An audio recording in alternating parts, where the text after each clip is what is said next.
Have you ever traveled through time? We do it every day. Asgardia is a country with a population of more than 1 million people from more than 200 countries on Earth. Asgardia gives everyone equal opportunities, no matter what their earthly status is. It is possible to create and live in the future right now. Are you ready? Forward progress is the solution to the entire human race. Our mission is to bridge new horizons. In Asgardia, there is no limit to the universal development in the fields of technology, finance, and arts. Asgardia is a new space and digital economy which creates opportunities for the global economy. We deliver innovations. Do you want to get on board with us? We are developing various kinds of digital businesses, attracting them to the Asgardia platform that can be backed by the means of our umbrella, i.e. franchising of the Asgardia brand. We can not only attract investments into space programs from prominent institutional investors, but also affordable amounts from the citizens of Asgardia. We comprise of more than 1 million people. Asgardia is a chance to realize one's dream. This is a dream-driven space nation. Asgardia is a chance to belong to a community of free-thinking enthusiasts, goal-driven dreamers, and fearless innovators, theorists, and scientists. We are the first space nation. One humanity, one unity. Asgardia. We are creating the future.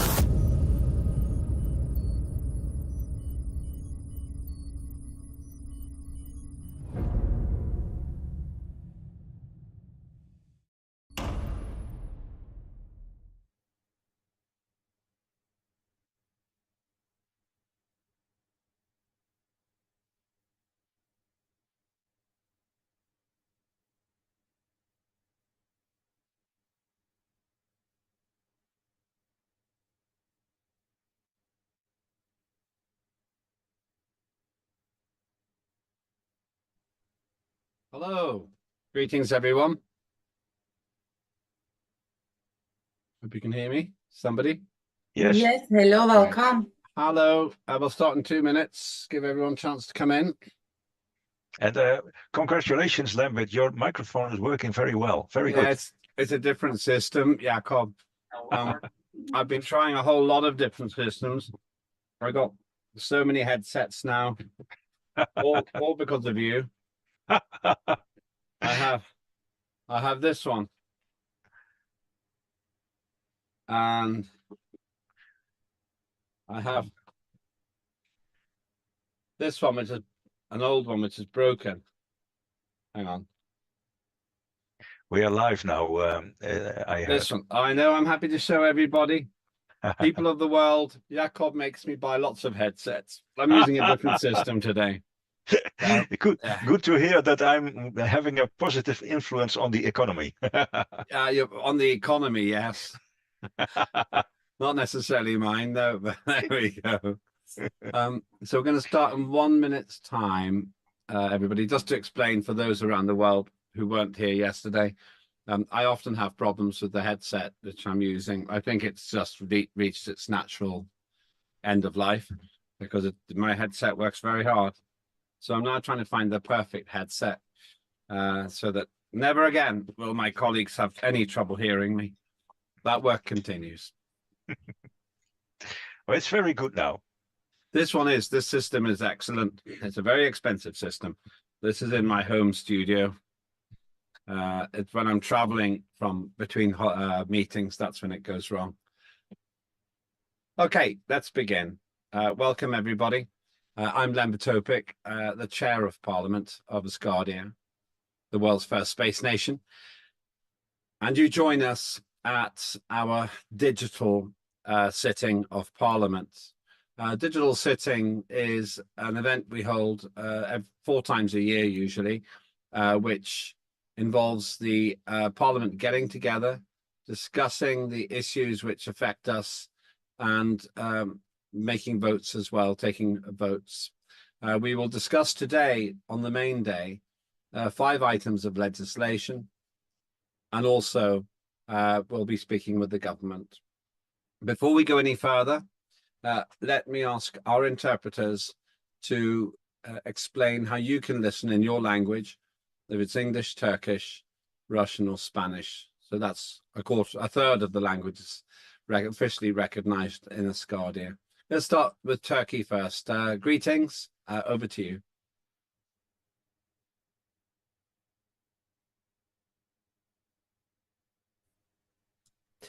Değerli Asgardia parlamenterleri, Asgardia 2. Parlamentosu'nun 6. oturumuna hoş geldiniz. Oturumlarımızın 2. günündeyiz. Yine tercümanlarınız Eren ve Alper size Türkçe ve İngilizce eş zamanlı olarak tercüme yapacak. Türkçe tercümeyi Zoom pencerenizin alt kısmındaki küre ikonuna tıklayarak seçebilirsiniz. Söz aldığınızda tercih ettiğiniz dilde konuşmanız yeterli olacaktır. Sizin tüm söyledikleriniz diğer dile anında çevrilecektir. Hepinize verimli oturumlar dileriz. Teşekkürler. Thank you very much indeed. Let's go across to our Spanish interpreter. Greetings. Welcome. Over to you. Hello, Hi, Charlie. it's Liz. Oh, Liz. Mr. Sorry, Lambert Liz. today. My apologies. Good evening, Liz. Good evening. Good evening.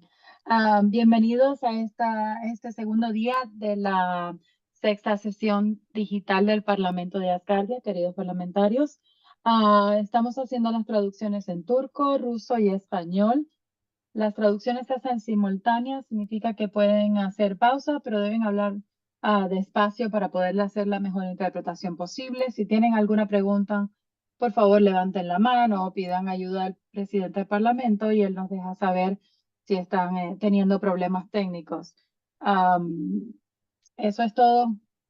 Tengamos un buen día. Gracias. Thank you very much indeed, Liz. Sorry for mixing you up with Caroli. And now let's go to our Russian interpreters.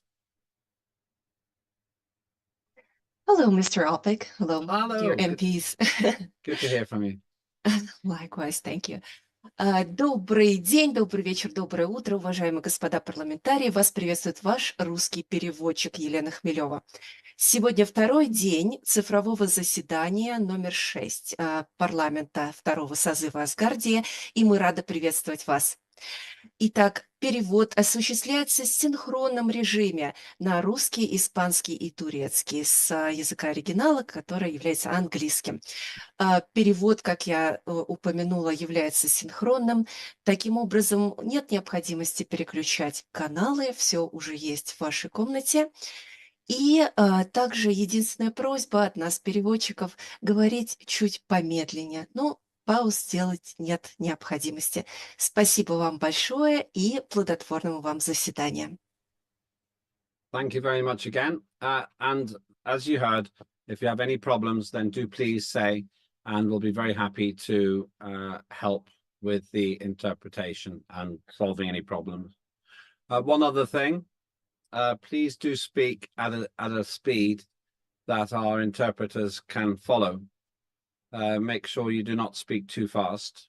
That makes it very difficult for our interpreters. I sometimes speak too fast also, so if that happens, then I will simply ask you to slow down. Now then, let me go through where we are in the agenda. This is day 2. Yesterday we opened the voting and we discussed the procedural elements of the sitting. The two most important things to say are, number one, that the legislation today, the 5 items, will be discussed, and 4 of them will be voted on, and 1 will be discussed, and we will return to it the next sitting. And the other thing to say is that the voting is open.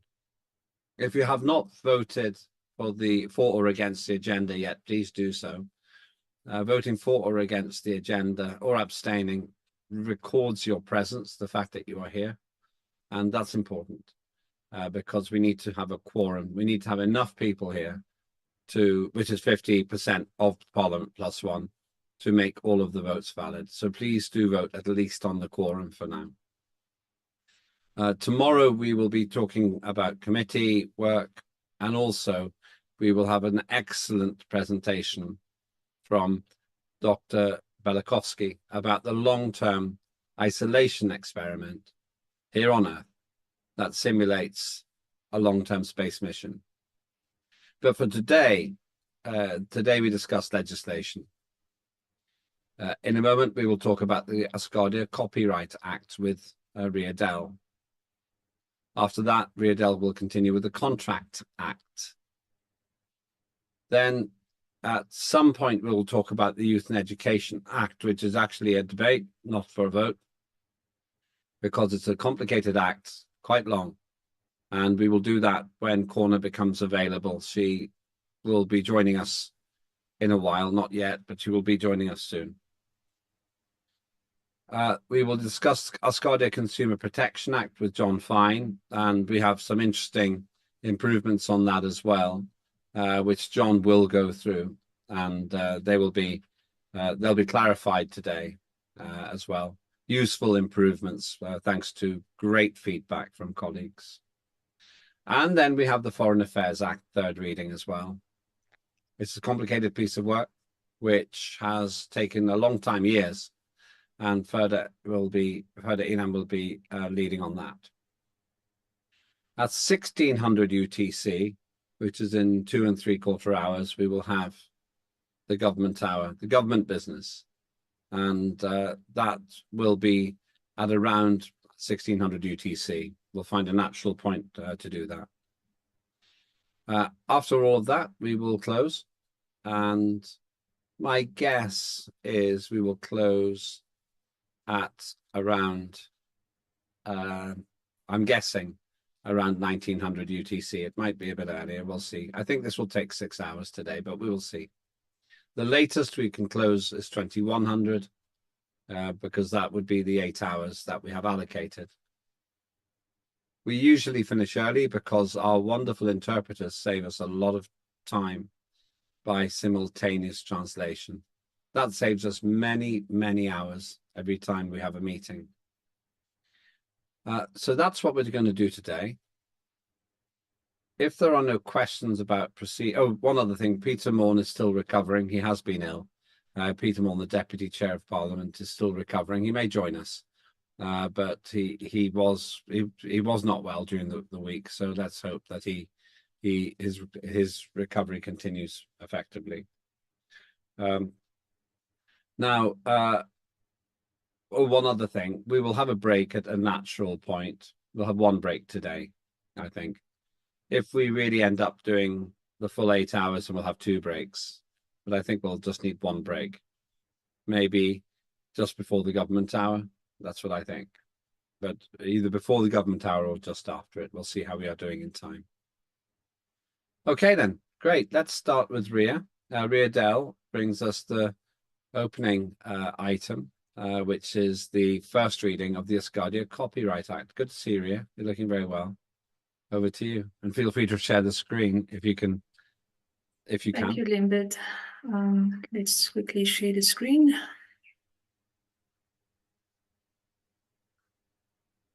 Okay, everybody can see the Asgardia Copyright Act. Yes, we can. Yes, we can. Okay, so this is the core principles of the Copyright Act. Is the protection of the right for creators over their original work. This principle balances the interest of creators and the public by providing exclusive rights while also allowing for certain exceptions and limitations. Originality. Copyright protects those original works of authorship which are independently created and possesses some degree of creativity. The scope of protected works includes literacy, dramatic, music, artistic works, films, sound recordings, broadcasts, and software. Exclusive rights include creators have exclusive rights to reproduce, distribute, perform, display, and create derivative works. During the protection is granted for a specific period, typically a lifetime of the author, and respectfully passed on to the successors or legal heirs. moral rights. Author have rights to claim authorship and object to derogatory treatment of their work. Transfer and licensing. Copyright can be transferred or licenses to others, allowing creators to control and monetize their work. Fair use and exceptions. Certain uses of copyrighted works are permitted without authorization, such as for criticism, comment, news reporting, teaching, scholarship, and research. Infringement and remedies. Unauthorized use of copyright works constitutes infringement, and remedies include injunctions, damages, and statutory fines. Registration. Registration provides public notice of ownership and can enhance enforcement rights. International protection. Copyright protection extends internationally through various treaties and conventions. So this is just core principles and will be expanded on once this has been approved. Thank you very much. That was very quick and clear. Would anybody like to make any comments on this? John Fine has made clear to me that he recognizes that there's an overlap between the work he's been doing and what this piece of legislation, actually the next one does as well, does. Now I'm just looking, we're going to go to John first, and then Ugo. So John, you're first. Yes. Well, I think this is a very good act that corresponds with and collaborates with the Digital Properties Act. And of course, my hope is that that correlation between this act and the Digital Properties Act is addressed in the act. To let you know that this act works in conjunction with the Electronic Properties Act. I think it's very crisp, very clean, explains its objectives very well. The Electronic Properties Act does not go into the copyrights extensively, and this beautifully explores that avenue of copyrights where, you know, it gives a more detailed, it looks like it's going to give a more detailed perception of copyrights, which is needed because copyrights can be very tricky, and so that extra explanation is very needed, and I support it, and I will be voting yes. I'll give a yes vote. Anyway, very good job, Ria, and I look forward to looking at your other one, the other act that you have accomplished. All right, that's it. That's all I have. Thank you, John. Ugo, you're next. Ugo.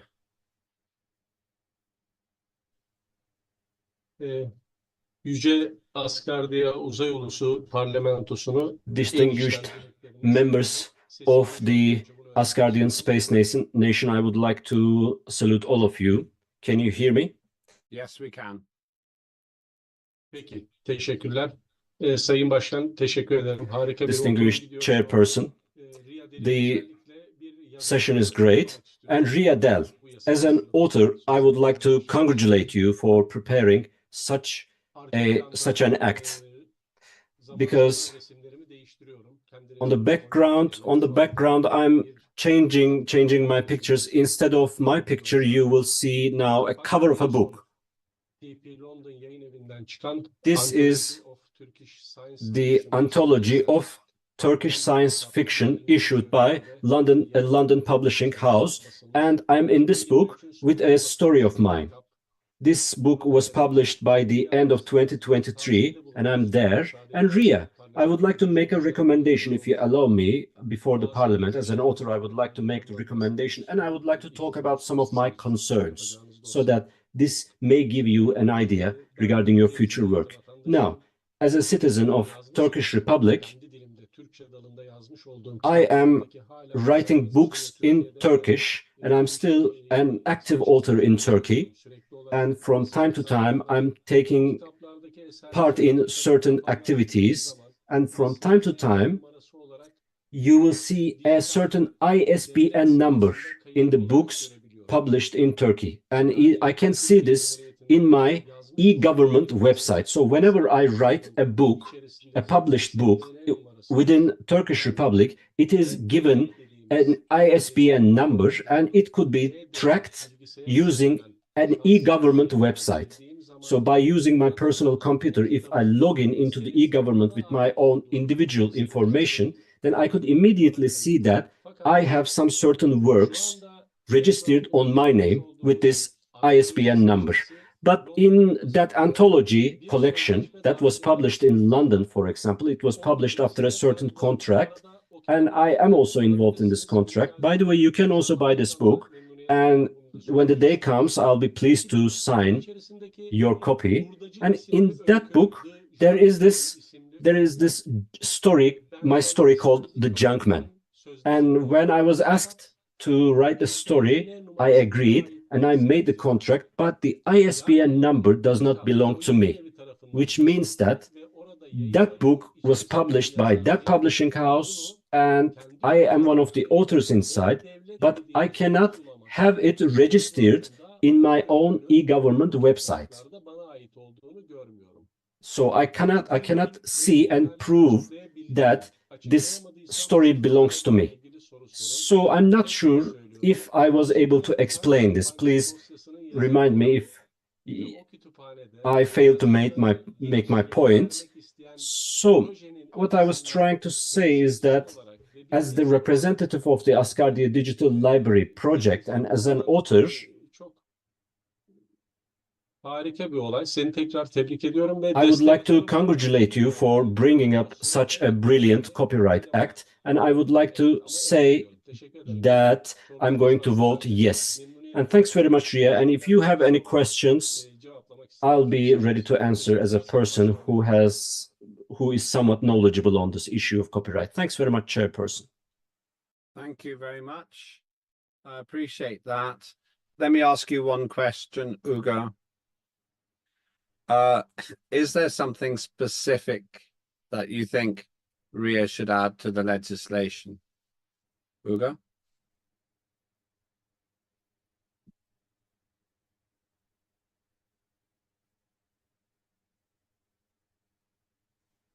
Sayın Başkan, çok sağ olun. Distinguished Chairperson, thanks very much for asking me this question. Yes, it was very quick, and I can only now have a review to this Copyright Act. And if in the future I want to add something, I'm going to now review the Copyright Act. And please, Ria, if you can send me the whole file, I'll be very pleased. Ariadne would know this, would know me as well. One day every week on Sundays, I read stories, audiobooks on Twitter. And Ariadne joins me, and every week, like a radio program, I broadcast, and it is participated by my other friends. And as Mr. Lembitopic said, I'm going to review the Asgardia Copyright Act, and if I spot any missing points as a member of the Parliament, I'll be pleased to provide you with my recommendations. So far, this is all I would like to say. I can't say anything on top of my head, but I'm going to focus on this. Thanks very much. Thank you very much. Let's go to Ariadne next.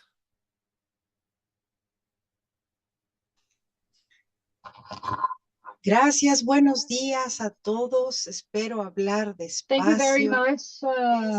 Good morning, everyone. I'm gonna speak slow. It's really makes me really happy to see this work by Riadel. As a businesswoman, she knows exactly what it needs to have, what it means to have this kind of law. I congratulate Ria. It is true what Ugur says. In the moment that we work together in that platform by Elon Musk, Twitter. A lot of people have asked me for my work, and they share it in Turkish, and that interaction is really nice. It's friendly. It's gonna there's gonna come a time when the people are going to share other people's work, and they're going to respect that impression of a book or an impression of a message in a cup. And that's what Ria is doing with this law. I already voted in favor of this law. We already had this law previously, and we could read it before. I don't think it needs anything else. There are details, like vital details in the global world, where we notice that, for example, eBay has is selling the magazine Room, which our editor of the Room magazine, Clive Simpson, was amazed by it, because there are actions that we cannot stop, and that's one of the cases, and things like that. I don't know how we're gonna solve things through the law of copyright, but there are circumstances that we are gonna have to fix, and situations that we're gonna miss by that Atlas asteroid. But I really like what Ria is doing. Hello, Ugur, and it's really nice to hear him in his language, and the simultaneous translation is helping us really much, so that we can comprehend each other so far really well. Thank you very much. Thank you very much. Yes, I think this basic framework is very good also. A lot of our legislation has talked about trade, but that's because we must get trade going, because that's where our money will come from, and that's where Asgardia's money to get to space will come from. So I have no problem with spending so much time on the trade. It means that these pieces of legislation are really very important. Would anybody else like to make any? Well, let me go to Ria, and then I'll ask for any other comments about this legislation. So back to you, Ria. Then I will give people the opportunity again to add anything they wish to add. Thank you, Limbert. Yes, thank you, everyone. John, this is for me, copyright. I did see in your act, it touches on it, and that is why I decided that we need to extend it. In business and in commerce, it's really important factor to keep our economic area safe for people. Ugur, thank you. I will contact you and send you the draft. And Rodney, yes, I do agree. My experience as a businesswoman, I've had experience with the Contracts Act in my country, and it is important. Thank you. That's all. Thank you. Does anybody else want to make a contribution at this stage? I've got two questions to ask, but I'll come to them in a minute.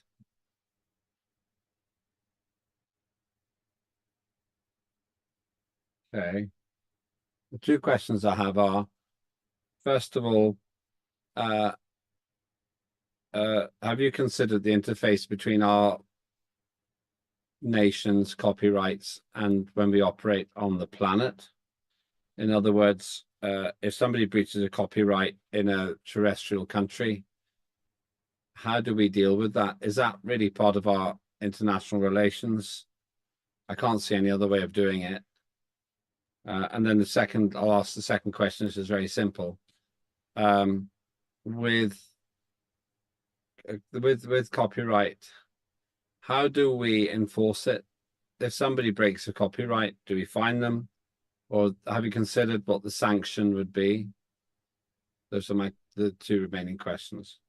Okay, thank you. Yes, if somebody breaks the copyright for the country that he lives in, that will obviously, our country laws where we live has first objective of having, if you're in that country and you break that law, you are going to have to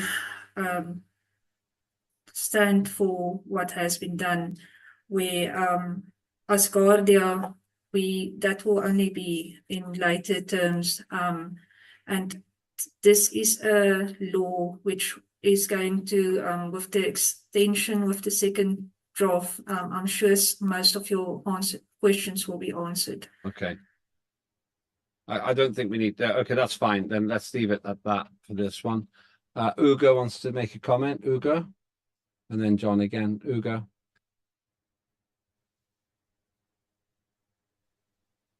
Sayın Başkan, son bir şey daha söylemek istiyorum. Distinguished Chairperson, I would like to add one more thing. And let me give an example from my own country, because I don't exactly know about the other countries' legislations. Here in Turkey, there is this electronic signature practice. For example, if you are concerned about the ownership of your own work, then you can use one of the web applications. They even record it down to the minutes. So if you give them your document, upload your document to them, it could be a story, or it could be a visual material. At that very moment, they register the work and they register the document on the condition that this file will not be reached once again. The moment that you try to reach that document, then this would be considered as a violation and the file would be automatically deleted. So you just upload it for one single time, and the second time could be the court request. So if there is a conflict of interest, then the court may rule that this file must be accessed. But if you try to make any interventions to the file, then it will automatically delete itself. So once it is registered, it becomes copyrighted. So since Asgardia is a digital nation, this could be one of the options. We can talk about this. Thanks very much. Thank you. That's helpful. I know that the on-demand film world does something like that, where you get to use the film once for a few days, and then if you try to use it again, then it will not be available unless you buy it. So I guess the technology does exist for this. John. Yes, I agree. I agree with you, Ria, that this does touch on the Digital Properties Act, and I guess my question is will you be linking in some sort of way, like say that it's in conjunction with the Digital Properties Act, just a short phrase in your act to let people know that it's linked to the Digital Properties Act. And the reason I ask this is because countries often do this. As I've been reading legislation for some time now from other countries, they always make that link, especially in acts that are very important. And in making that link, it lets the reader know, or whoever's addressing the act or using the act for law or whatever, that not only are they not only is like this particular act, Copyright Act, in force, but also the Digital Properties Act is in force. And there may be something in there that, you know, that needs that link. I don't know. I mean, like the one I'm currently working on, it has many areas in Asgardia that it links to, and I've tried to bring those links out in the act that to let it be clear that this is a collaborative effort of laws within Asgardia, and not just it doesn't just pertain to this particular act. It pertains that the other acts fall under the same umbrella. So, and so I asked that, will you be making that link in the act? Uh, uh, uh, you know, and maybe that's something that I don't know. I know that most of my legislation, I always link the Constitution in.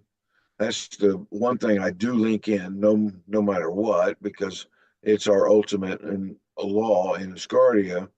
But I do try to link in other areas from time to time in some of my other acts. Now, some of that stuff got uh, those links, I guess, were not necessary, and they got, you know, disapproved. But I think it's important that we do link our laws together, and yes, it may be common sense that they linked, but the thing is about law is that it doesn't go by common sense; it goes by what's written. So um, um, that way, I think it's important that we link our laws together if there is a link.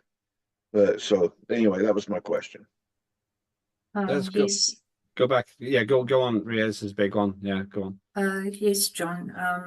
I agree. But how I would see it is that your law is linking to my law because it's branching out to my law, which has more information in that is coming from your law. So we can look at maybe linking it back, but logically, I would say your law is supposed to say this and this according to the Copyrights Act, meaning then it points to the Copyright Act. And if I will see how the expansion of the points go, that if a subject is touched, yes, then it will be as it was in the digital properties law, and then it will be linked in that way. So yes, John, no problem with that. Thanks. Thank you, Ria. Let's go to Ikobi next, and then Ariadne. Hello, everyone. Hiya. Just to reference, to answer your question, Ria and I and a couple people from our team, we did discuss this issue about how the copyright would be held up in foreign nations. Ria had originally linked a couple foreign treaties and acts and in this regard, but it's about how we're able to just, like you said, link up and join agreements with other companies and those treaties. For example, TRIPS agreements, universal copyright, the Berne Convention, and such. Those are how countries are upholding those different copyright acts that have been sort of awarded currently. So for us, our independence and our recognition when we start working, because we had to start working with the United Nations to become more recognized and to become more of a household name. It's how we work with other nations in regards to those agreements as a foreign body to make sure that our copyright acts and our sort of terms definitely meet those laws and requirements that those nations have, and how that is treated as a celestial body because it has some different requirements, but we still have to put that into consideration. So we do have to provide substantial leeway for when we do start having to notify companies and comply with international standards in regards to our copyright laws. So there is an aspect of how we do need to in the future, when we still continue to update this, to include those compliance standards and to ensure that we are complying with those agreements and we are linking up with those new nations and making sure that we are being recognized under the Berne Convention or the TRIPS agreements and such, and ensuring that those formal procedures of our Copyright Act is definitely acknowledged internationally as well.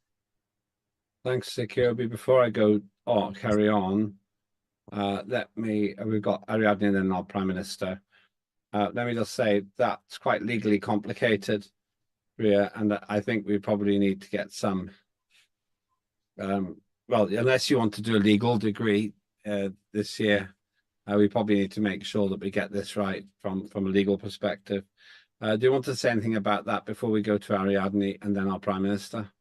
See, the reason why I don't say too much at this stage is because legally it touches a lot of places, and we need to make sure of how we are going to word it and what is going to be said. So that discussion, I think, will be for the second reading when we have more body to the act. This is just to say in what direction are we going. If we're going to talk about what ifs and this and that, it's going to take, we can dispute about this the whole day. So I would rather specify the information with the second reading, and then we can discuss that. Okay, thanks, Ria. That's good. That makes sense. Let's go to Ariadne and then our Prime Minister. Ariadne. Sí, creo que hay una diferencia entre Yes, I think copyright that there's a y derechos difference de autor y between derecho derechos de la copyrights and el autor market muchas veces se rights, inspira al mercado because y the se author me haría muy raro, sometimes por they ejemplo, que look at the market, si and Ugur it would be like escribió o weird hablaba sobre basura sometimes. For espacial, example, if pierden la Ugur talks toma para la about space tecnología que ayuda a combatir la trash, basura espacial, and somebody haya else una uses that contradicción o le tengan que information pagar to a Ugur work por against, haberse inspirado, porque ellos and van a there would be poner a toda la contradiction, tecnología and y todo el because peso del they're gonna put dinero all en the construir technology ese and all the aparato. money and construct Me that imagino que lo mismo le machine, for pasó con la example. gente que hizo esa And historia tan I think it's grandiosa the como same that el de la happened with Star Trek. the Muchos people innovadores that no se made Star utilizan Trek. actualmente en el espacio y All surgieron de ideas the machines that were working in space, pero and this hay un director entre lo que somos como wrote it. sociedad, I think it's there's y lo que en derecho nos pertenece. a match in what we are as a society, and Pero creo que es importante I think this it's really important to mention. engañados. Sometimes we might feel like we are lied to because people might be using one of our phrases, but the phrase could be inspiring other people. This is a literary part that could be vulnerable. But that technology and an interaction with the commerce and the innovation of technology, I think it could be a mistake, and that many businesses have been in. There's like there were like recent news, and a lot of a man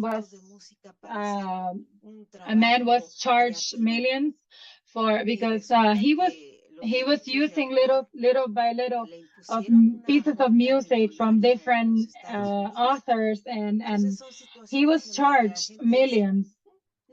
because he was just using a little bit.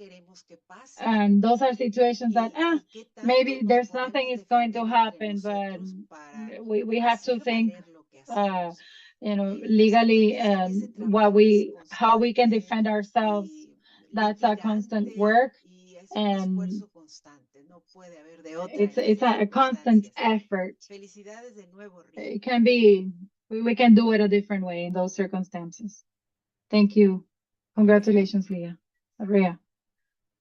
Thank you very much indeed. Interesting point, actually. Let's go to the Prime Minister next. Dana, good to see you.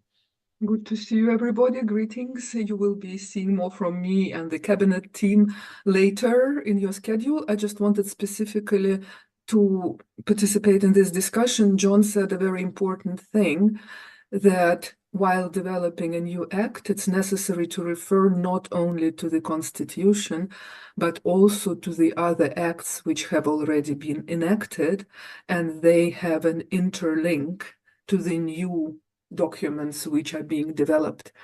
That's actually something which, from where I can see, is somewhat missing still. We are learning together, we're developing. It's in no way a critique, it's a learning curve for me as well.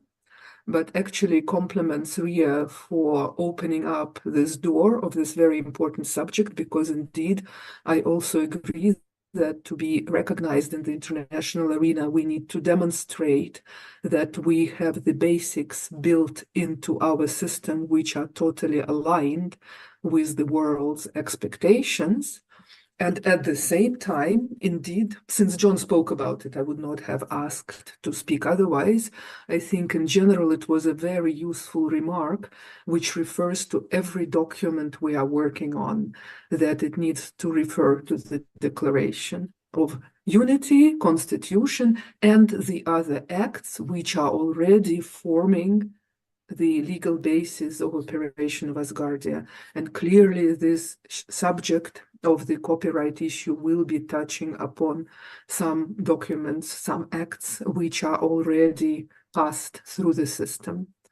One other thing I want to comment, it also came up in the debate recently here, that some things maybe need adjusting, but we can only understand it a bit later. I just want, it's a technicality.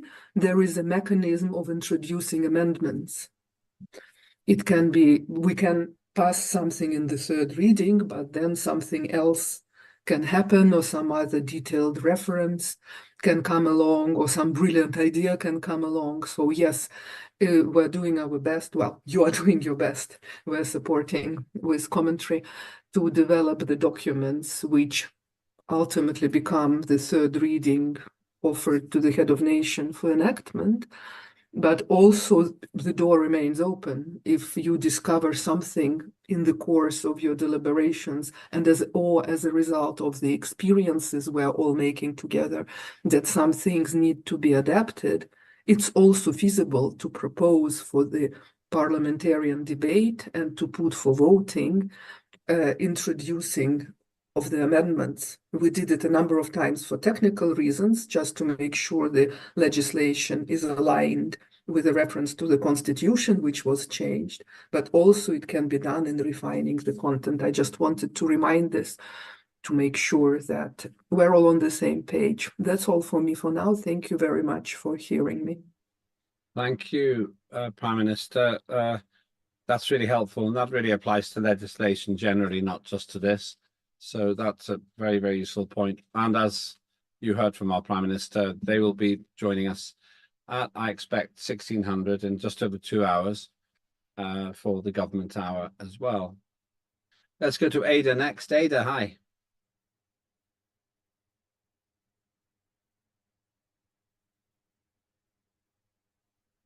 Ada. Not able to hear you at the moment.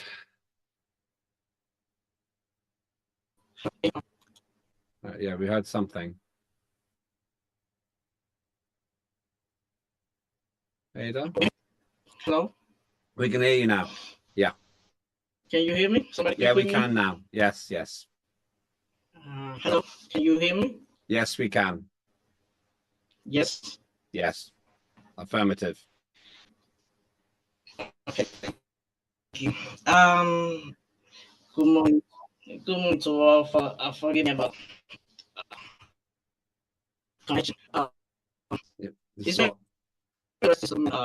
we're having some trouble with the sound there. We heard you very well for a moment, but now it's it gone. could be attached. It could be attached.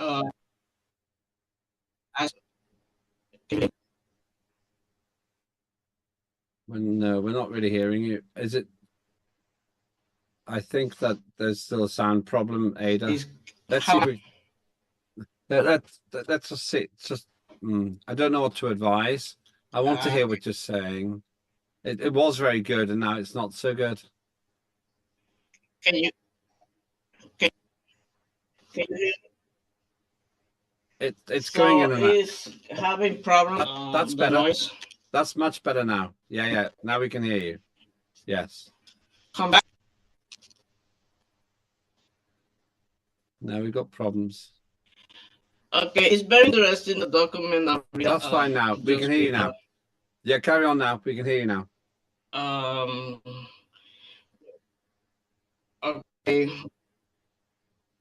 Okay, it's very interesting. The document we reader just read, where it could be attached link Keep going. We might be able to get there. You're going in and out. or another link to documents. I have a copy to band about my. Can I hear me? Ria, can you hear Ada, or is it going in and out? We change the device. It's breaking up. Yeah, it's breaking up. It's very important we hear you. Let's take a minute or two. We're not under too much time. We're not under time pressure. Let's try and get this right so that we can hear you. Would be really good. We really want to hear you. Yeah.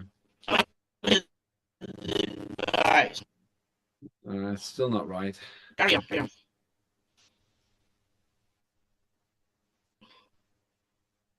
No, try now. I'm going to judge that we just let's try and get this right because Ada wants to make a point and I'd like to hear this point. Ada? Try a different system. We will get there. You might have to reboot her system. Let's try a different system. I'm gonna try a different system.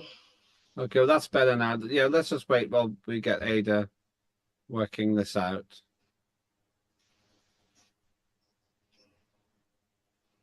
Can I comment on what Ariadne said? Yes, yes, Ada, you get ready, and we're going to get at the same time we're going to have a response from Ria to the previous contribution. So go ahead.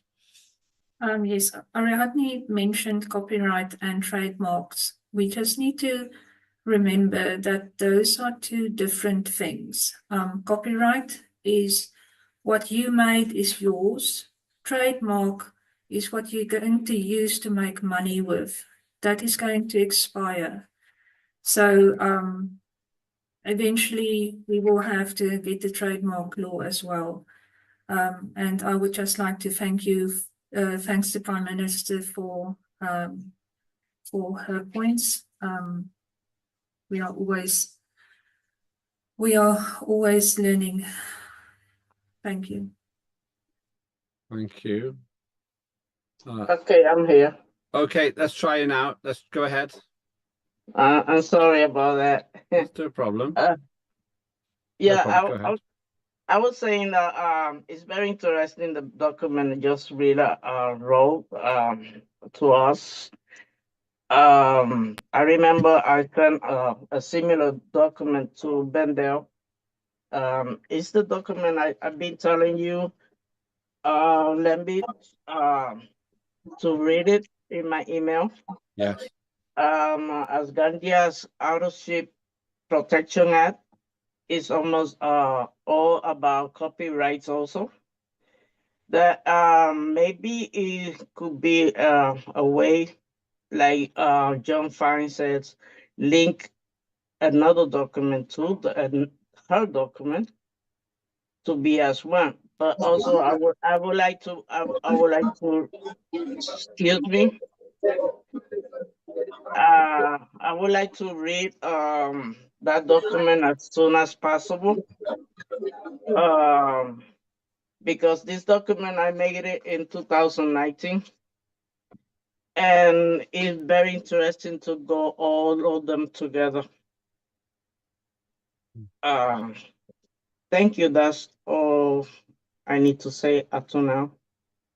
Thank you very much. Ria, do you want to respond to that? Thank you, Ada.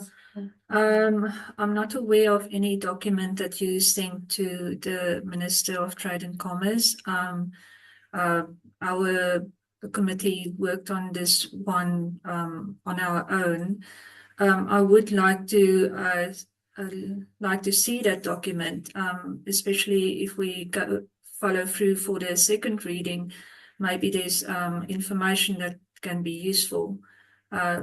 If you can maybe send it through to us, I would appreciate it. Thank you, Ada. Thank you. If you can do that, Ada, that would help. And You're welcome. You're welcome, Ria.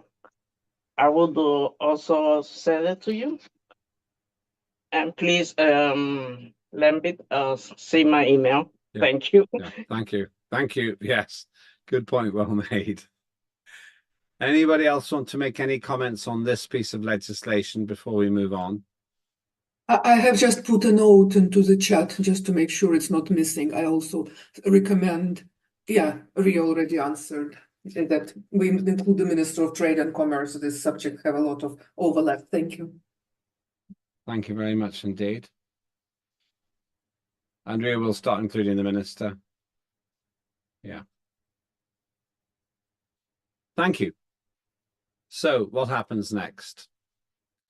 If you agree with what you've heard for the first reading, then please vote yes to the first reading of the Asgardia Copyright Act. If you don't agree, then vote no.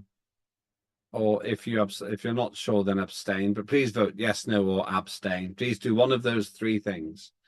Yes if you agree, no if you disagree, and abstain if you're not sure. But please vote one way or the other. That's very important. And then Ria will proceed with the feedback which she has received. And Ugo made some really good points as somebody who lives in the world which is affected by copyright. So thank you very much for what Ugo said as well. Okay, I think that's everything on this particular item. We stay with Ria for the second item, which is the Asgardia Contract Act. This is once again the first reading. And once again, it's connected to trying to make everything really effective for us in terms of how our trade and industry works. I'll make one other observation. A lot of our legislation is about trade and industry. It's about the business of working. And that's because really we need to get the money working as a number one priority. Very important for us. So that's why we do so much work on this. And as John Fine pointed out before, these things relate to each other. They're connected. And so for that reason, it's exciting to see these things coming together, and I hope working together in an effective fashion. So Ria, still with you, over to you again for the first reading of the Asgardia Contract Act. Thank you, Limbert. Let me just share my screen. Okay, everybody can see the Contract Act? Yes, we can. It's not as big as the last one on my screen, but maybe, oh, I know why. Yeah, we can. Better? Yeah, better. Also, it's only because I got the chat open. Okay. Okay, the core principles. Over you. The core principle of the Asgardia Contracts Act is to ensure that the process of the formation, execution, and enforcement of contracts is fair, clear, and legally binding. We've got offers and acceptance. A contract is formed when an offer is made by one party and accepted by another party. The offer must be clear, definite, and communicated to the recipient of the offer. Acceptance is through an anonymous agreement to the terms of the offer and must be communicated to the entity or individual making the offer. There's a consideration part. A valid contract requires consideration, which is something of value exchanged between parties.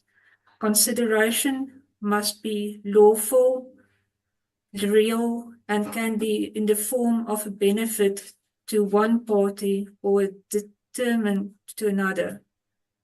Intention to create legal relations. The parties must intend for this agreement to be legally binding.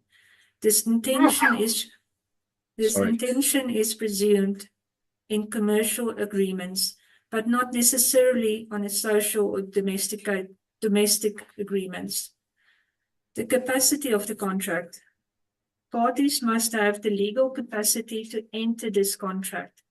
This includes being of legal age, sound mind, not disqualified from contracting by any law. Free consent.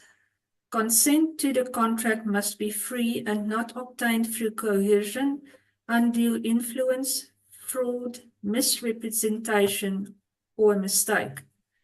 Free consent ensures that all parties are agreeing voluntarily and with full understanding of the terms. Lawful object and purpose. The object and purpose of this contract must be lawful.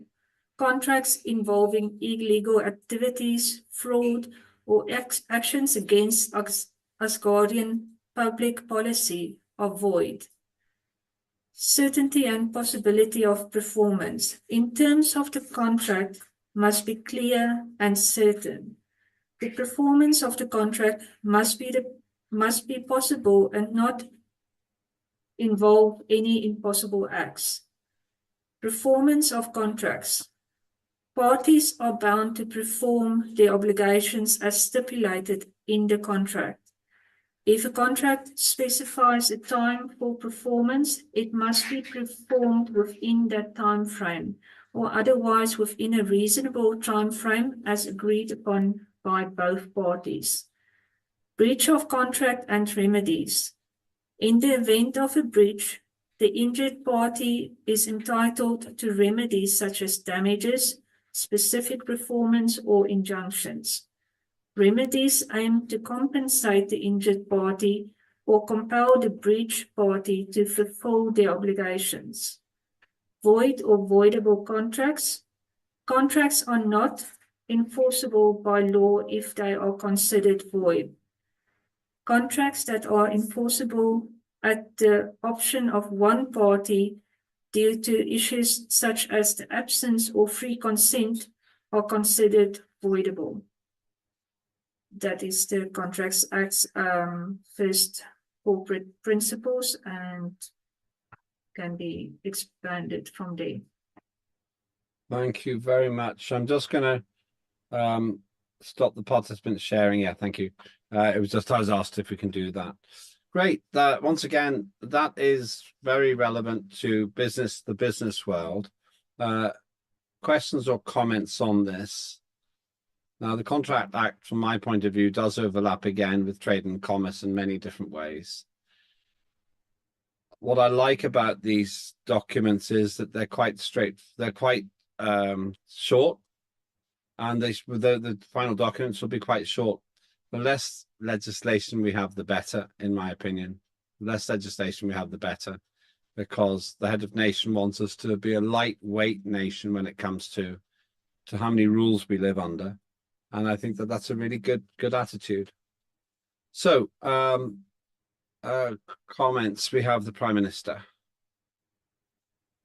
Okay, thank you again and again. Compliments, Ria. It's clearly a very good canvas, very good basis. I have first of all a question. to me, I'm not a lawyer. As a common sense, it makes sense, but I have no expertise. Who was the legal person in the team developing this law? Clearly, you're a book captain, but who is the person who at this stage has reviewed it as a legal expert? We did send the core principles through to the Justice Committee. Justice Committee, thank you. To the Justice Committee. Otherwise, it's our committee, Justice Committee, the Chair of Parliament, and I think we have included you, the Prime Minister, as well. Those are the only people that has seen the core principles so far. Okay, because for me, this is a question not so much to Ria, but this for me is an excellent showcase about how we can improve coordination and the flow of the document development. Because clearly the Contracts Act is something which is bread and butter of any lawyer. And it's commendable that the lead is taken by the chair of another committee because she sees it as the scope of her work. Again, I can only compliment and applaud. At the same time, I would like to mention with reference to this case that it is very important that from the very beginning, all the right experts, and we have them between parliament and government, are included. As far as I'm concerned, Minister of Justice was not consulted on this document. So everything, I have seen it, but there was no communication between the Justice Committee and the Ministry of Justice. And in this particular case, with the other acts, you can also say that other ministers are involved. So the justice is overseeing the structure that everything is legal and relevant to being in a legislation. After the Constitution, legislation is the top level document. So it needs to be all-encompassing, but at the same time, general enough. So on the next level of documents, on the acts and codes and the operational procedures, there is room for developing the detail. So that's important, of course. So everything which is being put forward to Parliament needs to be reviewed by the legals to make sure what we are addressing is legally relevant to being at the level of the law. But at the same time, the experts dealing with the subjects are reviewing the essence. In the case of a contracts law, in my judgment, both the legality and the essence belong to the legals. And it's great that the initiative is taken by the expert area who are going to be the core users of this law. At the same time, I find this also a useful learning curve that we can optimize our path of developing by joining from the very beginning with those whose expertise absolutely must be included. So it's a remark in general. It's, again, big compliments to Ria. It's just for me a good trigger to bring this to everybody's attention with a reference to this case. Thank you for those compliments. We'll come to you in a minute. John, Ria, do you want to make a comment? Thank you, Prime Minister. Yeah, I tried to follow the paths which I thought was the correct people to include, but I will include a little bit more next time. It's not the path is not about you including. The path is about when it's agreed inside the Parliament, in essence, and the justice in Parliament thinks that it's correct in terms of the legislation, then the flow is that the justice sends it from Parliament to justice in government. That's the path. You have done everything 100% correct. It's just this is a showcase, more exemplary than any, how the flow needs to work to optimize it. Thank you. Thank you very much. Let's go to John. Fine, John.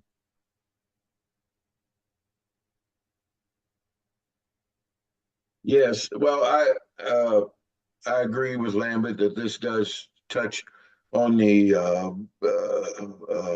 the ACE Act, but the ACE Act only mentions it like vaguely.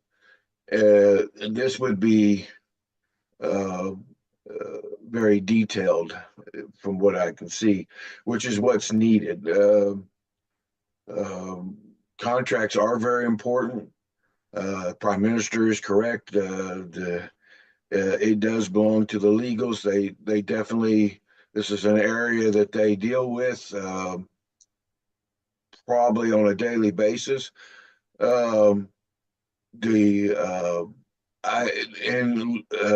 Of course, the correct path to take, according to our Parliament procedures, is anytime that a new act is drafted, it's sent straight to the Justice Department for their review. So Lambert gets a copy, the Justice Department gets a copy, and your minister gets a copy. And I do that with all acts. As soon as I draft it, I make sure I send those three people a copy so that they can start their processes. I do think this is needed, and I will support it because contracts is so important.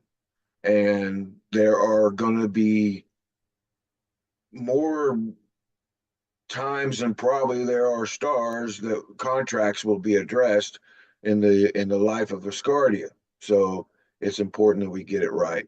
And I appreciate Rhea bringing it up. I appreciate her committee taking on this task, and I hope we get a very nominal piece of legislation from it. Thank you. Thank you very much. Jakob, you're next. Yes, hello, thank you. I really don't have a question of myself, but I want to read a question that is in the chat by Derek Newhouse. He asks about assumption of contract, which is the takeover of a contract by some other party. He says literally in the chat, is there any part that will address the assumption of contract, like in the recent Disney issue that came up? What was the recent Disney issue?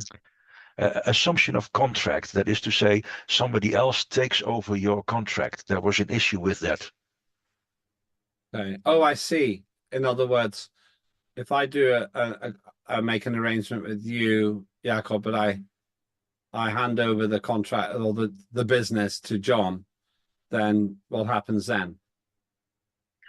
That might be relevant to put something like that in this act proposal. Okay. Let me go back to Rhea, and then we'll go to Derek. Oh, actually, Derek, I'll come to you now because it's probably on the same subject. Derek, do you want to have a word? Hi, can you all hear me? Yeah, we can. Hi. Excellent. Okay. Just a little clarification there. When I was talking about the Disney one, is where the contract to use Disney Plus, what happened in the States, was then used about a person dying at a Disney adjacent park, but still managed or owned by Disney or associated with Disney, and was used to go to forced arbitration rather than to go to court. Mm-hmm. It's that sort of thing, and I've been seeing in the news because of that a little more activity where that's apparently all over the place, and contracts that people don't realize that they agreed to terms and service, and now suddenly they are legally locked into certain conditions that they, even though what's happening isn't related to the original terms of service they agreed to, is affecting them now on something completely different in an associated with an associated company. Does that help clarify it a bit? Does for me. Rhea, are you clear on this? Please ask if you're not, because I want to make sure we're all clear on this. Yes, I totally understand, Derek. That is what you're describing is a business. It's business. So whatever's stated in the contract, either the people had to accommodate for what happened before the time. But what sometimes happens with contracts is there's so much detail in the contract that they cause problems later on. So again, this is something specific. I would say we will cover this when we expand the core principles, but still it's according to me, it's just business. It needs to be sorted. Thank you. Lena. Thank you. For me, this is an excellent example again that a legal expert needs to be involved because, again, I know nothing. I just have an overdose of common sense. And my common sense tells me that we are not the first people in the world who are considering that such situation might occur in our life. So I suspect that this is covered one way or another in all the other legislations in the world. So while Ria or myself can try to reinvent the wheel, and again, we're both extremely intelligent, and I'm sure our wheel will be the roundest in the world, but I really do not see the point of doing it, while for a lawyer, this will be, I suspect, a rather trivial question. So that, for me, is an excellent example that correct process of engaging the right people in the development and discussion will actually make the discussion much more efficient. I very much agree. That's a very good point. And as we evolve our operations, it seems to me one of the important points you've made, which applies to all legislation, is the process where the chair of the committee needs to work with the minister in order to ensure consistency. It's one of the responsibilities, I think. With the chair of justice, with the chair of justice, first of all, because the chair of justice, sorry. Well, and then the chair of justice coordinates with the minister. And if necessary, they can consult the Supreme Justice because also he is an expert lawyer and is available to give an advice, even though it's not his profession within Asgardia. But I know that informally the Minister of Justice consults with the Chief Justice and he's very helpful, Yun Zhao. Yes, I think that there are two parts to it. There's the chair of the committee needs to check with. I'm assuming you're saying the chair of a committee should involve the minister of that department, and then the chair of the justice needs to check with the minister for justice. That would be the proper way of doing it. Yeah, indeed. The minister works with the respective chair, so the essence of the business is covered from both sides, and the legal experts from both sides make sure that the legality is appropriate and applicable. So in this particular case, again, Ria, compliments you are taking onto yourself the entire leadership.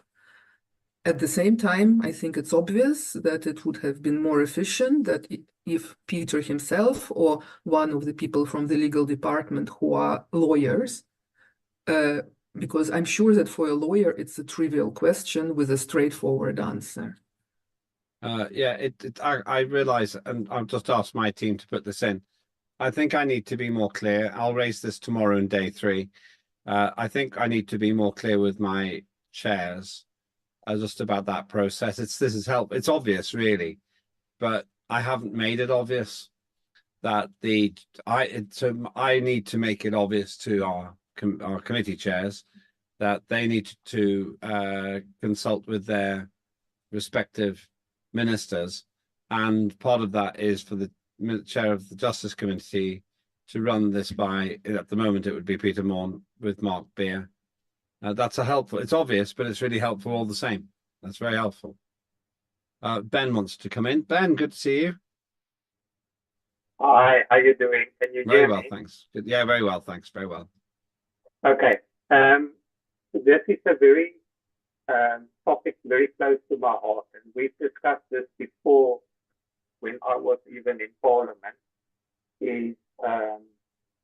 I heard something now which is very delightful, which the Prime Minister has said, is that the chair of the Justice Committee must work with the Minister of Justice to get an answer.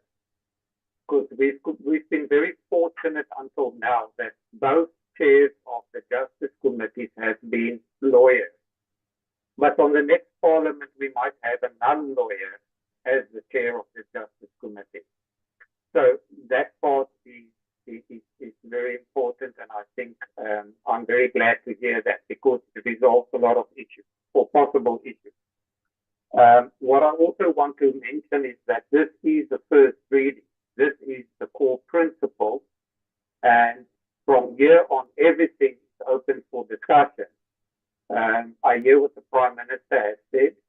I also see what the Member of Parliament, the chairperson of the committee, has done, and that is by prompting the issue to be on the table, and then the discussions follow before the second reading. So I'm quite happy to see everything going around like this. And thank you for having me in the Parliament.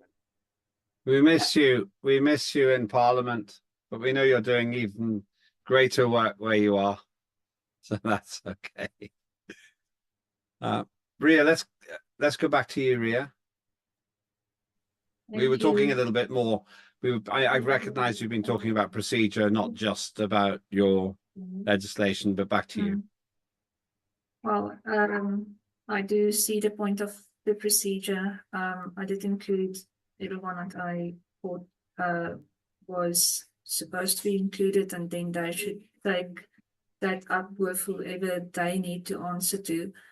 But yeah, currently it's just the core principle, so it's not that involved. When we are going to expand on it, we are going to have much more discussions. But I feel the Contracts Act is very important in Asgardia. From the equity and resources part, we work together with a lot of different committees. For me, this is something in trade and commerce area. Sorry.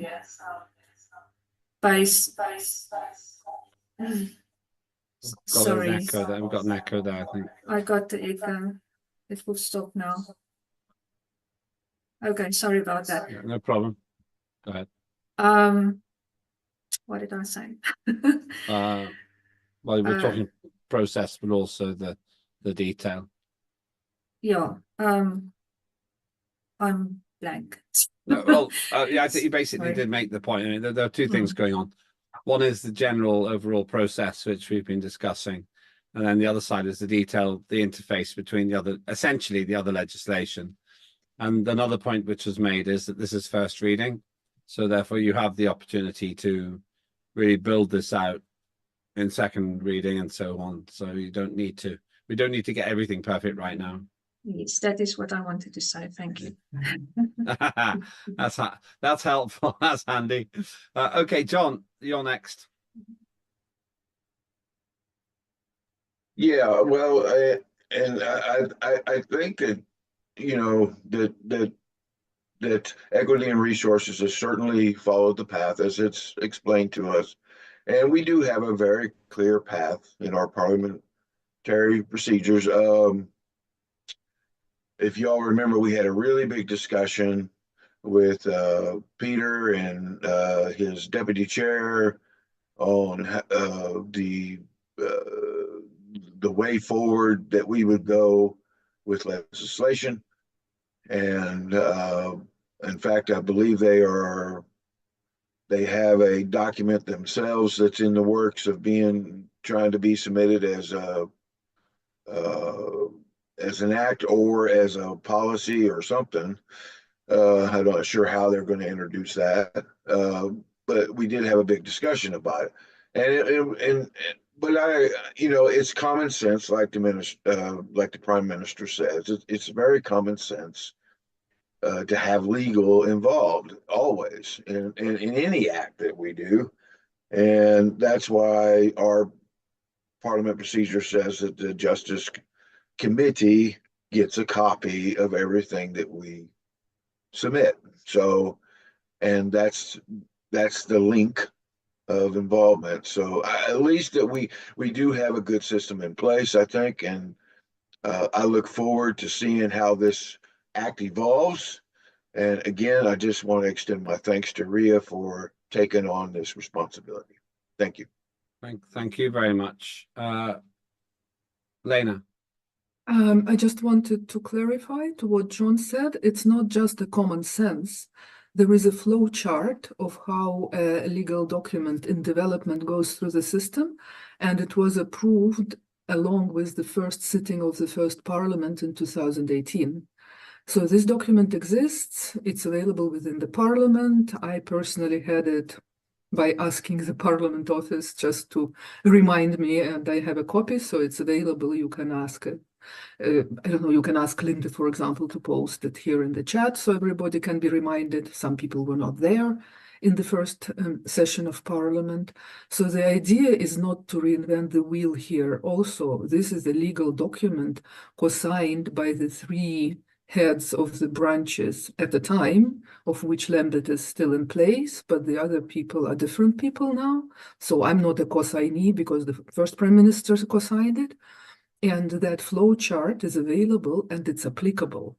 It's totally feasible to review it and to say that maybe with all the experience we made in 6 years, it's feasible to make some changes. But it's not just a common sense. It's an obligation which was legitimized in the first sitting of the first parliament. Yes, it is. That's a good point. And I forget the fact that I'm still here and others have moved on. Makes me feel quite, let's say, experienced rather than old. Anybody else wish to make any comments about this before I go back to Ria? In fact, let me go back to Ria. Anything else you want to add? And then I'm going to give people one more chance to make comments, and then we're finished on this item. Thank you, Lambert. No, I said what I wanted to say. The four principles are short and not complicated. It's not supposed to be complicated at this stage. I don't think it should be complicated at any stage. But yes, I'm happy with presented, and I hope you will vote for it. Thank you. Thank you, Ben. Yes, Chairperson of Parliament, I'd like to be included in the workings of the committee when they work on this contract specifically, because I believe it's very important for the trade and commerce as well. That makes sense. I think that's very sensible. I will make sure that our committee includes the minister from this point onward. Thank you. Okay, I'm sure that you, Ria, can find a way to keep in touch with Ben. Let's go to John. Yeah, if you could link me as well, because that way our committee can, if we have any suggestions, we'll be happy to send those to you. But just link me in, and I'll be a silent customer. No problem. We will do that. Thank you. Okay. Yeah, well, of course, that is actually the official process. It would be you, Ben, and then Ria as well. Well, basically, from the parliamentary side, it would be Ria, Peter Morn for Justice, and John, because of the way that this legislation overlaps, and then the three relevant ministers as well. Rebecca will post in a minute the file which I referred to, the flow chart from 6 years ago. So I would encourage everyone to download it, have a look at your convenience, see if there are some proposals. Yeah, it's already in the chat. So if some proposals need to be made, if the process can be improved, and then between myself and the chair of parliament, we can discuss how to finalize the process and start acting accordingly. Okay, thank you for putting that in there. That's helpful. You'll find that at 1429 UTC. 1429 UTC. At the moment is the last message in the group chat. Yeah, I'm just putting that for those who watch the recording afterwards. 1429. That's UTC. You have to work out what time that is on your device. Ariadne.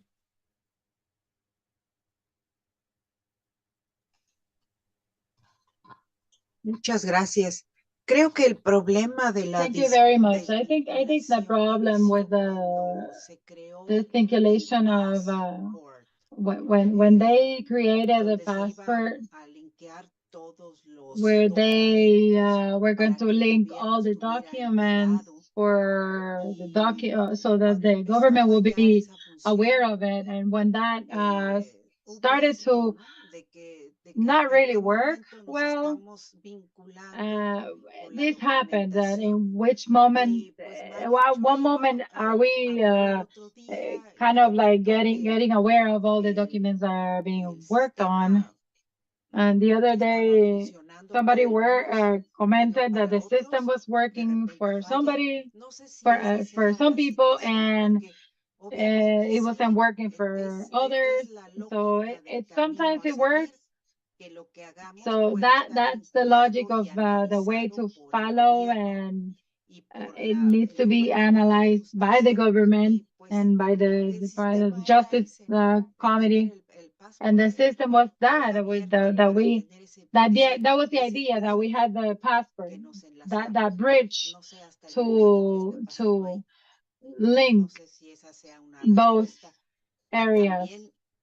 I don't know if that's an answer or part of the solution. Thank you.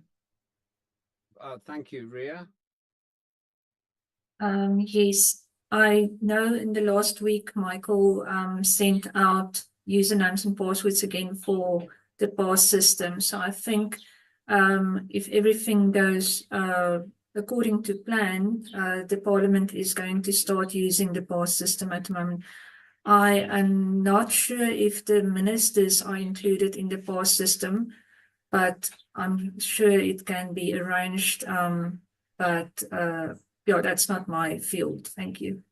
Yeah, the pass system, yeah, we want to make sure that it doesn't take time from the minister. If we can find a way to use it without creating a huge workload for Michael Torino, then that's great. That's just so we'll have a look. We'll have a look to see what happens. But about the pass system, it's a bit of a separate conversation, which I don't intend to have today. But the big picture here is, and by the way, it's good. Google have a document system, Google Docs, which I'm very impressed with, where you have one document that everyone can access. That's a great plus if you're working on a shared document.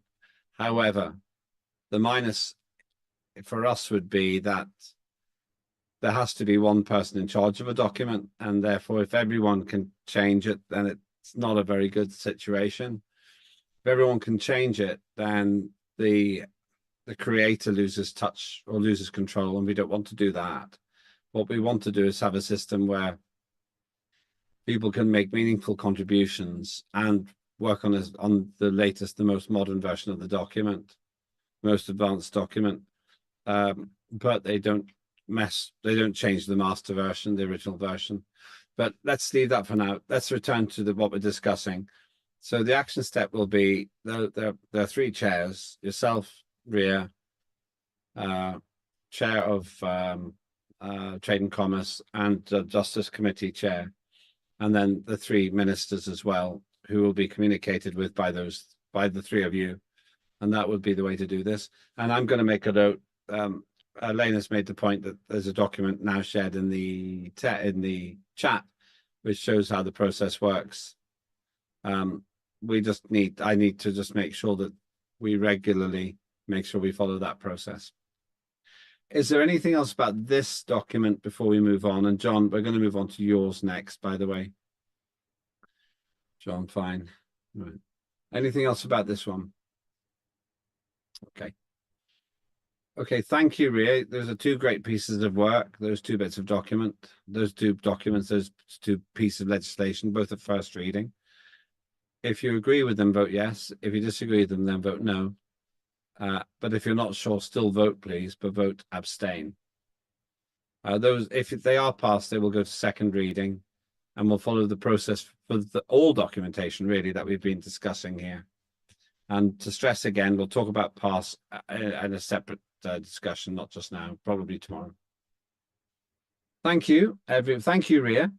for those two pieces of legislation. We're on schedule. My guess is that we will finish by 18:30 UTC. That's my guess. That's my guess. It could change. That's my best guess at the minute. We're waiting. Corna will join us later on. I don't think she's with us yet. So what I'd like to do is, oh, Corna is with us already. Corna, do you want to do yours now, or do you want to do yours later? I think maybe I should now, seeing, as it is quite a lengthy thing. Yeah. Would that be okay? Okay, that's fine. John, sorry about that. I Is got that you all okay? excited. It's fine by With me. John? Yeah. Well, when John sits back like that, he's very relaxed. So I'm sure he's fine. Or he's either or he's hiding his disappointment very well. So thank you. This next one, let's set the scene then. We're moving now on to the next item in the agenda. It's a very big item, actually. It's the Youth and Education Act, and there's a lot to it. Now, we're not voting on it today because we are using the Foreign Affairs precedent, the way that act was operated, in order to get to the right place with this document. It's big. It might even become two documents, two acts in the end. I've spoken with Corna about this. For those who don't know, Corna is the chair of Youth and Education Committee, and it has done a lot since Corna started working on as chair. It's very impressive. This is a huge document, and we may be finished by 1600 UTC. If not, then, well, let's just see where we are. But after this item, then we'll have the government tower. It might be that we finish earlier. I don't know how much time, but we're aiming for the government tower at about 1600. If it gets into a really big conversation, we will take a break from this and we'll go to the government tower and come back. But I would prefer if in the next 90 minutes or so we do get through this. But let's just spend the time we need. We have to get this right. Okay, Corna, over to you. Well done. It's a huge document. I'm guessing you're going to share the screen. Yes, thank you very much, everyone. And in advance, I want to apologize. I am ill. I don't know if you can hear it. My neighbors are making a noise. This is why I look like a spaceman with my headset on. And I already had a very full day, so my energy levels is low. And like Lambert has mentioned, this is a lengthy document. With your permission, I will certain sections sort of give you an overview rather than read through everything. Yeah. So this initial section is essentially taking everything that we've done in the first reading and putting it together as the overview of the document. So section 1 is the preamble, where we say what our objectives are: to ensure universal access to quality education, irrespective of background, promoting inclusivity, eliminating barriers to learning. We would like to foster a sense of curiosity, exploration, and critical thinking amongst our Asgardian youth, to prepare them to embrace the challenges and opportunities of living and working in a space-based society. To develop skills, knowledge, and competencies necessary for active participation in the space industry, scientific research, technological advancements, and the exploration of outer space. This objective also includes to nurture the physical, mental, and emotional well-being of young Asgardians, to provide them with a supportive and safe educational environment that enhance their overall development. The objectives also include to instill in young Asgardians a sense of civic responsibility, ethical behavior, and environmental stewardship, ensuring the sustainable and responsible use of space resources for the benefit of present and future generations. Then promote cultural diversity, creativity, and the preservation of Asgardia's unique space heritage, fostering appreciation for our collective history, values, and aspirations. I just see now, please excuse me, of course in South Africa we use the UK spelling like we have in behavior, but I actually prepared the document to be American.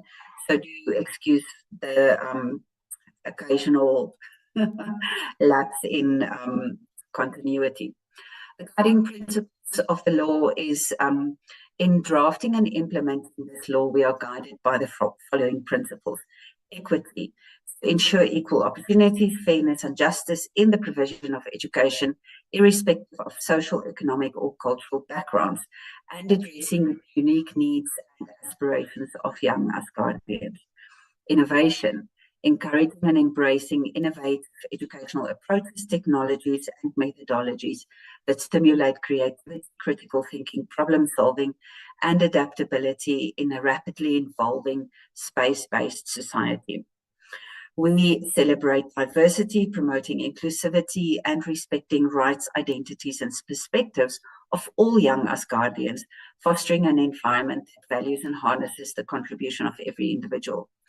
We would like to recognize that education is a lifelong journey, supporting continuous learning, professional development and personal growth for young Asgardians, enabling them to adapt and thrive in an ever-changing interstellar landscape. I just realized that I think this should actually include all Asgardians and not just the young Asgardians, but of course we are youth in education. But education is, of course, like I said, a lifelong journey for everyone, no matter your age. Then we would like to encourage collaboration amongst educational institutes, government bodies, space industry stakeholders, and the broader Asgardian community to create synergistic partnerships that enhance the quality, relevance, and impact of youth and education development. Sustainability is very important for all of us, so emphasizing sustainable practices, responsible use of resources, and environmental stewardship, ensuring the preservation of our space environment and enabling the flourishing of life beyond Earth. So with this law on youth and education, Asgardia affirms its unwavering commitment to nurturing the potential of our young citizens, empowering them to explore new frontiers and forging a future where the bonds of knowledge and human endeavor extend far beyond the limit of our home planet. I see there are comments in the chat. Lambert, would you like me to stop and handle the comments, or shall we just carry on?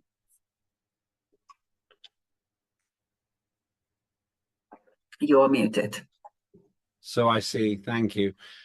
Maybe that makes sense if we just, right, basically I'm thinking, okay, in terms of the big picture, I think it might make sense to take comments now, and then we'll go through this. Prime Minister wants to make a comment, so does Jakob. Lena, then Jakob. Yeah, thank you for this idea, because I was already taking notes. I know it's a very big document. I read it all. So I will use the cases, the paragraphs from this chapter to make a general comment applicable to this document and in general, again, to the development of legislative documents. So we are aiming to having legal documents which are enacted to be very crisp and very down to the point. And it's already been mentioned today by John that we always reference the Constitution and the other applicable laws. So, for example, when the equality and the inclusivity and all that is mentioned, it simply is referencing the Declaration of Unity, which is, for publication purposes, is Chapter 1 of the Constitution, but it's a separate document. So, on the one hand, it's a correct statement. On the other hand, when we talk about legal document, it's enough to say that we reference specifically Declaration of Unity and such paragraphs of the Constitution. Then when we talk, and again, I'm not very good in listening and reading, but I noted it all to myself when I was reading it myself. For example, when we talk about the areas of cooperation between various ministries, between various disciplines, it's totally correct. But for me, it's 2 steps below a legislation.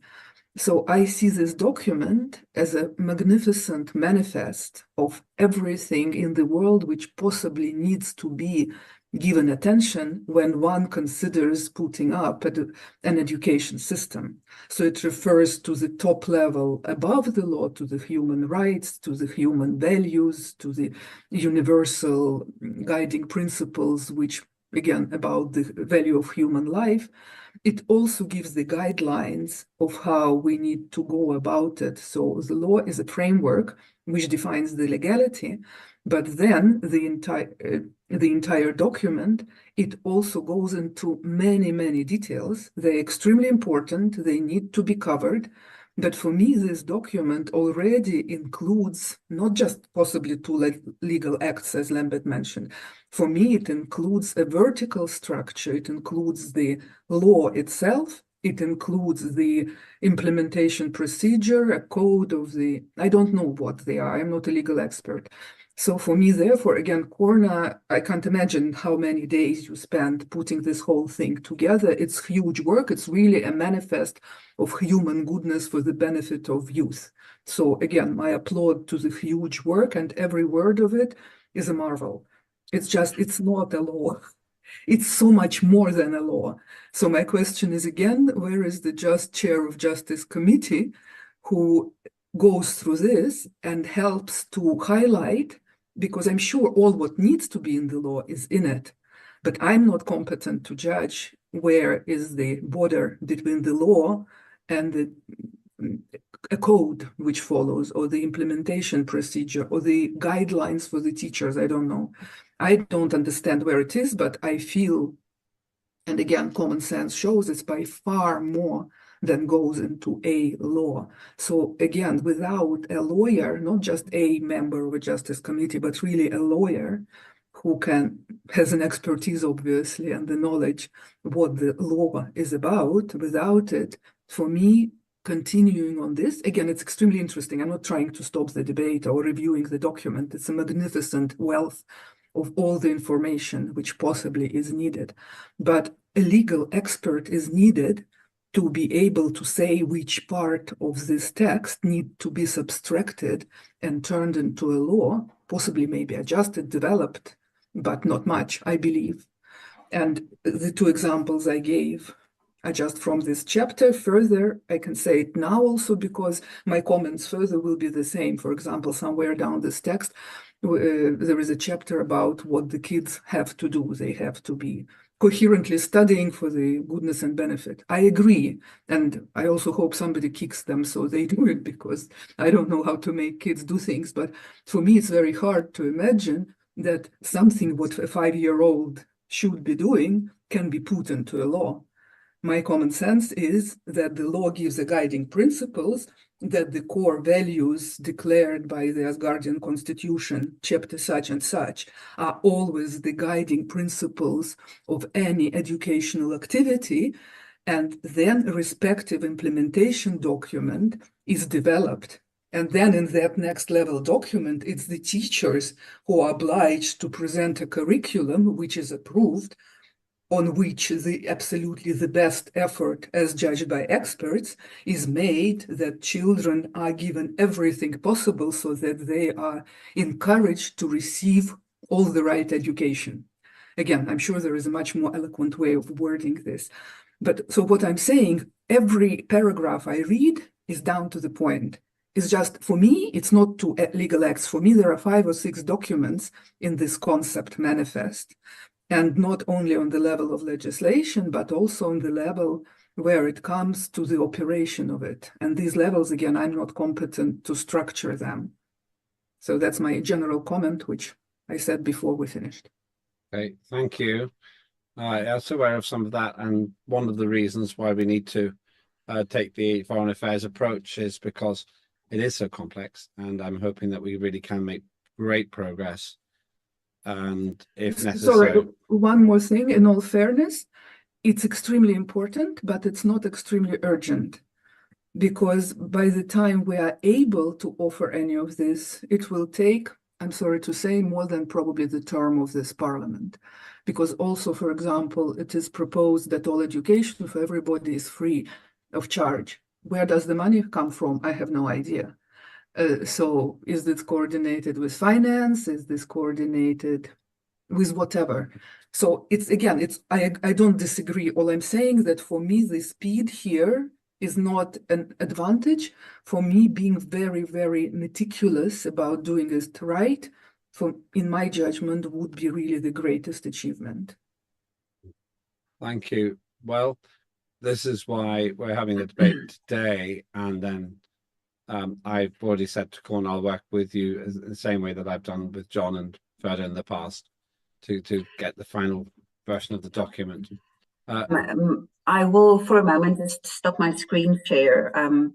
When I started putting together this law, I realized that from the point of youth and education, which Asgardia has combined in our committee, I have looked at various education laws. I remember Ariadne kindly forwarded me one.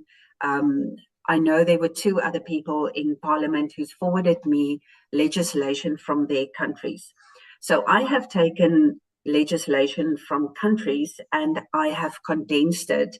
So the laws that I have looked at in South Africa is more voluminous than what I have. My document is only 133, only 33 pages in double spacing. Legal documents in South Africa, I don't know who of you studied law, but you have literally got files this big, that goes about one thing. So, I was actually thinking this is still not comprehensive enough, because of course, if you are writing law, you have to make sure to cover all the bases. But look, I completely agree. And we did follow the outline where we have submitted it to the Justice Committee. They have given their comments and they have sent it back to us.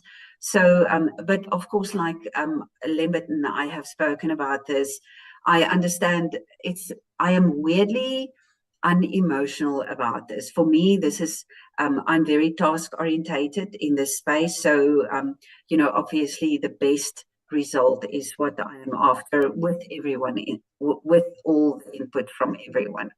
So thank you very much for all the comments. And yes, of course, it is a work in progress.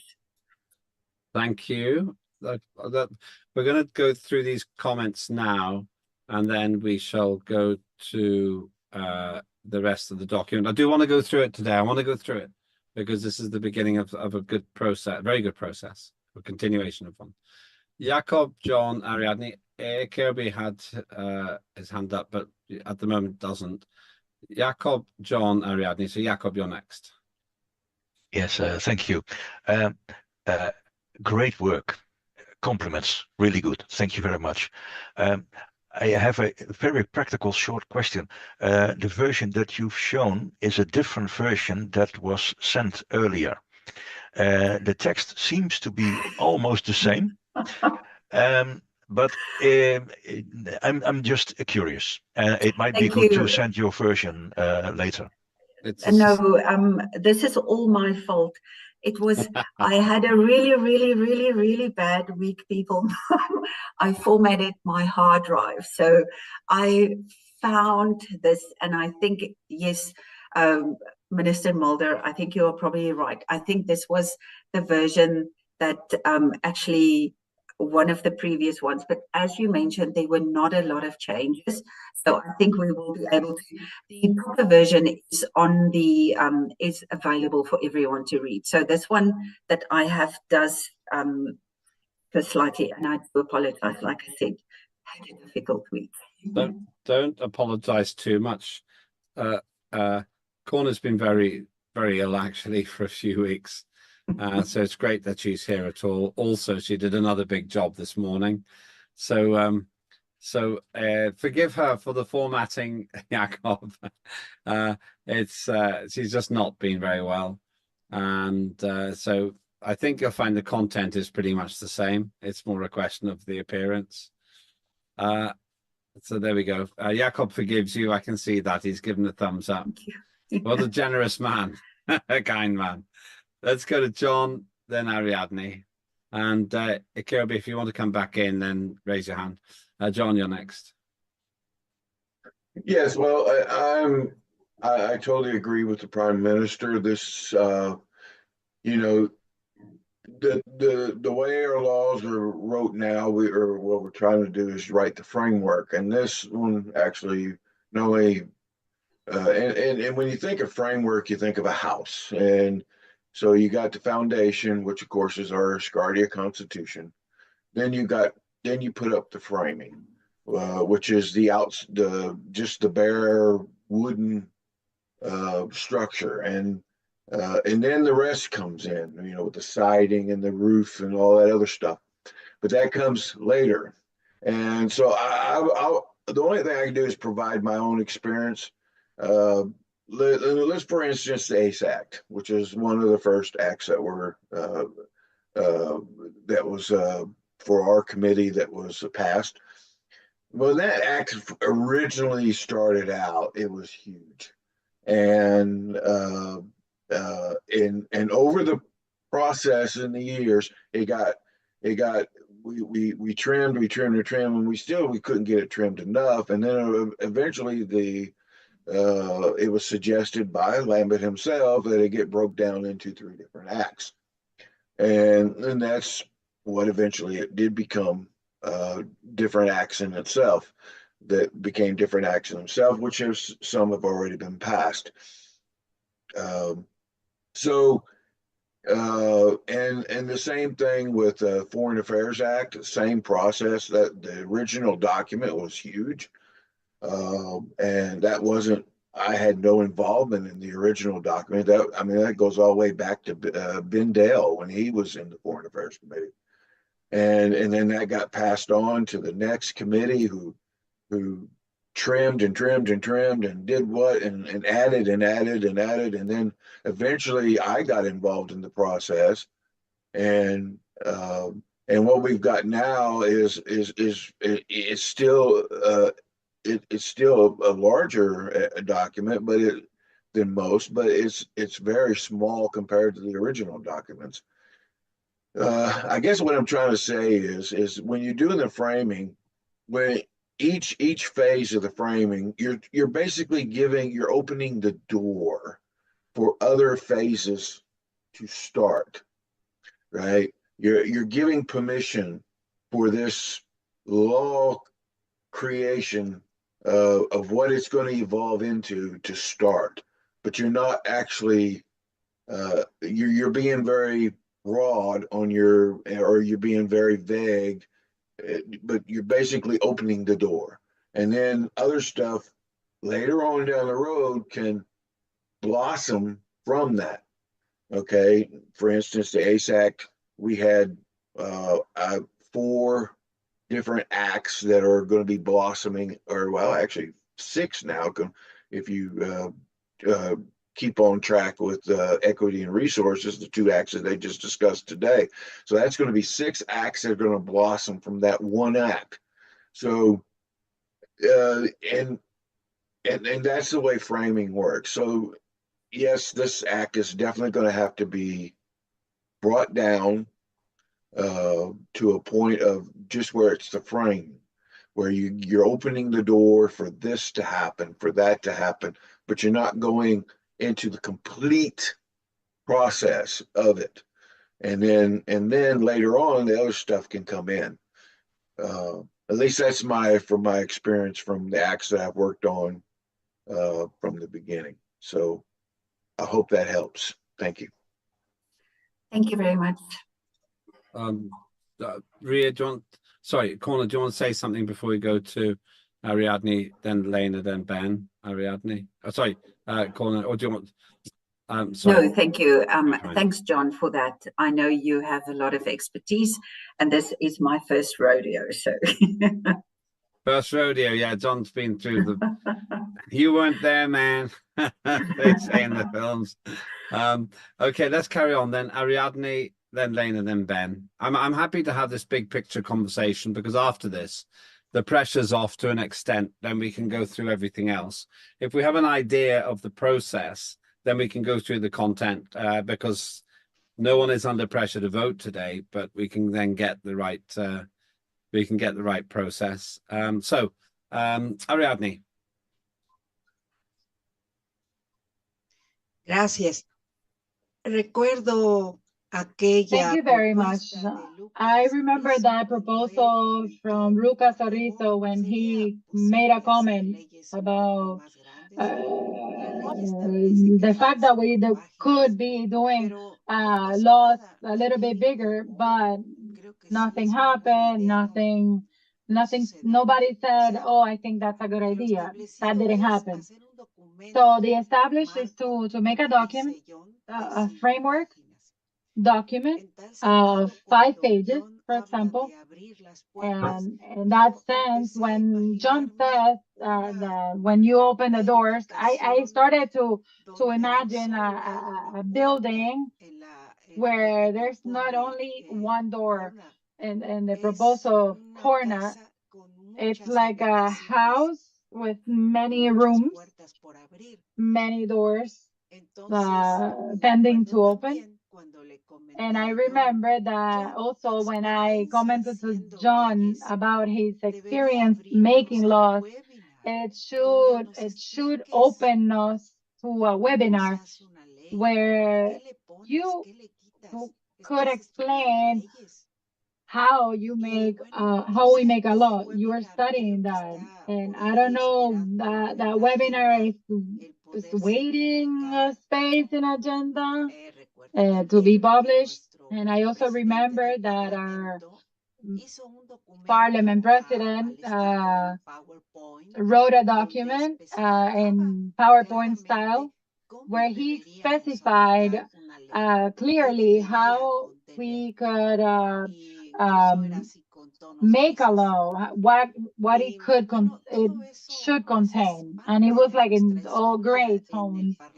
And that makes our history in the Parliament of Asgardia, the roads that we have traveled, and sometimes we have been deaf to some ideas, and sometimes we have been open to listen to them.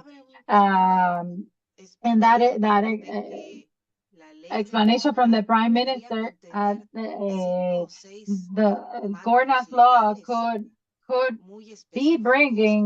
have 4 or 5 or 5 or 6 legal frames. Like John commented, we could separate it. A law could be like 5 proposals of judicial framework. That's my observation. I don't know what you guys think. Well, it's consistent with Thank you. Thank you. It's just consistent with what we're saying. I think we're all more or less agreeing with the sensible approach being offered here. I don't need to add much at the minute. Lena, then Ben. Lena. I wanted to thank John for this reminiscing. I actually did not think of that at all when I was giving my feedback on the current subject, but indeed, John, that brings memories of years back. And I want to say that we have gone a long way, because also I'm sure John would agree at the time, which was probably 4 years ago, the fact that this first Trade and Commerce Act wasn't going through smoothly, it was causing a lot of emotion and anxiety and misunderstandings.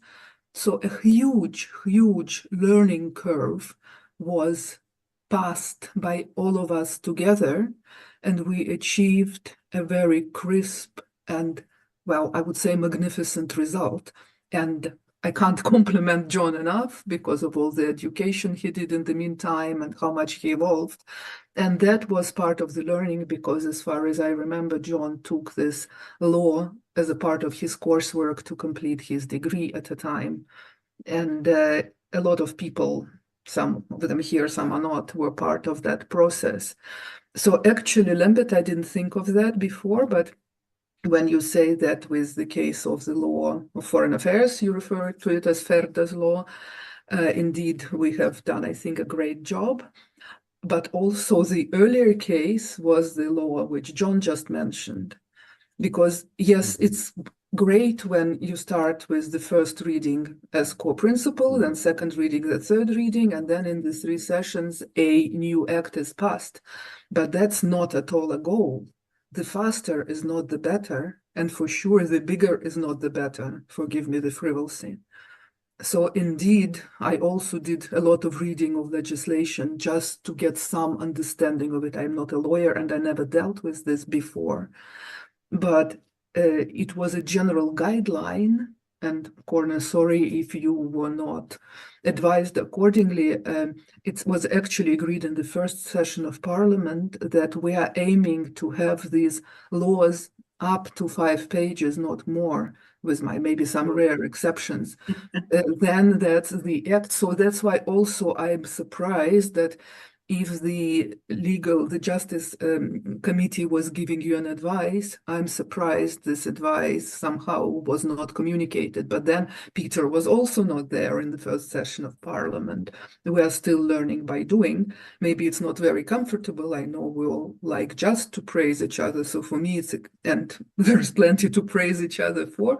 But for me, it's very important that we clearly differentiate that the work people are doing is extraordinary and very motivating and clearly shows 100% commitment and enthusiasm. And all of us, starting with myself, who never worked in politics before, are learning by doing and doing our best. So everything which I'm saying, which might sound as a critique, once again, I would like to emphasize, it's only a suggestion how to improve things in line what any way we have defined and experienced. I can't praise enough the authors of the documents who are presenting their work. Thank you, Lena. Yes, this is actually, I often say we're still learning, and Furder's law, as we call it, was a good example of how we actually created a more sophisticated approach. Ben. Thank you very much, Chair. Correct me if I'm wrong, but there's no voting on this law currently in this session. Not today, and not in this session, no. Okay, then obviously the document that was presented is more of a manifest, and what I find very encouraging with this, the same as with FIRDA, the same as with the original law of the trade and commerce, is we've got a very good idea of where we are heading, because we are getting a lot more information from an expert, because Corona is an expert in this field. You know, we are fortunate when we can have an expert in this field also put together a law for us. So I come from an adult education background, 16 years in adult education, and a lot of what I read here resonates with me, and I'm happy to see where the end goal is going to be. Yes, I understand. To put it into a law, there's a lot of cutting that needs to take place. A lot of it needs to go into procedures and not so much into the law itself, but into regulations and procedures and those types of things. But it's exciting to see what's going to be the final product at the end of the day. So I want to congratulate Corna on that, because it really resonates. And I've been looking forward to this. And I told her before, I was looking forward to this because I know what she can do. And I believe that this is very important. The fact that our youth is our future. And like Lena said, it's not important now, but it's very important that we get it right. Because this is one point where we can't get it wrong. If we look at what's happening in the world now, where the education systems have failed the countries and the future leadership of those countries, it's correct that we need to get it right. And the fact that we've all got a very good idea of where we're heading with this law, even though we're going to strip a lot of it out and put it into other areas, it's very good for me. I like it. Thank you very much, Corna. I really need to congratulate you on this. I know that for you this is easy, but for somebody like me, it brings back memories. There's a lot of stuff that you forget over time, and you're highlighting that as things that need to be addressed. So congratulations on this. Thank you. I think those are the comments at this stage. Corner, back to So, you. considering that this is a debate, I would like to query the validity of a 5-page document as a law. I'm just saying, you know, so the modules that I teach, we teach our students the Children's Act, the law of education. Of course, we have got at least 7 different acts that we teach our students. So I am familiar with a lot of laws, and I tell you, there are not many of them. I cannot think of one. We have guidelines, which is not laws, you know, that, that's in the 20, 30 pages, and that's a small document. That is a small document.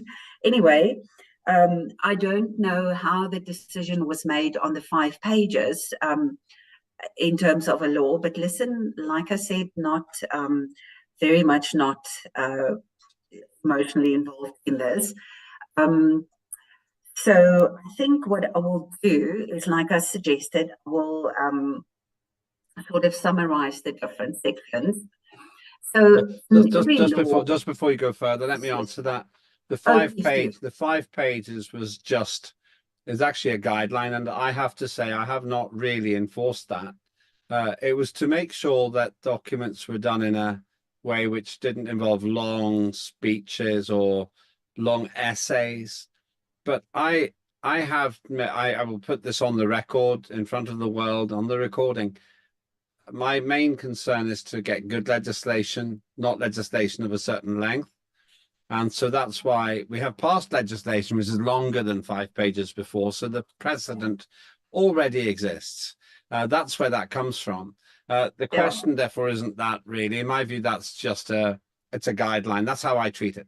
So don't worry about that. I'm interested, though, in, as we go through now, looking at what should be in the document. And for that, we need to go through everything that you're about to do. One last point, which is, once again, I think I'm encouraged that everyone sees the benefit of this piece of work.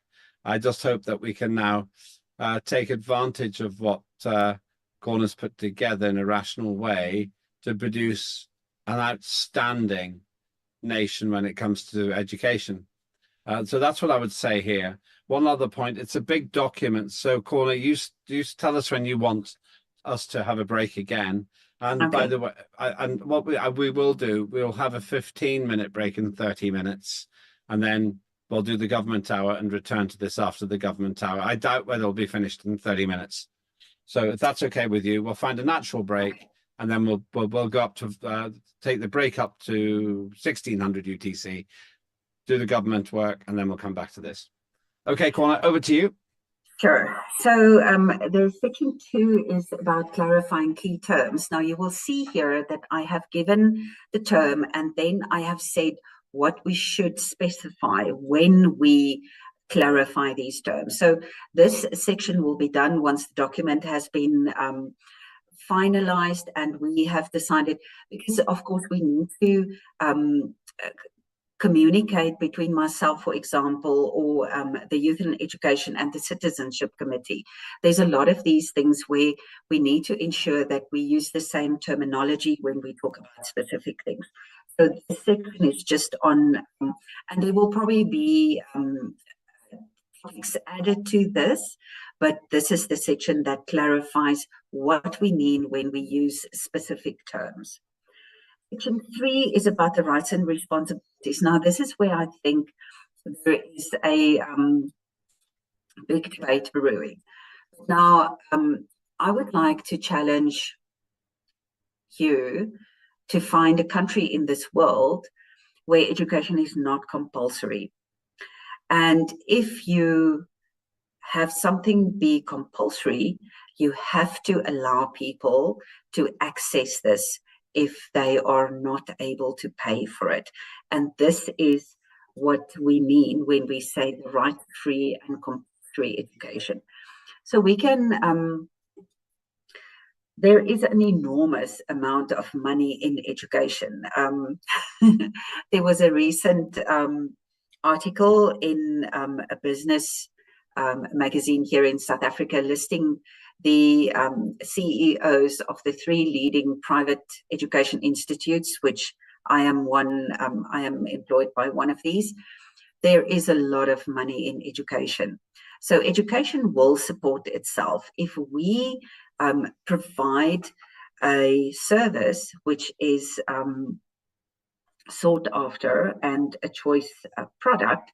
We will be able to allow free access to people who cannot afford it.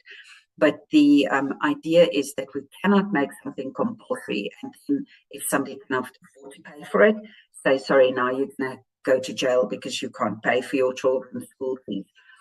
So we talk about this, then we talk about non-discrimination, accessibility. We've got our objectives. Specific thing that I think where this law differs from regular laws on education is that we are very much, we need to, as a space nation, as a cosmopolitan-based organization that allows everyone and welcomes everyone as part of us, there can be no discrimination. There can be no difference. There can be no other. And this is what the a major part of our objectives. The other thing, of course, we will be space-based, which means that we have to focus our curriculum on relevant subjects. They will be all subjects, but we need to ensure that we are looking at space sciences, space exploration, space technology, etc., etc. Participation, meaning that the youth can actually have say in what is happening to them. And we have spoken about the sort of a youth parliament, but this is a different topic. So mechanisms should be established to ensure meaningful youth participation in educational institutions and policy making. Non-discrimination, right to health and safety, right to privacy. Privacy, of course, is a big thing, and especially since the mode of delivery of education in a space nation will more than likely be online, privacy concerns is so much more. Then, of course, with rights comes responsibilities. So the youth will have a commitment to actually engage in their education. There's respect for others, active participation, responsible use of resources. Remember, we said we encourage sustainability, and civic engagement. Very often, we are brought up without an idea that, you know, for example, voting is a right, but it is also a privilege, and therefore it is a responsibility. So understanding your civic responsibility will be part of the guidelines of the Youth and Education Law. So this section 4, goes about the structure. So we are talking about primary, secondary, tertiary, the types of institutes that we plan and will support, and the governance and administration of these systems. Now, unfortunately, this is necessary. This, again, will have to be done in combination with, for example, commerce, because there's lots of money to be made, administration, etc. So this is what section 3, this specific section 4 is about. Then access and equity. Disability is not just visible. So we need to ensure that our education legalize non-discrimination and ensuring access. I know that many years ago, United Nations declared internet access as a human right. Now, something like this is a foreign concept for people who live in Africa. In some rural areas in South Africa, there isn't internet access on a regular basis. These kinds of things is what this specific section of the law goes about. In order to have people, because we are all, it's natural to be judgmental. It is natural to be part of a group, and when you are part of a group, there is the other. So there will be equity programs, there will be inclusive programs. This is not just you can and you can't, it is we, and how do we create that we.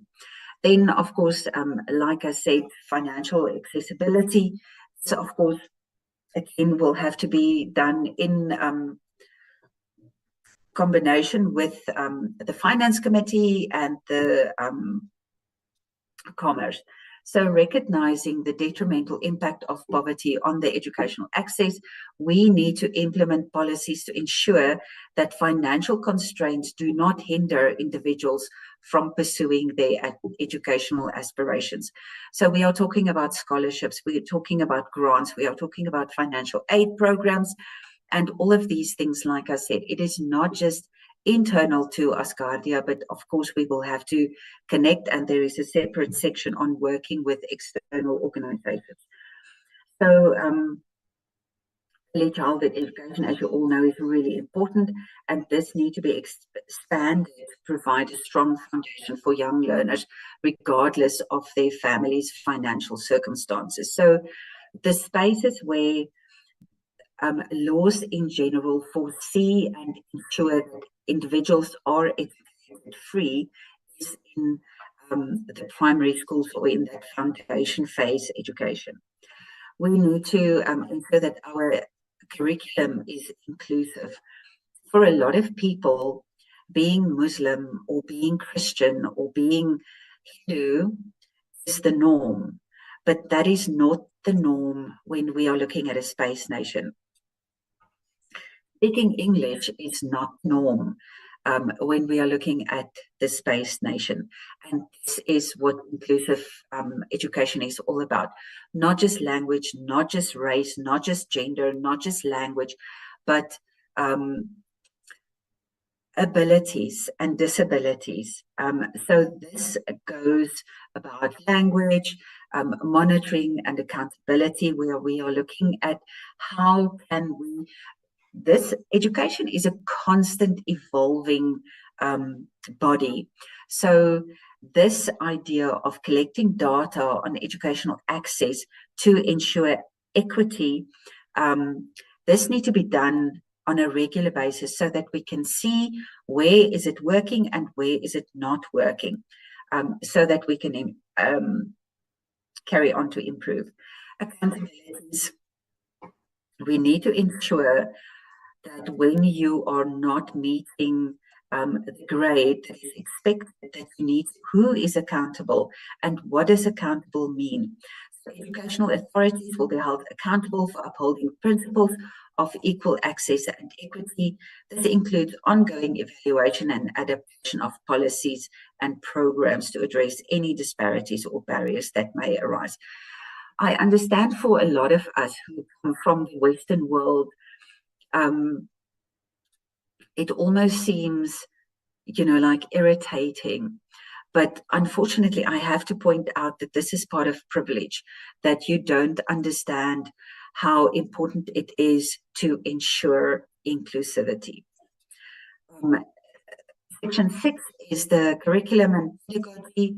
This is where I have spoken specifically around where we need to look at, obviously, we are going to be a spacefaring nation. So yes, our laws will change, but apart from that, at the moment, we are spread all over the world. So we are going to have have a very digitally literate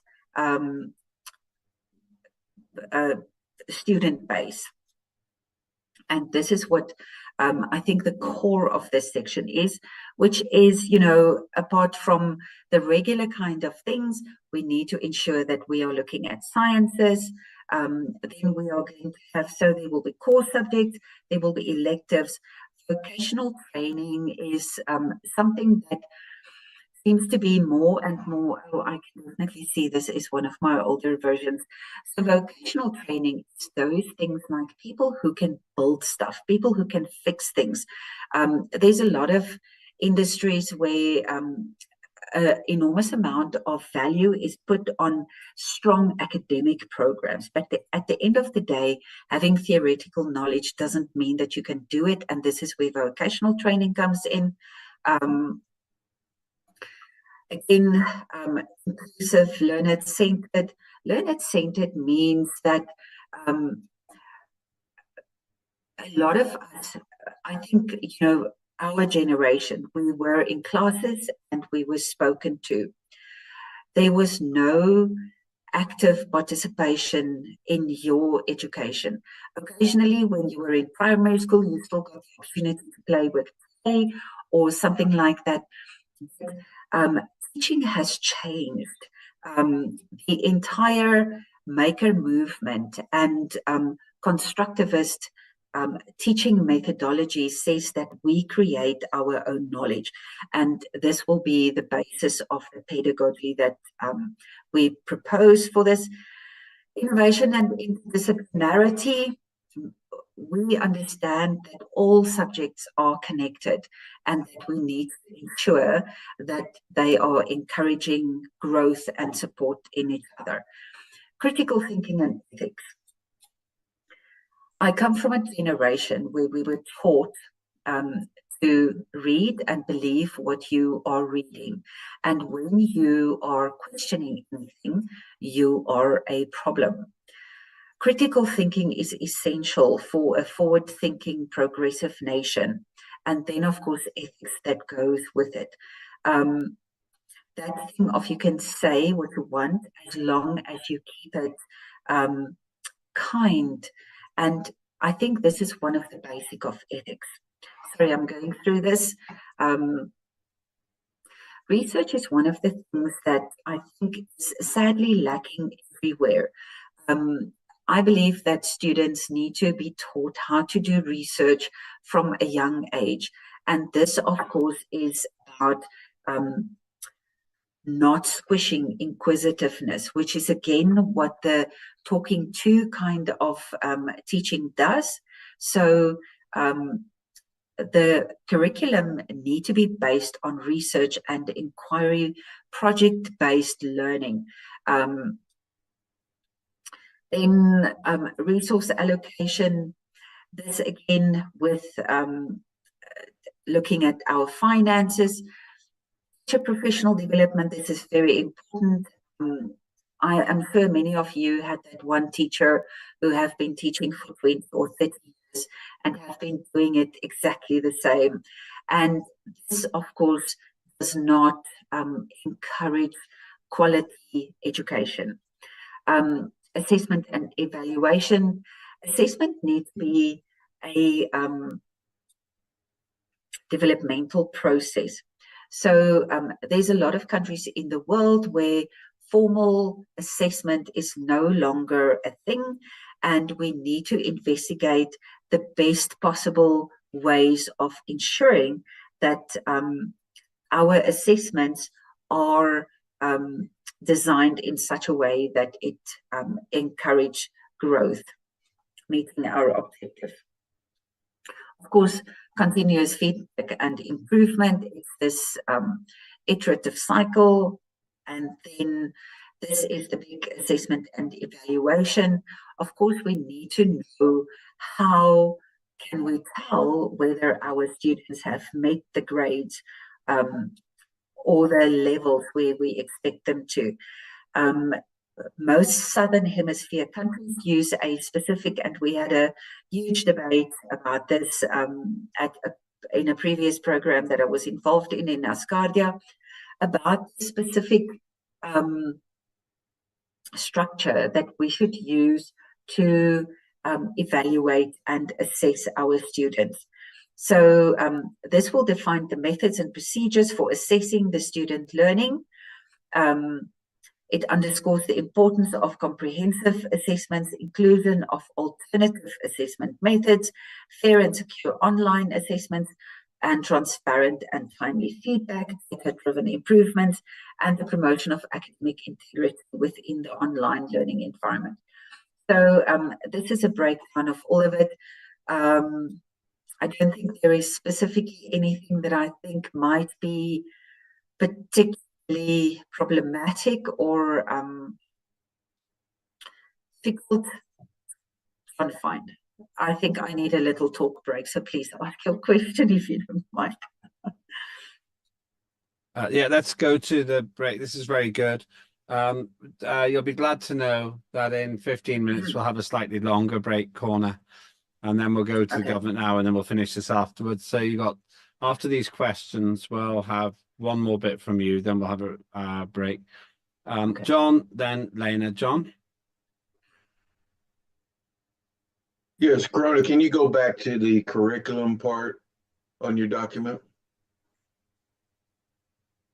This one or the previous one? Yeah, where it says curriculum. Yeah. Yeah, curriculum and pay. That word's too big for me. Pedagogy. It means teaching the way of teaching. Okay, wait.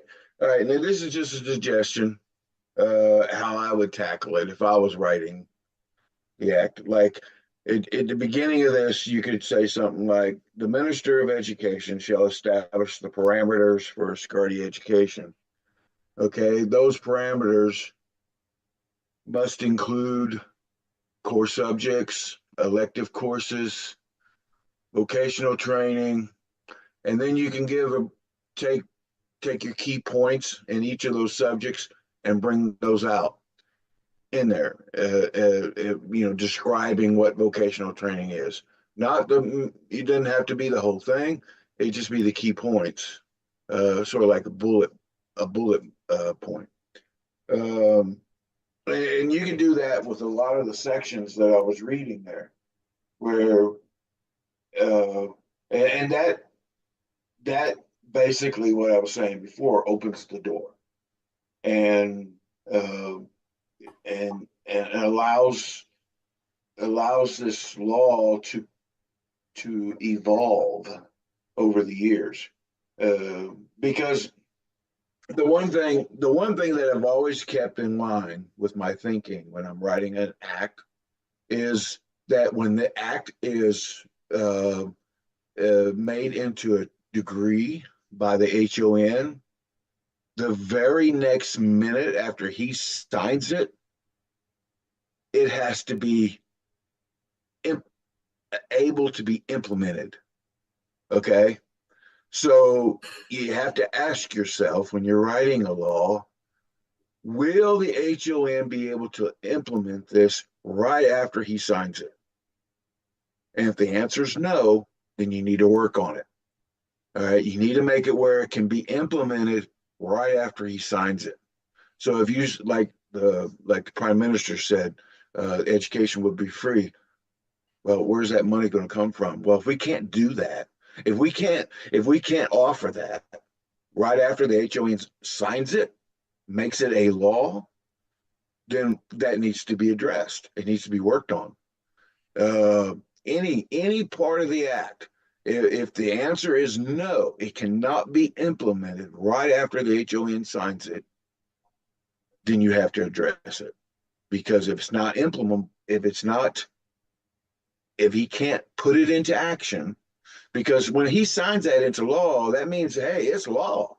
It's the law of the land. It's what Asgardia is saying is law. And so I know that's just suggestion. Thank you. I understand. Thank you very much. That's a very nice benchmark. Let's go to Lena next. Lena? Yeah, one thing I would ask Courtney, if you please stop sharing, because I want to share it and we can't do it at the same time. It stops me. Stop sharing for a minute, please. Yeah. Yeah, and before I share, I will now you can, sorry, I'm slow with these things. Sure. I'm just like a broken record. I'm sharing the Declaration of Unity. Before I speak about that, I would like to comment on what John said. Again, it's my common sense against John's common sense.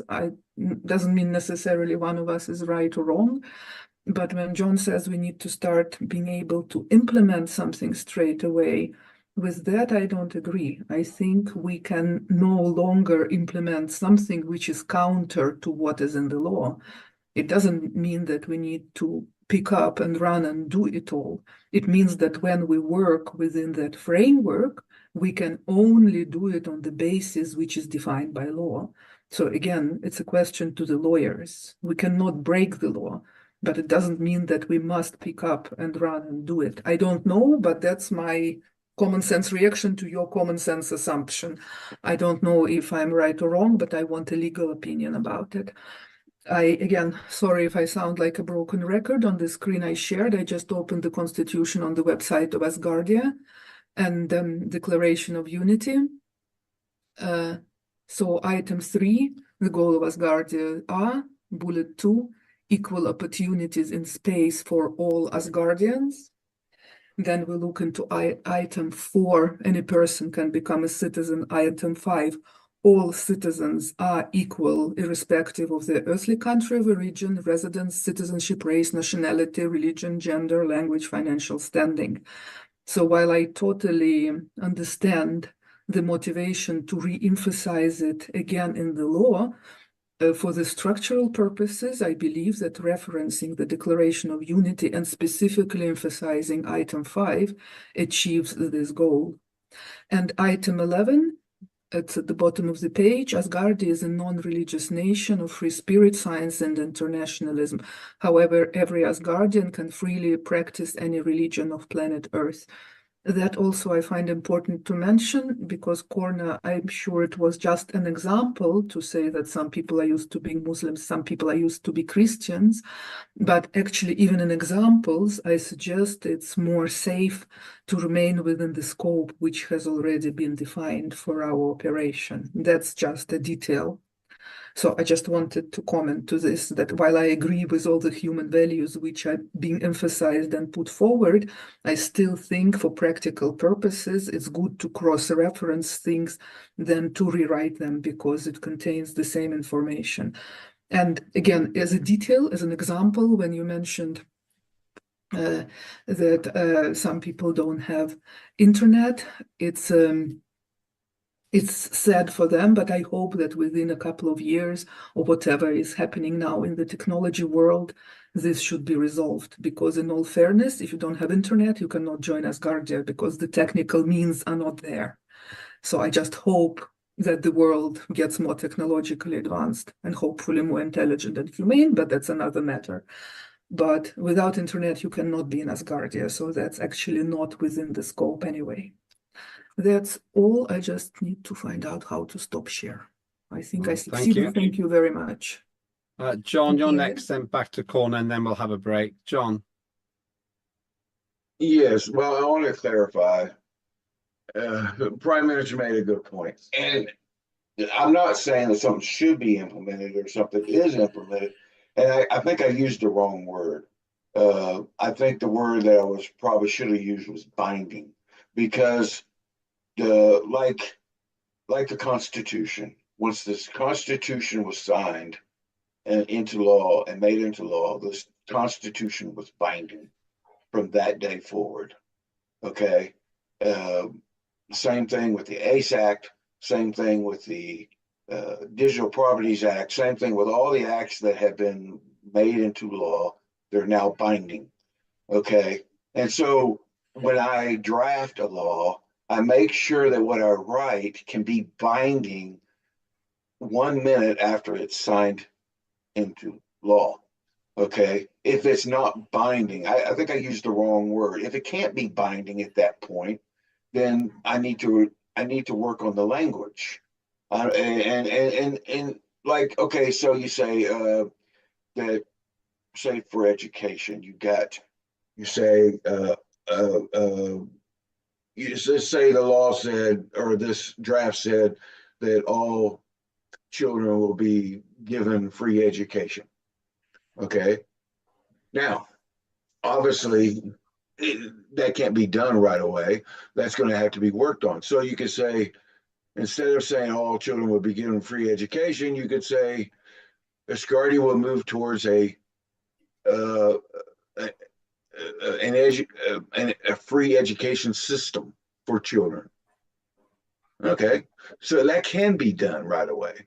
Okay, then because that'll evolve, and I think that's what I'm trying to say here. And I'm not binding is probably a more appropriate word than implemented. So, and that's when I look at it, I look to see, okay, can this be applicable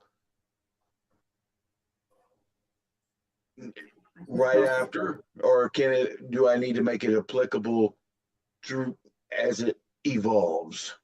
John, and if I need it applicable as it evolves, then I write it that way. If I need it applicable right after it's signed into a decree, then I make it that way. I think that's what. Thanks, John. I can answer this one. The answer to what you said, what Lena said, is this: it doesn't have to be implemented straight away. It's just how it's going to be implemented is binding once the legislation is passed. It's a slightly different thing. So, right. It doesn't. That's what I'm saying. How it's going to be implemented. Yeah, it's how, not when. Really, is the point. Yeah. Unless it says this must be implemented by such and such a date, it just says when it's done, this is how it's done. So right, that's the point. And that's what I'm getting at. You've got to get that how done down pat. Yeah. Okay, thank you. I'm going to go to Lena, then Corner, then we'll take a break. Thank you, Lambert. So again, for me, how is the next level document? There is an implementation guideline or whatever. That was my whole point, that the documents need to be correctly split into the level of governance. So the Constitution defines the scope of the laws. The laws give more detail to the areas which are relevant for the operation of the nations. And then the next level, be it codes, guidelines, operational procedures, they answer the question how. But for me, actually, the point is that when the law is signed by the head of nation, it defines the scope within which it will operate whenever. So you brought as an example free or best effort free for everybody.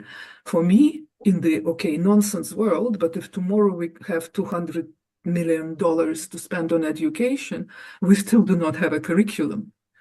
So for me, actually, the curriculum is equally important as the method of delivering. So free or not free is part of how, but actually to say that we give it for free or we give it for a fee, we still need to have something to be proud of giving and be sure that it's a worthy education. So for me, it's all wonderful and interesting and mind stimulating as a debate, but it goes into so much detail that it's far beyond the scope again of the legislation. And for me, this illustrates that we again need to split it into applicable levels. Thank you. I do think, though, there's curriculum, but there's also the principal questions which Corner is raising and raised well. These are the things that we will continue discussing. So much so it might be that we have an ALF, an Asgardia legislative fund just about this document, in fact, because it's such a big part of the culture of our society, which let's recognize is one of the most educated societies in the world, because there is even a condition of educational achievement before you get to be in the Parliament.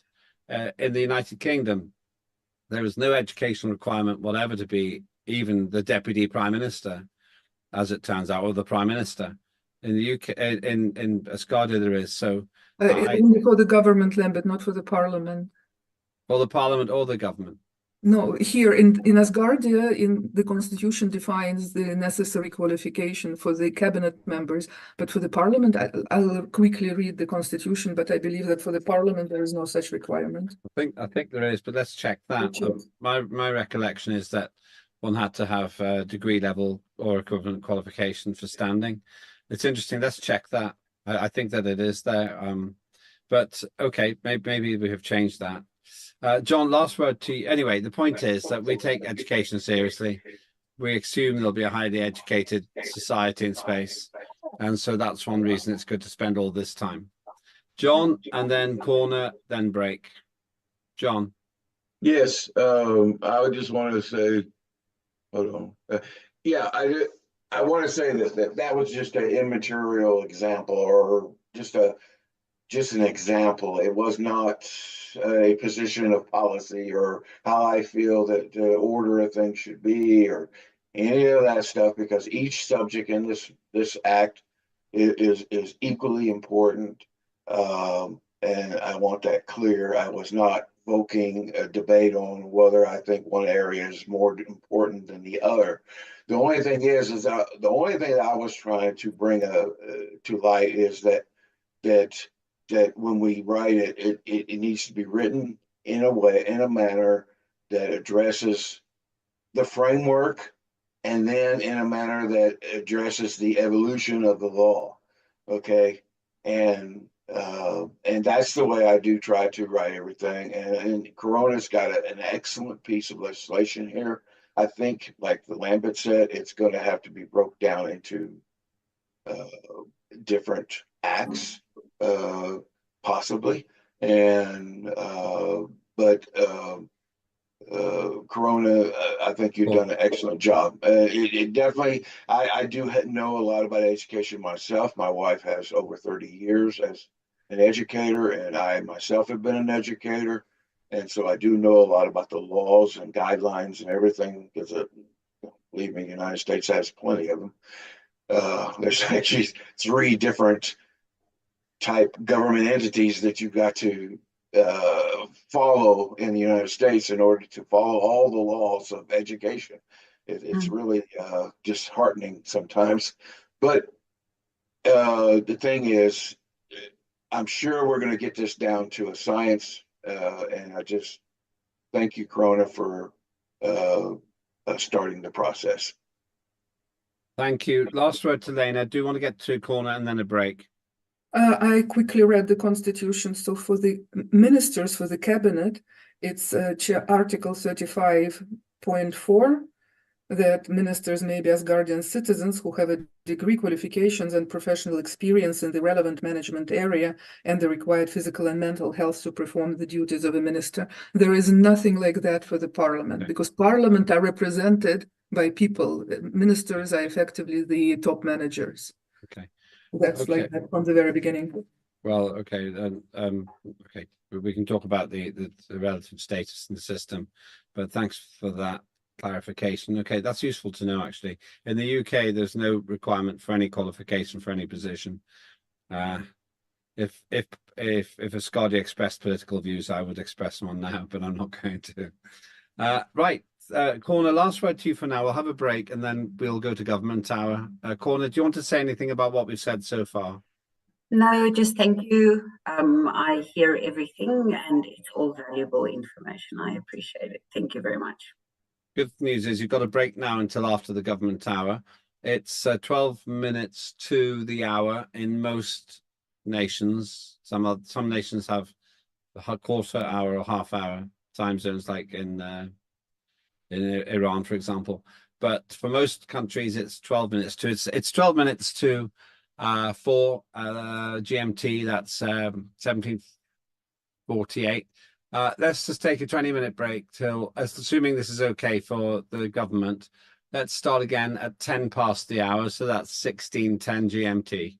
That's great. We'll take a 20-minute break. I'll be here as always. I'll put the screen on, but stay live. If you've just joined us, this is the digital sitting of Parliament of Asgardia. We're discussing legislation. Coming up next, we're doing all the government interaction, which will begin in about 22 minutes. at 10 past 4 GMT, and then we'll continue with that. Then we'll have another short break after the government hour, and then we'll complete our legislative work. We're halfway through one, and we have 2 more after that. Okay, good. We'll see you all in about 20 minutes. But don't go anywhere. You can still stay here. And I'll see you shortly. I will be able to hear you. I will hear you, so call if you need me. I'm physically here.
Welcome back, everyone.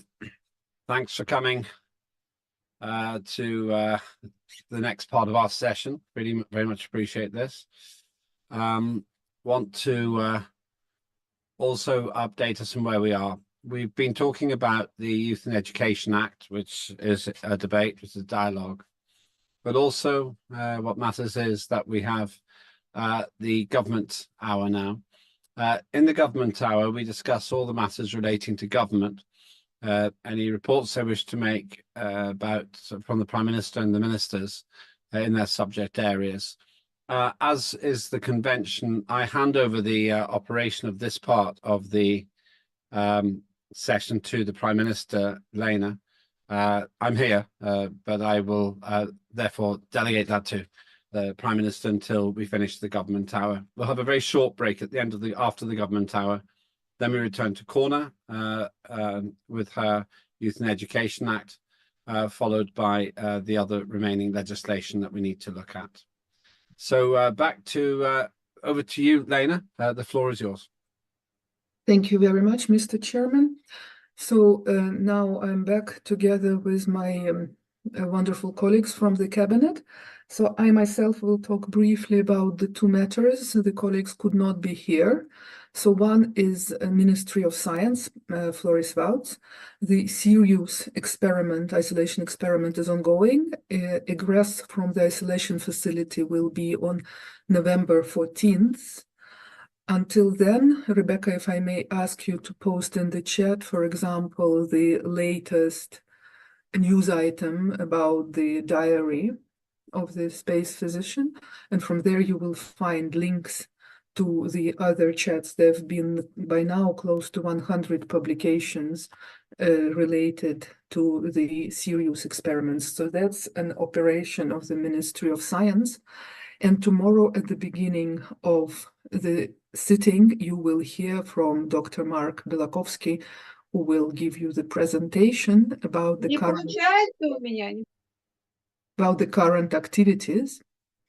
And this is the last time we will be hearing from him while the crew is still in isolation. So the crew will get out by the time you have your next sitting. So then we hopefully hear from him about how well they are doing in recovery. So of course, after 1 year in isolation, it's a major job to reintegrate into the regular life.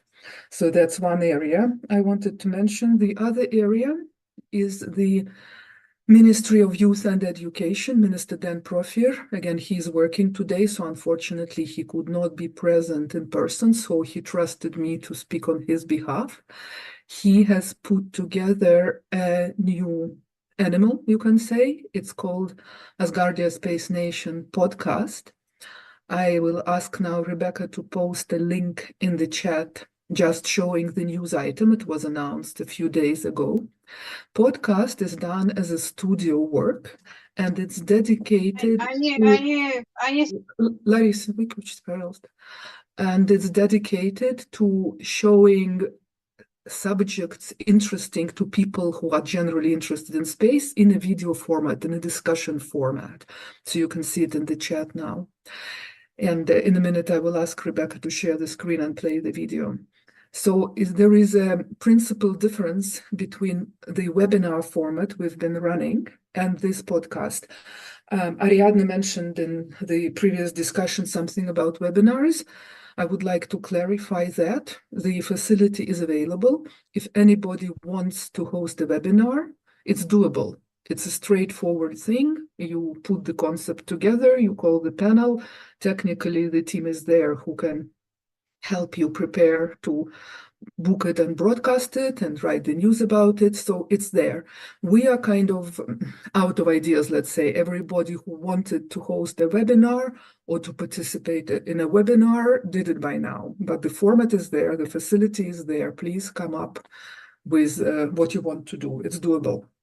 And there we were also doing things to discuss details about Asgardia itself. The principal difference between the webinar format and the podcast is that podcast, in a way, it's like a room magazine.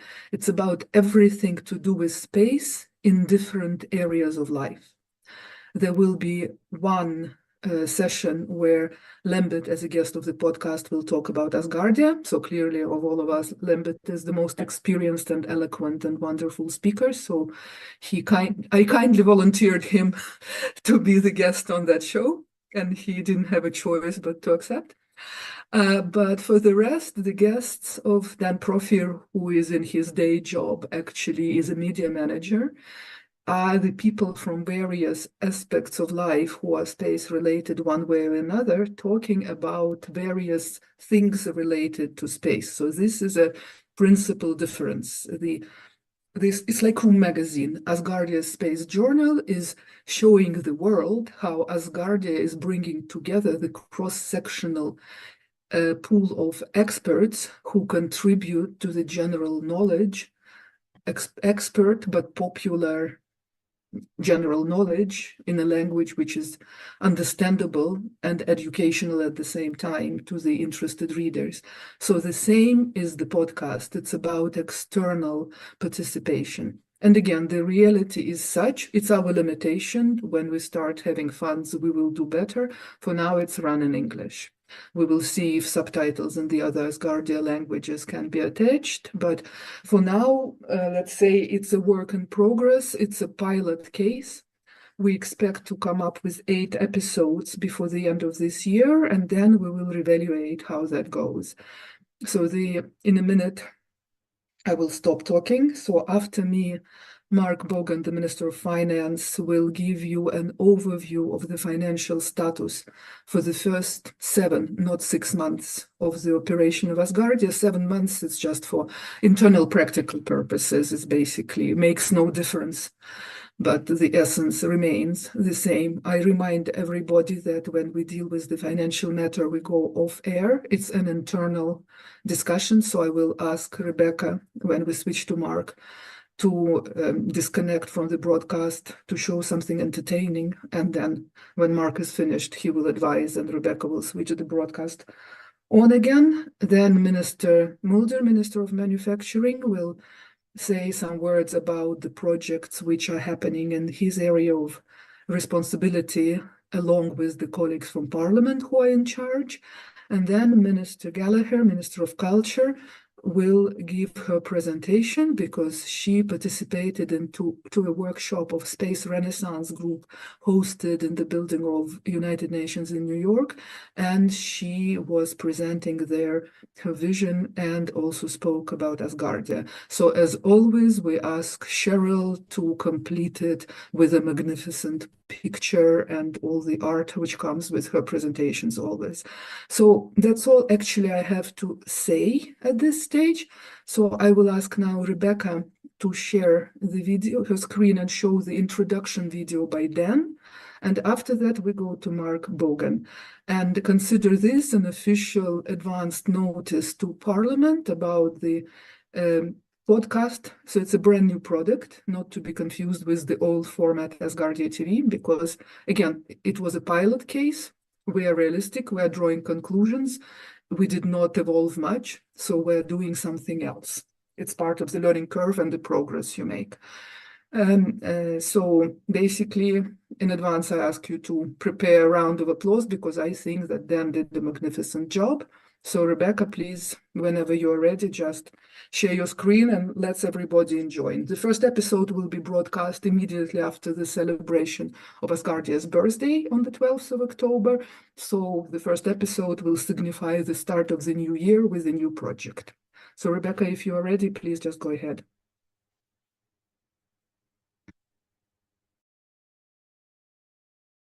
With audio.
No worries. It's a short video, but it's worth it. Let's just replay. No problem. You turn the volume up as well, please, if you can.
Thank you, Rebecca. So you can kill your screen sharing.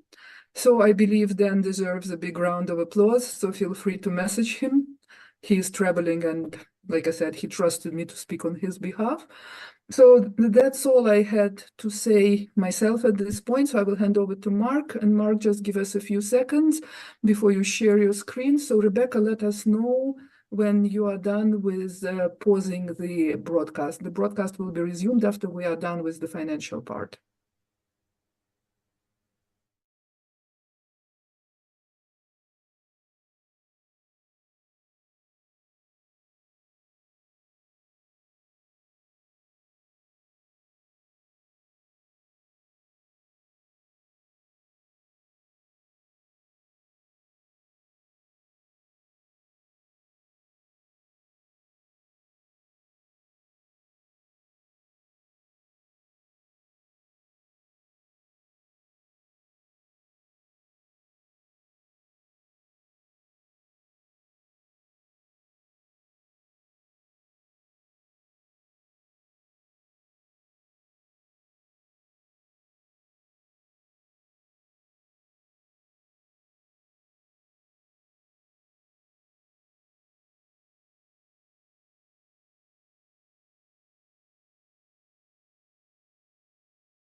the broadcast. And I would like then to reiterate, thank you, Rebecca. I would like to reiterate for those who see us again, we just had a financial overview. It's a confidential internal matter, so we had to do it in a closed session. But also the parliamentarian Ariadne Gallardo and Minister Dandel have given comments. So I would like to summarize briefly what Ben said, because it applies to everybody.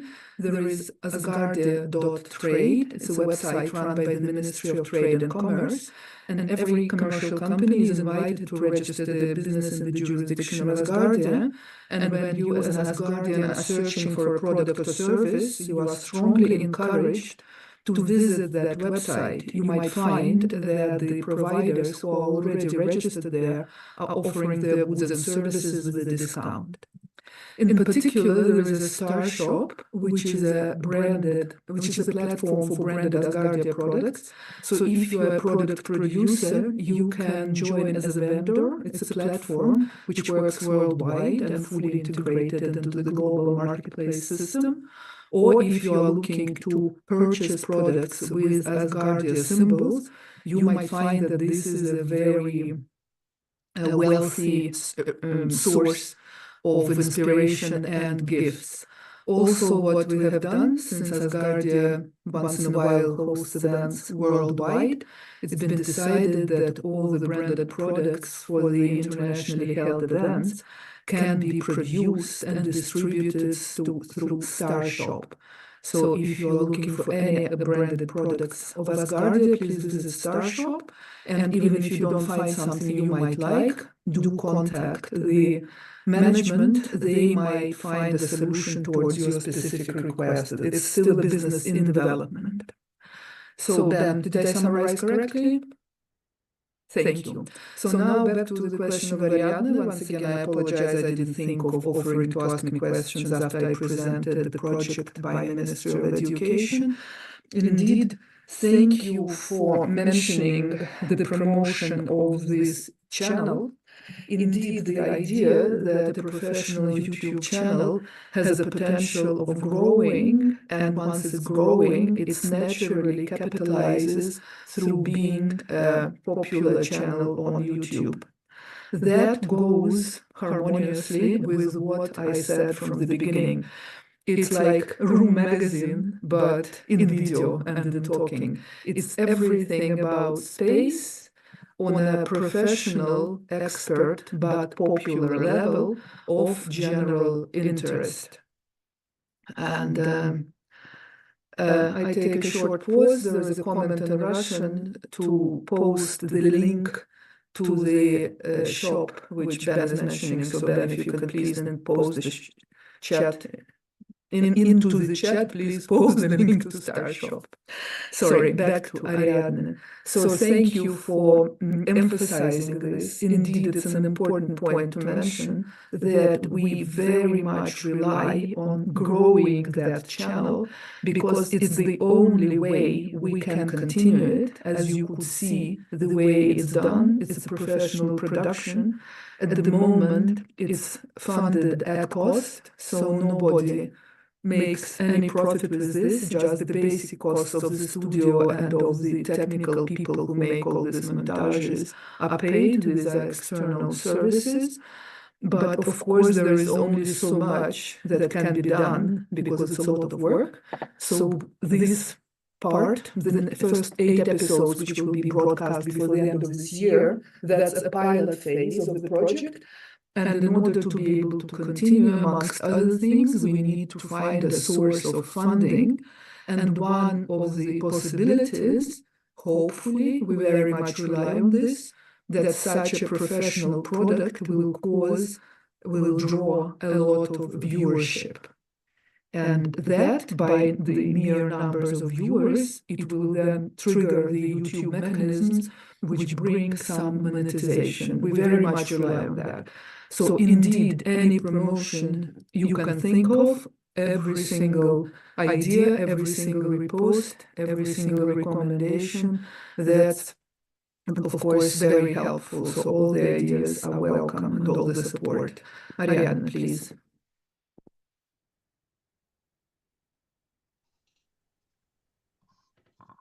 Muchas gracias. Les he compartido algo acerca de Thank you very much. I have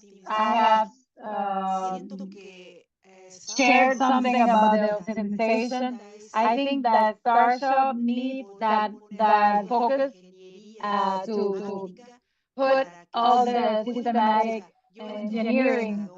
For example, I go to a search bar, I look for a product, and the first thing that I find is Amazon, for example. And inside Amazon, there are many companies that are offering that product. But if I find Starship, I put it viral, I put it visible. At some point in the global search, they put tops of what we would like to find, and it's what we would like to find in the place that we need it. Another thing that's happening is to share the vitality of Starship.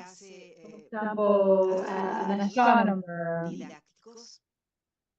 This person does the didactic list or like umbrellas. Instead of seeing the black, the cover, you see the celestial bodies, the stars, the location. I told that person, please communicate with Starship. This product should be there. And he told me, I think that it's going to cost a lot. And I told him that I helped him, but nothing happened. It was like a conversation that, yes, I was really interested. Obviously, Asgardia is my love, and I'm passionate about Asgardia, and we try to put everything, Asgardia, above anything else, but we not only need Carol Lockhart, people like Carol, but other people that are like passionate and talking about the interest of people and the sentiments with Asgardia.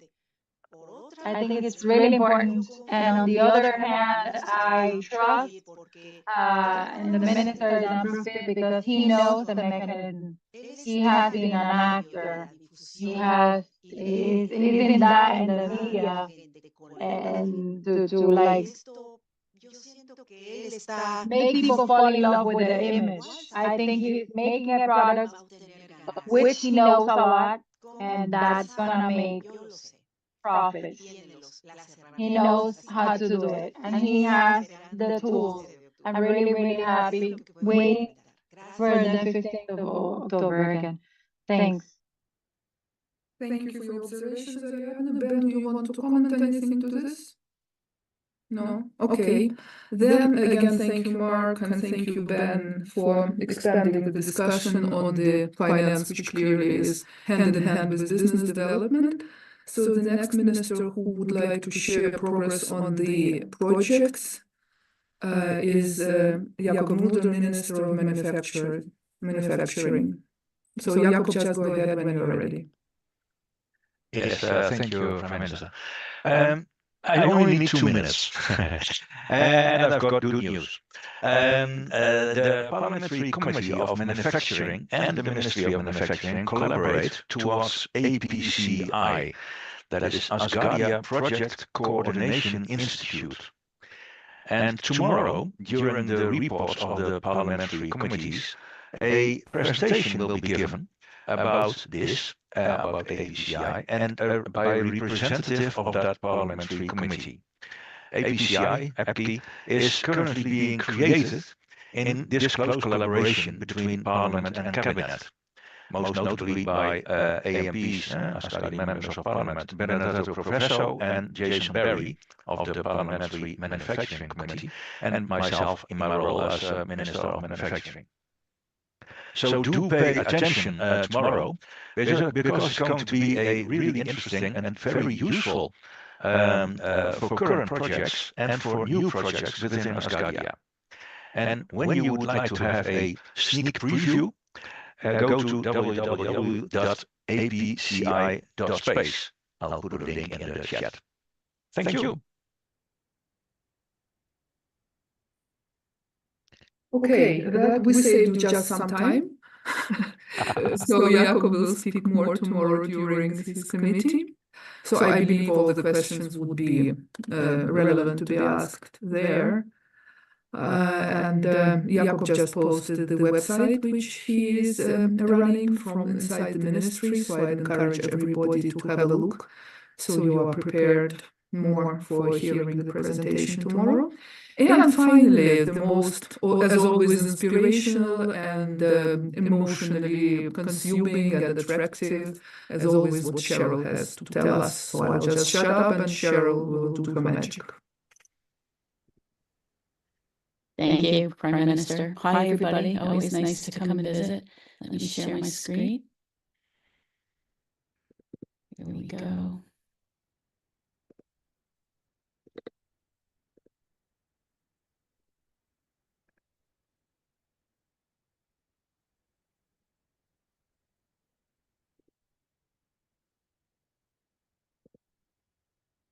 And without further ado. Greetings, everyone. So happy to be here with you again today with excellent news to report.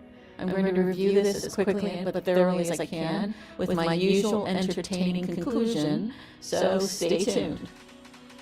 As you may know, I was recently invited to the United Nations in New York to present at a symposium hosted by Space Renaissance International, actively advocating for the United Nations' 18th Sustainable Development Goal to be access to space for all and beyond, alongside many other space initiatives and supporters of the Space 18th SDG movement, including Asgardia.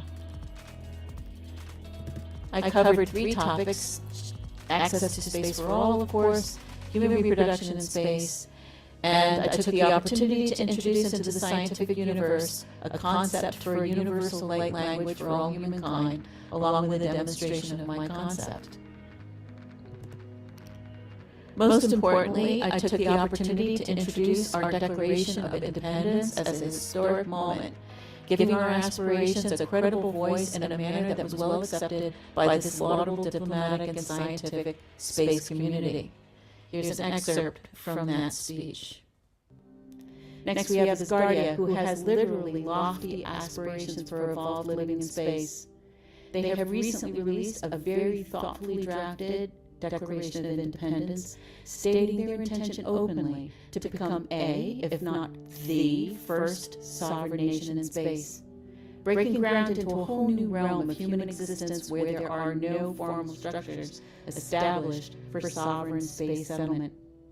Regardless of the outcome of this and similar initiatives, I believe that the development of sovereign human nations off-planet is inevitable. And I totally respect Asgardia's forward-thinking activism, doing all this hard work to build a true and credible foundation for themselves and for others to follow. After talking briefly about each of the initiatives that are on the screen that we're mostly familiar with, I talked about human reproduction in space.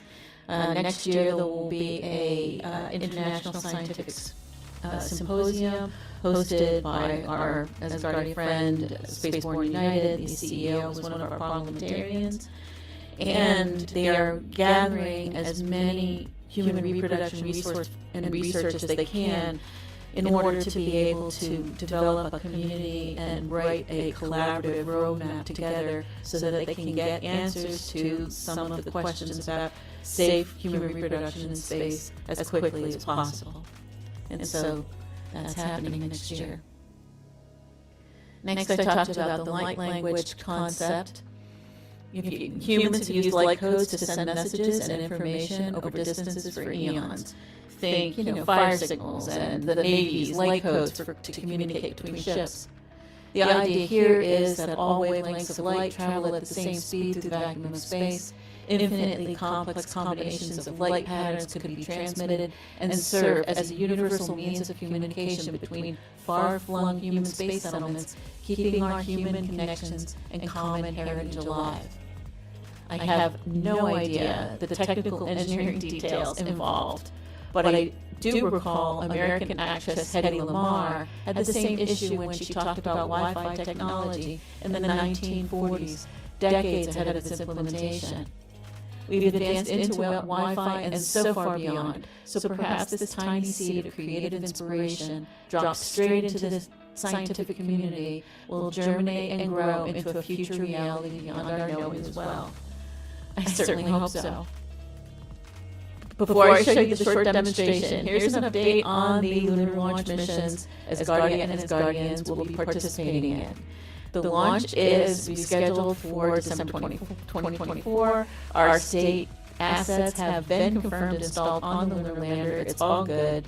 The delays we face are mostly SpaceX related as they work out their ongoing technical launch and scheduling issues.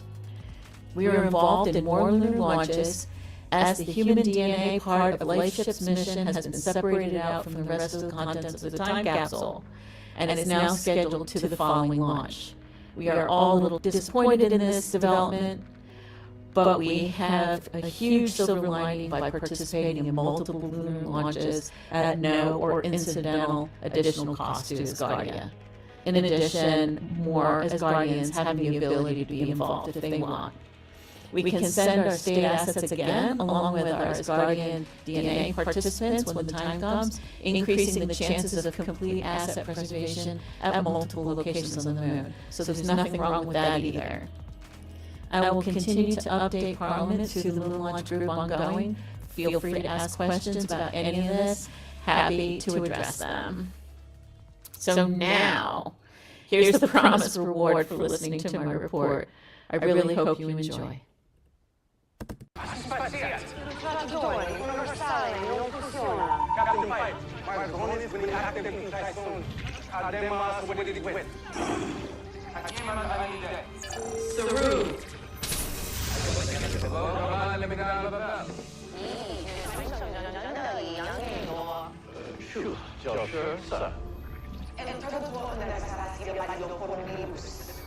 Está traduciendo todo a un idioma diferente.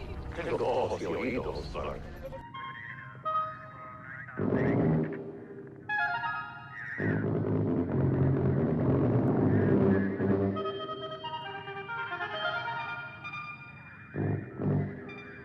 The only thing these races have in common are somebody's taking all this time. What are we saying to each other? Seems to try and teach us the basic tone of vocabulary. It's the first day of school,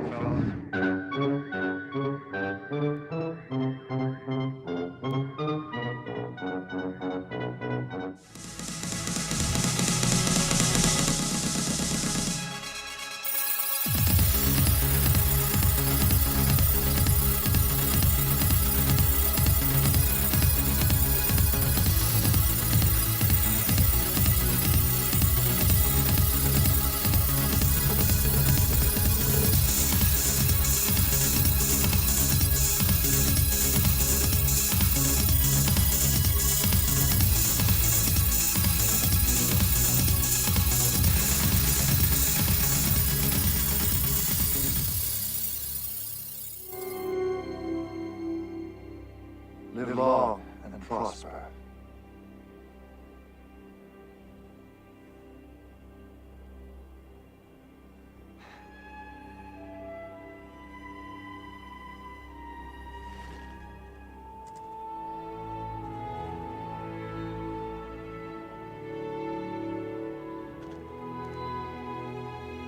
Thanks. Thank you very much for your time and attention. That wraps up my presentation for today. This is Cheryl Gallagher, and I really hope you enjoyed.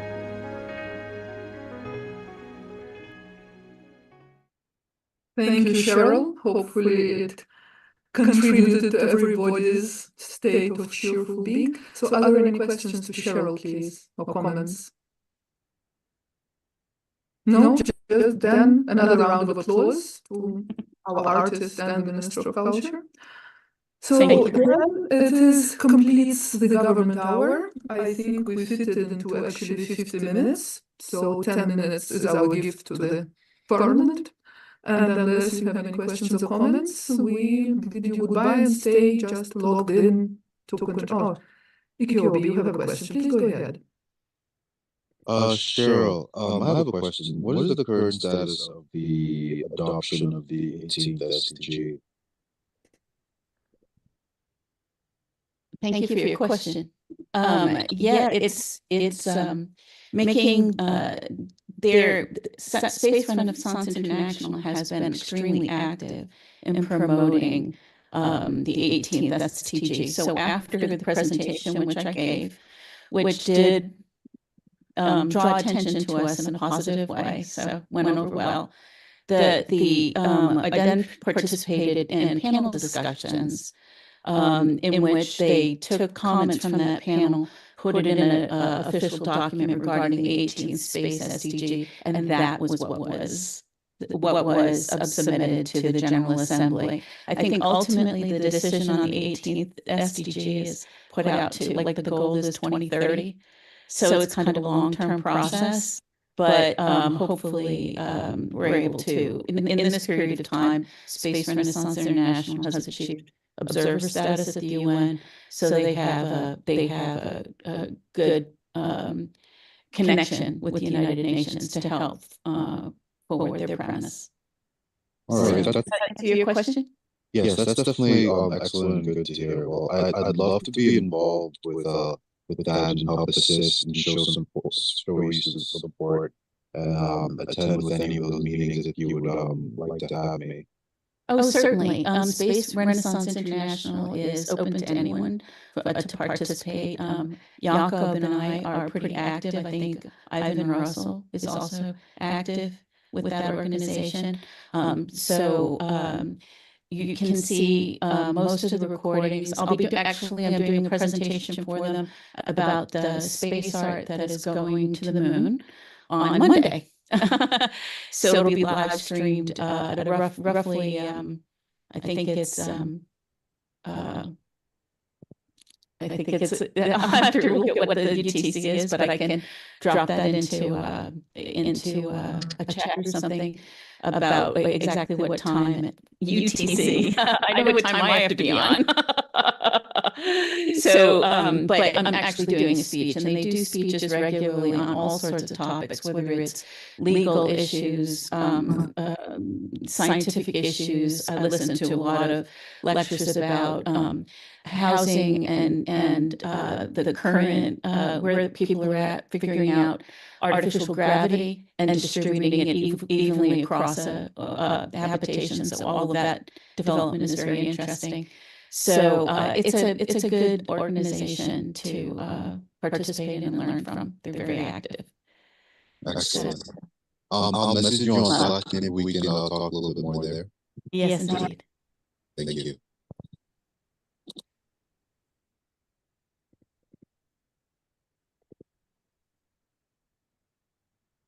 Okay, Ben?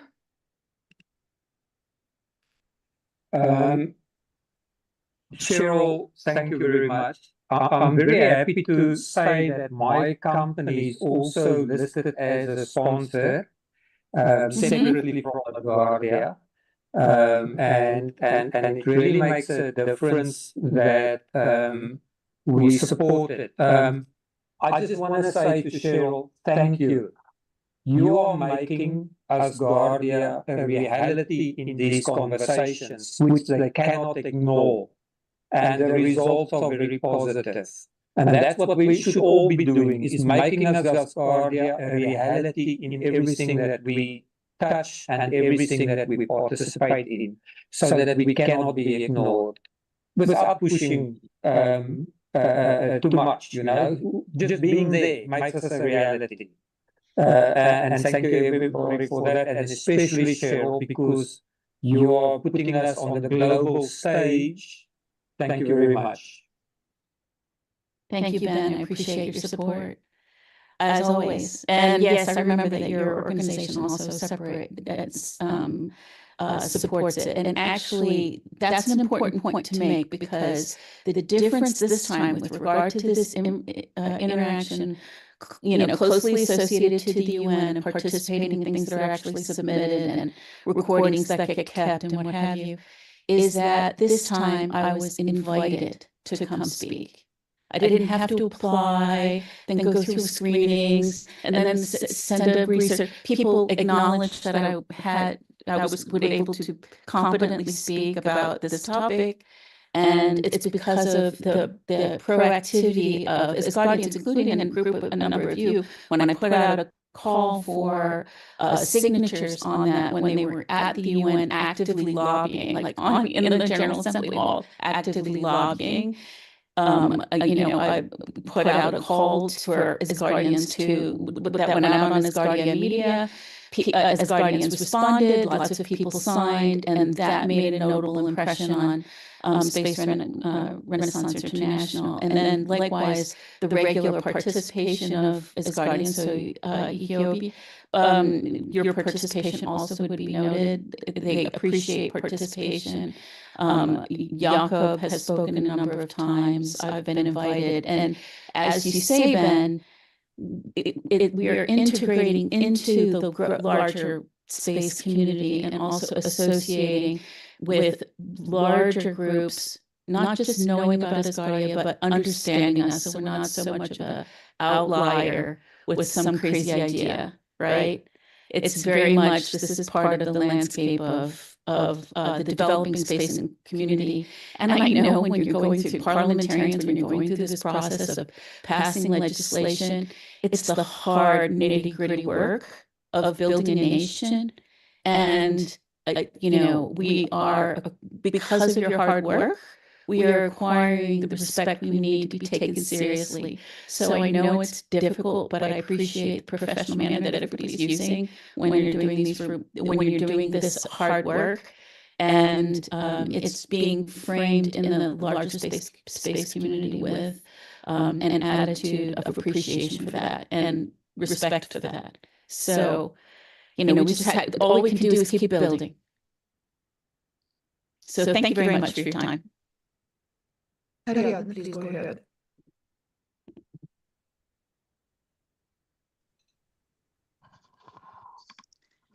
Gracias. Bueno, me voy a ir a lo cortito porque a Yeah, thank you. I am going to talk short. We always qualify Cheryl's work, and she's really expansive. That's the vision, like greatness of vision. I see a supernova when it explodes and she illuminates all the cosmos. That's Cheryl. So those are the points, the vital points, very sensible to make Asgardia relevant. And my last novel, the message from the main character to like, find the people that resonate with you. Find the person that makes an echo with you, and that's Cheryl. Thank you very much. Thank you, Ariadne, for your nice comments. Anybody else? Okay, we then save you only 3 minutes, not 10 like I thought. So, Mr. Chair, back to you, and dear colleagues from the Cabinet, thank you very much for turning into this session. Thank you for having us. Thank you very much indeed, Prime Minister, and to everybody. You've been watching the Government Tower, which was an hour, sometimes longer, sometimes shorter. If you've just joined us, I'm Lember Topic, and you're watching the world's first fully functional digital democracy. That was the Prime Minister, Lena de Winner, and her ministers talking. We now return to our parliamentary business, and we have 3 items really to complete today. The Youth and Education Act, which was not going for a vote, but we are going through, and not line by line, but in general terms, with Cormac Livia in a minute. After that, we'll go through the Consumer Protection Act with John Fine, and then finally the Foreign Affairs Act with Ferda. Then after that, we will be finishing. But remember, tomorrow we have one more session starting at 1500 UTC. So back to you, Corner. We've talked in general terms about the document. Feel free now to continue. As you said, you do not need to go through every single line, but if you go through this and you choose the points where you want to stop to get feedback, it's a huge document. We don't need to spend a huge amount of time on it, but over to you now. Good evening again. Thank you very much. Just quickly, somebody just made me aware of the fact that it is International Teachers Day. So happy International Teachers Day to everyone who is in education. And remember, if you have a partner or a family member who is a teacher, please tell them Happy Teachers Day. So accommodations that go with this is something that is normally legislated in countries, and there is nitty-gritty around this, the amount of time that is needed, how are you identifying and assessing these individuals that need special accommodations, whether they need individualized educated separately. The ideal, of course, is to have the special needs education children integrate eventually into mainstream education settings. The support teams, what is required of them, accessibility and universal design, meaning that we need needs also I think there's a slight problem with the internet. Access all educational materials, the platforms that we use. Oh my word, is it on my side? I think it is. My interview is South Africa. Yeah, I'm sorry. There's really not much I can do about it. Let's carry on. Let's see how it goes. Let's carry on. Okay. No, let's carry on. Let's carry on. Let's see if we can do it. It's okay. Don't worry. Carry on. Carry on.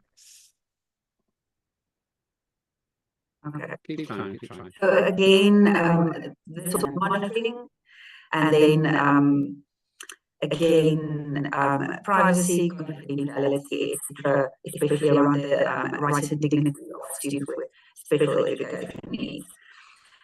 Section 6, again, is about student welfare and protection, where we are looking at more physical in terms of bullying, abuse, harassment, and how can we support our students in this regard.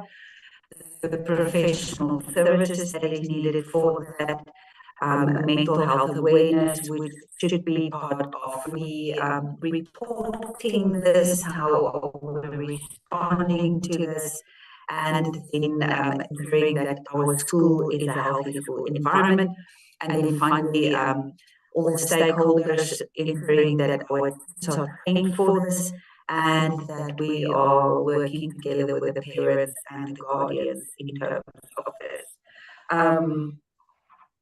Section 10 is about youth engagement, the ownership, so that the youth own their own educational journeys.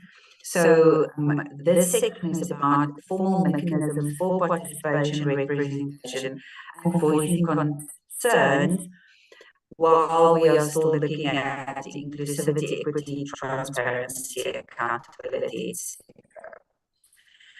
So youth participation mechanisms, the fully online educational system of Asgardia will establish formal mechanisms to encourage and facilitate processes. These mechanisms will include, but not limited to, student representation, youth councils, and virtual platforms for voicing concerns. Student councils is a fairly well-known concept. Student representation, not just in school level, but on governing bodies, where students can vote on their own platforms for the youth voices, virtual platforms and forums designed to encourage open, constructive communication among students, the educators, and the administrators. So that students have got a space where they can express their concerns, suggestions, and ideas. Also, of course, anonymous reporting out, again, inclusive equity,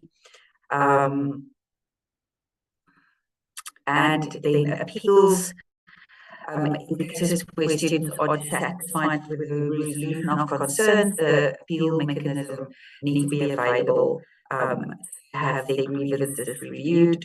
Transparency and accountability talks about how the system will maintain transparency in the decision-making processes, including disclosing the outcomes of discussions and the people accountable for their actions. Teacher development is ensuring that our teachers are having the right qualifications, not just the right qualifications, but also taking part in professional development ongoing. And this is not just among teachers, but also encouraging teacher progress in terms of further education. In most countries, professional development, we talk about CPD or continuous professional development, is mandatory. So in most countries, you are required to register with a legal body as an educator. And as a educator registered with this legal body, you need to continuously every year do a certain amount of hours of research and collaboration, encouraging collaboration with colleagues to broaden the educational scope that we have. Research, we of course provide resources and opportunities for research and collaboration. We need to ensure that our teachers have access to these resources, that they are technical support. The students will be guided through a student-centered teaching approaches in the online environment. This would include techniques for engaging, encouraging, and self-directed learning. Accountability, of course, is very important.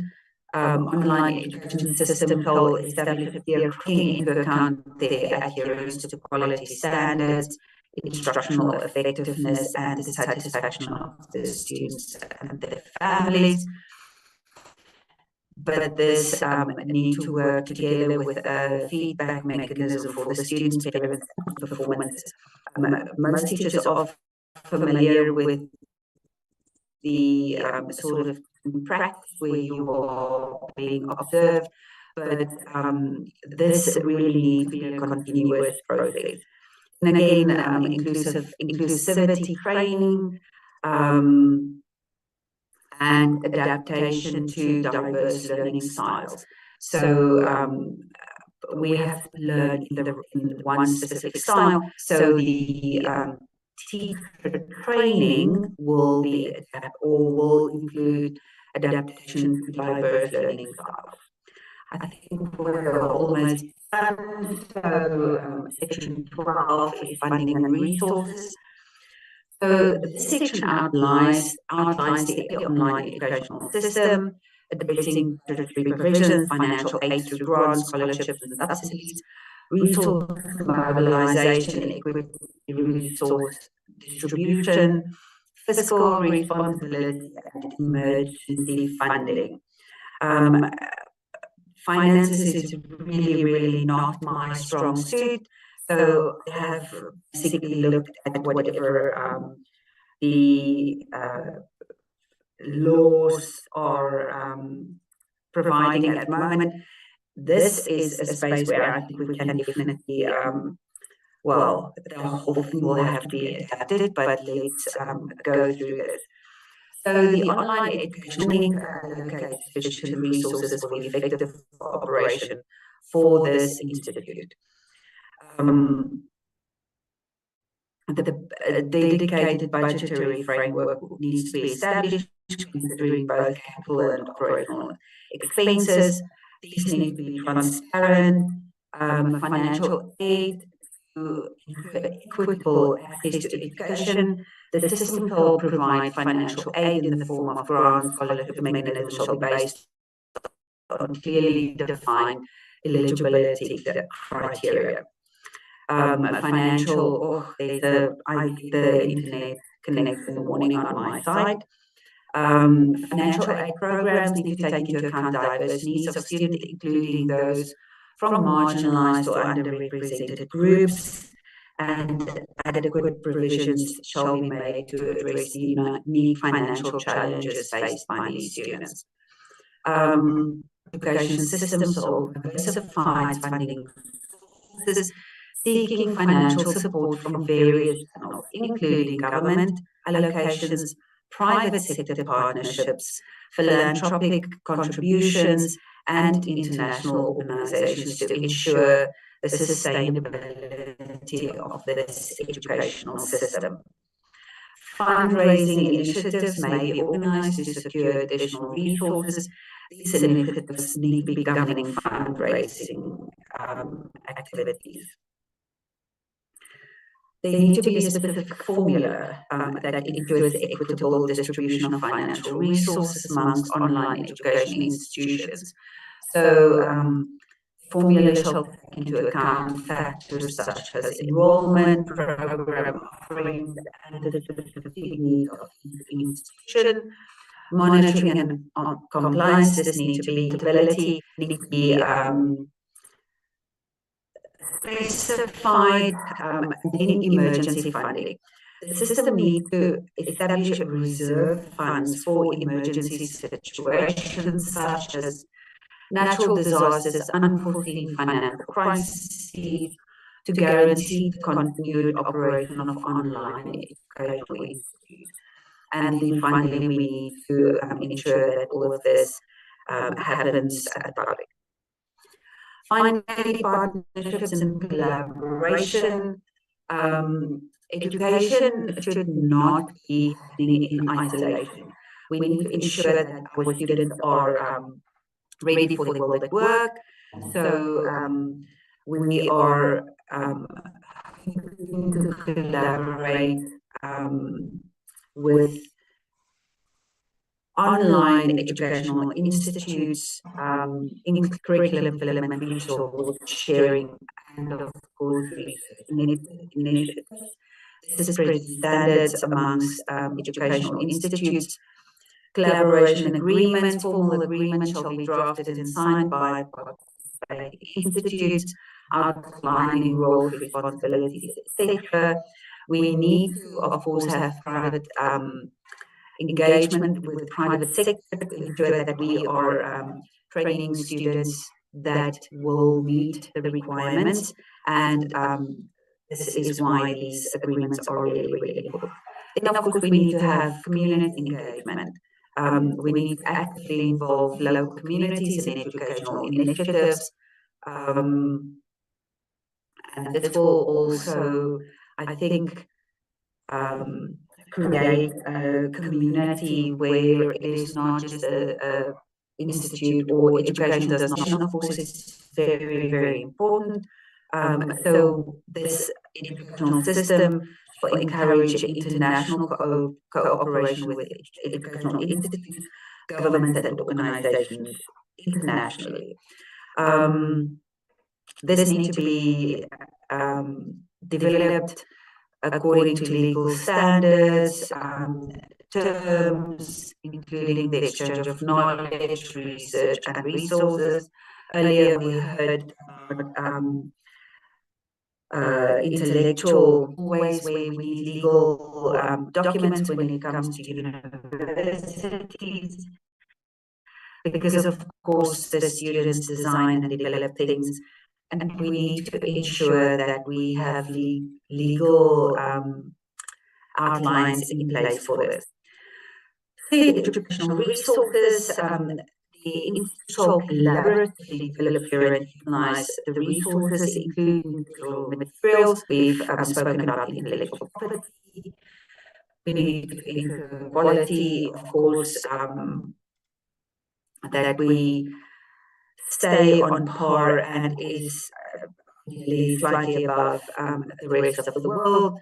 Research initiatives, we've spoken about this earlier, this will also include intellectual property rights and the dissemination of the research outcomes, meaning how are they published, where are they published, and who gets the returns of this resolution.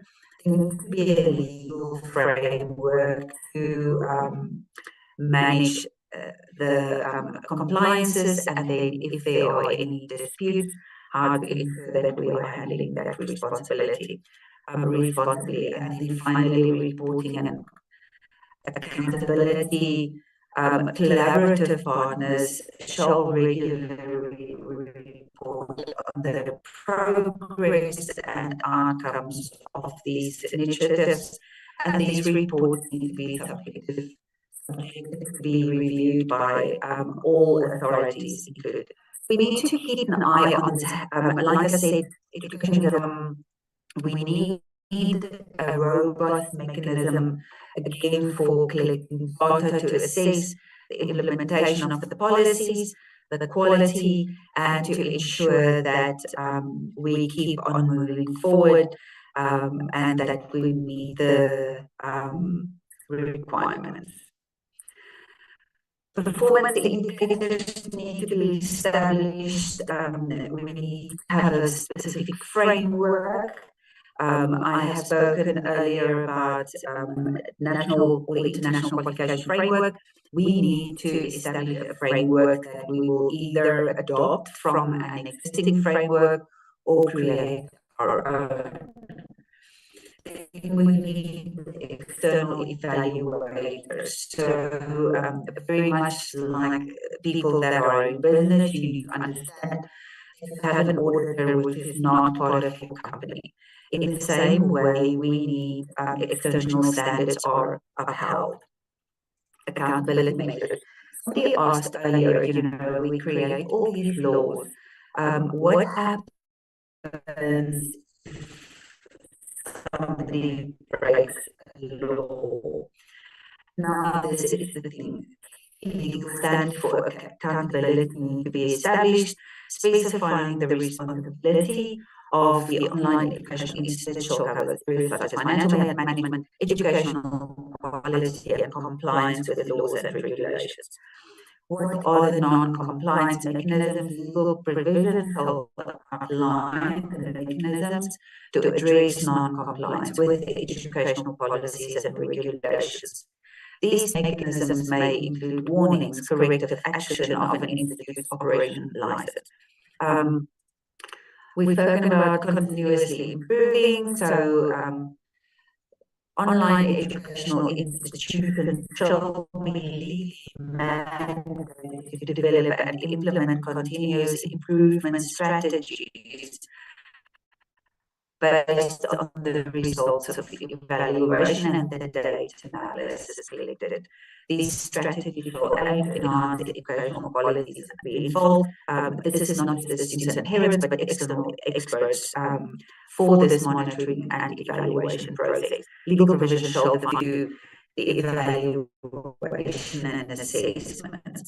Again, transparency in reporting, improving legal compliance, national and international legal requirements in terms of data protection, privacy rights of students and educational professionals, and then finally, research on educational practice need to be encouraged to stay up to date in terms of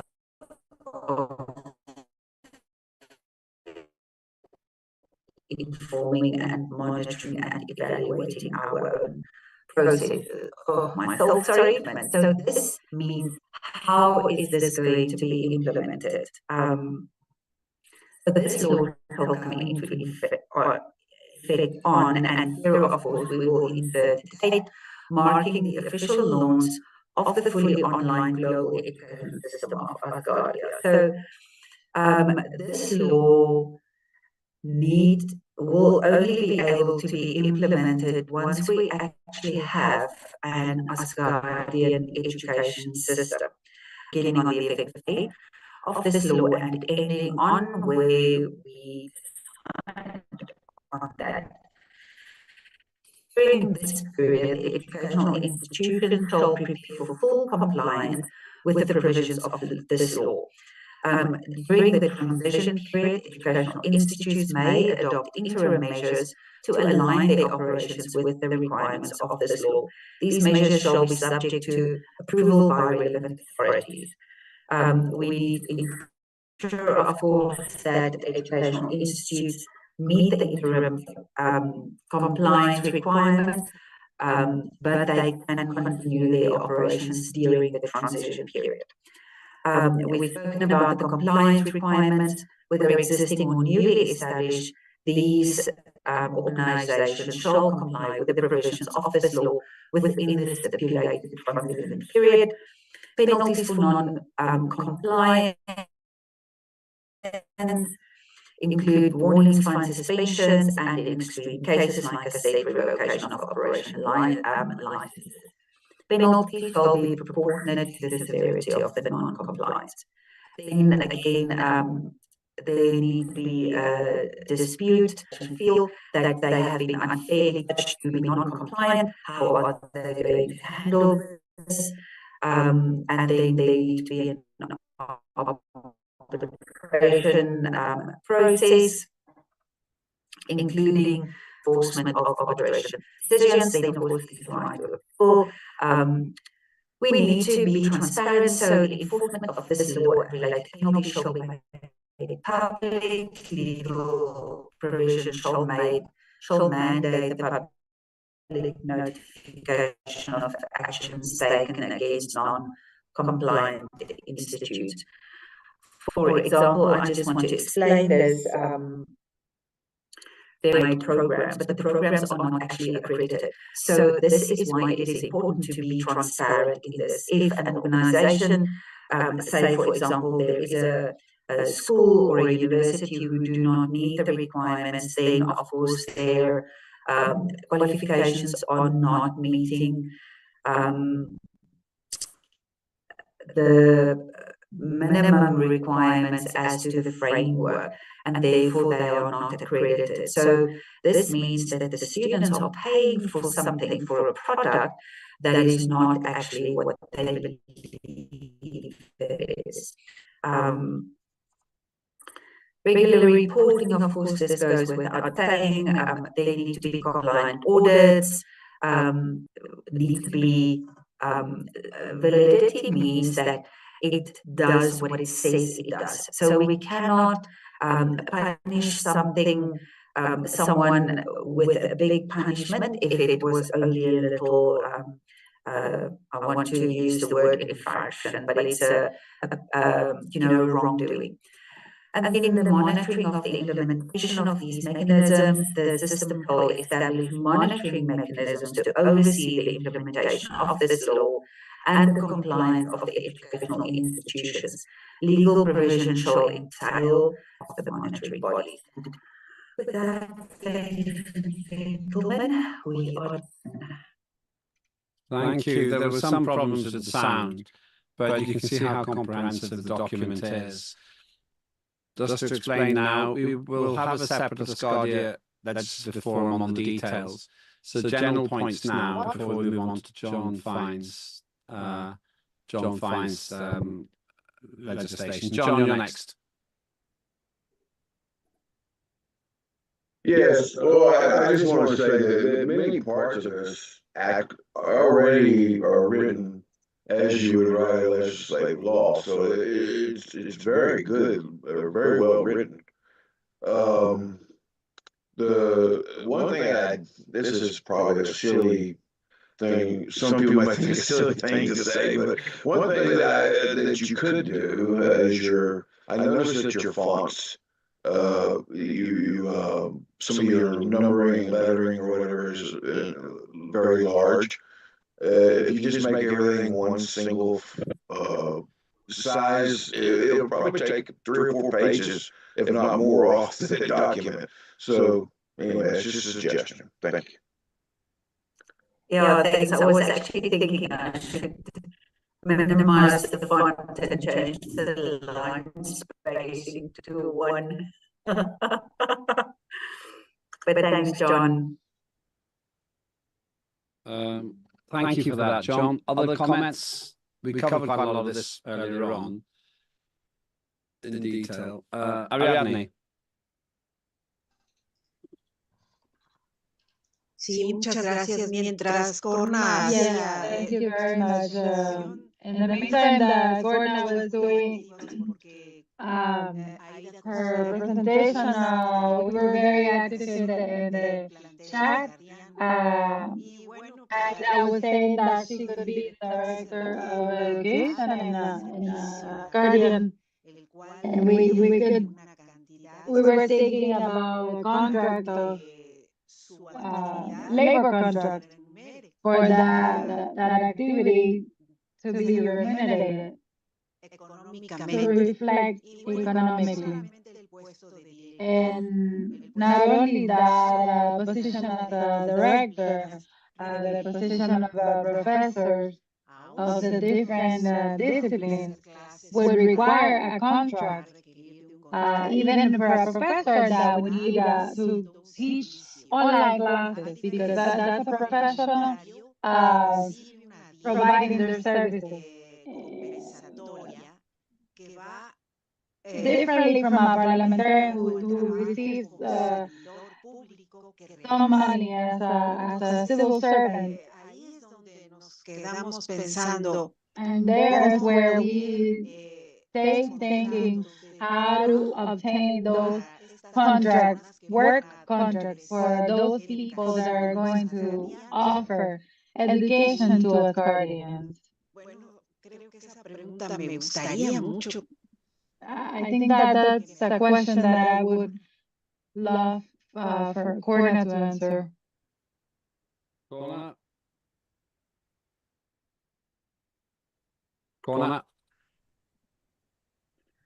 Sorry, Ariadne, I'm not sure I followed your question. Are you asking who's going to pay the people who will be doing the teaching? Ariadne, do you want to summarize the central part of your question again? This is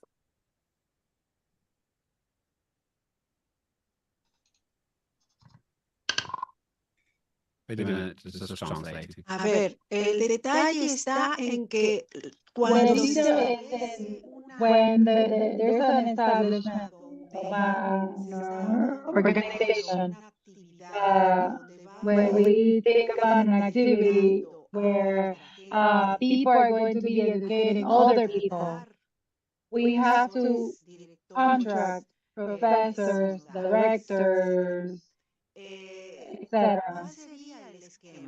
Ya lo comentó Corna, ella no es buena. Which will be the schema in here? Which or the path to follow? Like even if we have online classes, like professors online, it is necessary to pay them. How? What is your idea? How do you contemplate that? I'm not sure if we can get into that much detail, but do you want to answer briefly, Corna? So, as we have spoken about the fact that foundation education is compulsory, correct? So we should have a free education to students in at least the foundation phase.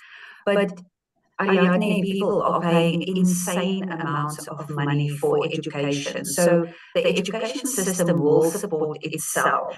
If you have an education institute with a secondary and a senior school and a university, these funds will pay for the teachers. And then, of course, a lot of universities are being funded by private institutes, and this is where research comes in.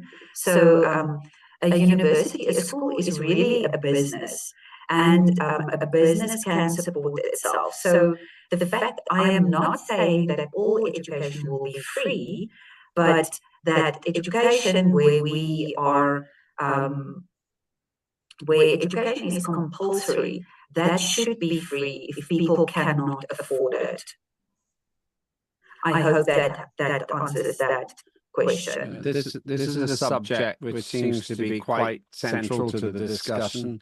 So I guess we won't fix it now, but I think that it's obvious that we'll have to focus on this quite a lot when we're in the Asgardia Legislative Forum. I think we'll be returning to this in detail then. Any other points or comments for Corner now? We will have an ALF dedicated to this. The Asgardia Legislative Forum dedicated to this. Okay.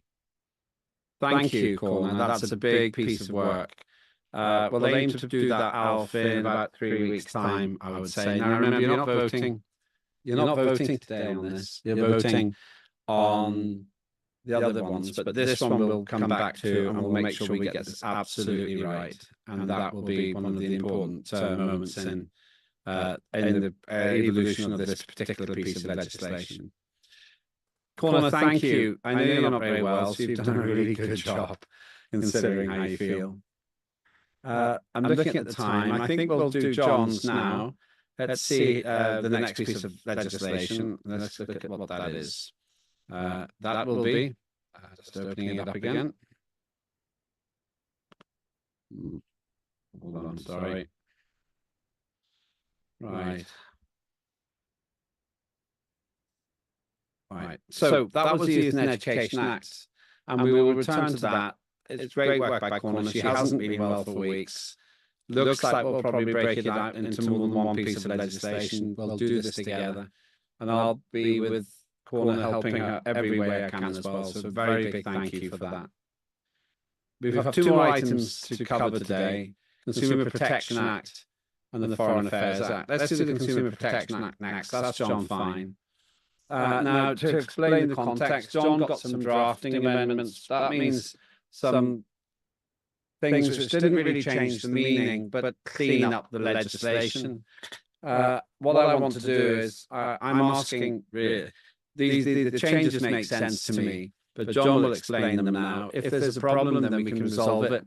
If the changes make sense to you, but based on the version you've got, then I would ask the permission of Parliament to include those changes in the final version. If there's anything that you feel is materially different or problematic, then we won't take those, but the drafting ones we will take. So what I ask you to do is, as John presents this, make a note of anything you feel is too different from the original version and you don't like.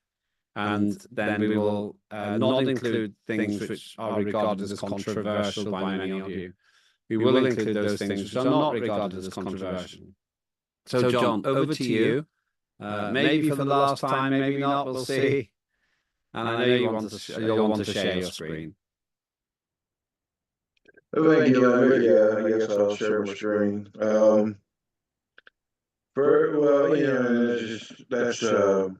That's an interesting topic of sharing your screen. The reason I say that is because I have put up this huge TV monitor in my office here. That's why some of you are probably seeing me looking up because I'm looking at that. And that has been a huge help for me because I have these really old eyes, and looking at this really small computer screen and seeing all that stuff in small text was really hurting my eyes. And now everything is just like huge, and it's a really big help. So I'm really enjoying this huge monitor that I'm seeing everything from, but it makes it look like I'm looking up. So if somebody noticed that, that's why I'm looking up. That's your story. We don't know if it's true. Okay. Well, yeah, okay. It's my truth. It sounds true. Okay, well, between the second reading of the Asgardia Consumer Protection Act and the third reading, after the second reading, there was feedback from colleagues, and when the Parliament chairman asked us to submit our draft for the third reading, I submitted the third reading draft with those with that feedback integrated into it. There was various people, you all remember, that did give some feedback. And plus there was some feedback that actually came from the Foreign Affairs Committee. I will say that, as you all know, I am a member of the Foreign Affairs Committee this year, this Parliament, and under the leadership of Ferda, we have had some very productive committee meetings in that committee, and out of that productive effort has come either suggestions from it itself or just me being involved in that meeting has created suggestions. So that correspond with what I'm doing here in Trade and Commerce. And to me, that's value added. So anyway, so I integrated that in, and then there was some more feedback that came in after I'd already submitted my third reading draft. So today we're going to go over those, just those areas, and everything else is exactly the same as it was with the second reading that was approved. And if you agree with the changes, I'm going to show you what was addressed, and then I'm going to show you the way I fitted it into the act. And if you agree, then vote yes. If you disagree, then vote no or abstain. It's really that simple. Okay, so this was the original version that was sent to the chair for the third reading. Okay, and I have everything. Hold on a second. Let me get rid of something here. There we go. Okay, I have everything highlighted that is in question.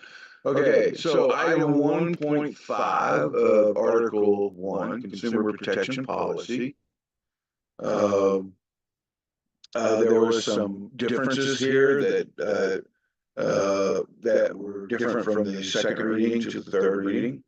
This was actually brought out during the second reading, during our debate during the second reading. So, and this is why the provision was added.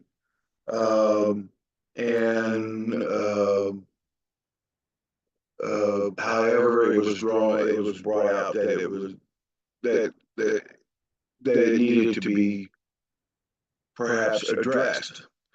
Okay, so what I did to try to correct or to address it is I wrote it as this. Don't get this. Ooh. Okay. First, let me explain how the discrepancy worked here real quick. All right. Basically, I've got two areas here, and relevant authorities will ensure consumer transactions relate to life essential services and products remain proportionally manageable regarding economics and availability. Stop. Okay, that's one subject.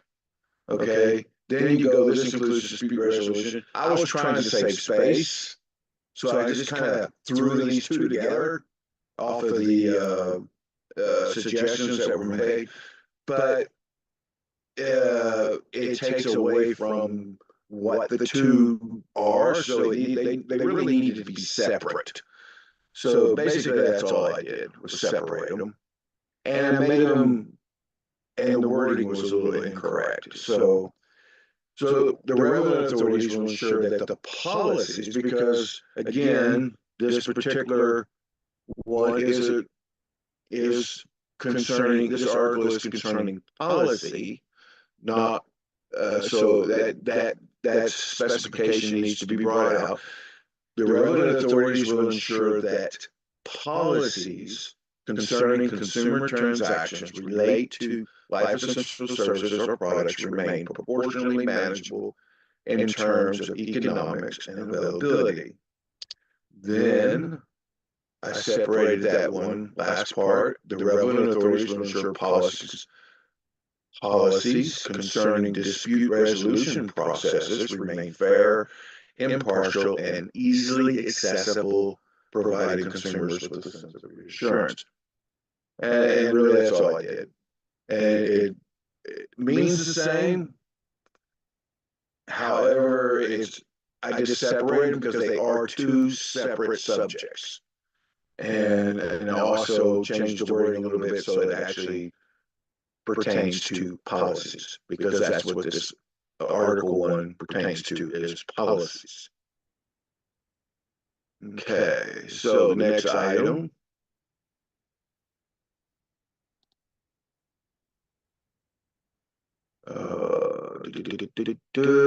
Consumer identity. And this really is redundancy and vagueness. So in red, it was suggested it be deleted because it's too vague. And the yellow, of course, is redundancy. And it's true, because I say accepted laws of Earth nations, and I say nations within the United Nations, which is kind of a redundancy, because you really don't need to say nations within the United Nations, because they're covered under Earth nations. So that's, and that's all I did there was I got rid of the redundancy. As you can see here, I took the word out there and I put within a matter that would be considered legal by internationally accepted laws of Earth nations and Asgardia nation. And I just took that other part out. And it all fits beautifully. It actually makes it sound more, or sound better. So that's all I did. And I took out the redundancy. Okay, the next item.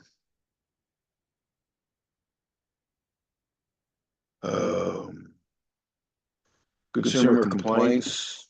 All consumers shall have the right to lodge consumer complaints. Okay, it was suggested that the consumption of be taken out and with a reasonable settlement outcome be taken out. Okay, and instead of interest, which is kind of too vague, not specific enough, employment or contract, or employee and contract. So, and that makes sense because there are interests that wouldn't pertain to that. So interest is kind of too broad. So what I did was very simple.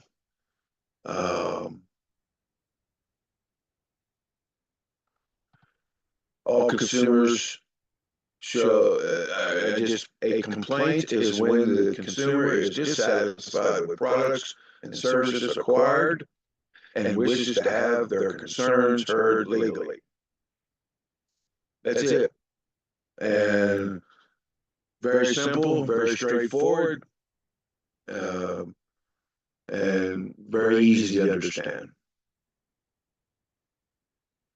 Okay, the next one.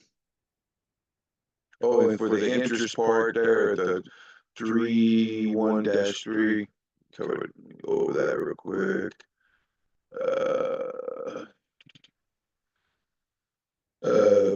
I did leave of tribunal or court association serving in the employment or contractual for its members. And basically that means somebody that's serving in employment or is on contract. So very simple, very straightforward. And most of these are just, to clarify it in a little simpler fashion than what it was originally.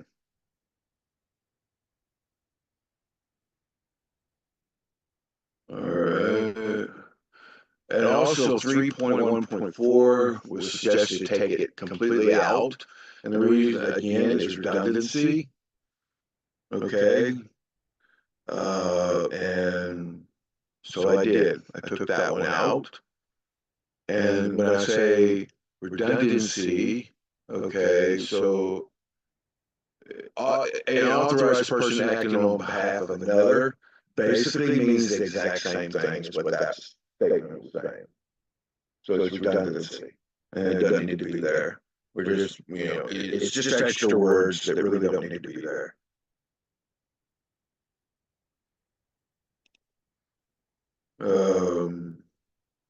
All right, next one. Consumer relevancy. These were two areas that were brought out, and these were kind of corresponded with mainly some of the stuff, that feedback that we got from during the Parliament session, and that's the reason why it was added in there. And some of it actually has to deal with foreign affairs, because to cover that as well. All right. So originally it wrote multilateral agreements between Asgardia Space Nation, and it kind of goes in a little too much. And it says, and the international community relevant to the scope of this act and the contents of agreements within that relation. Okay, that's kind of a long description.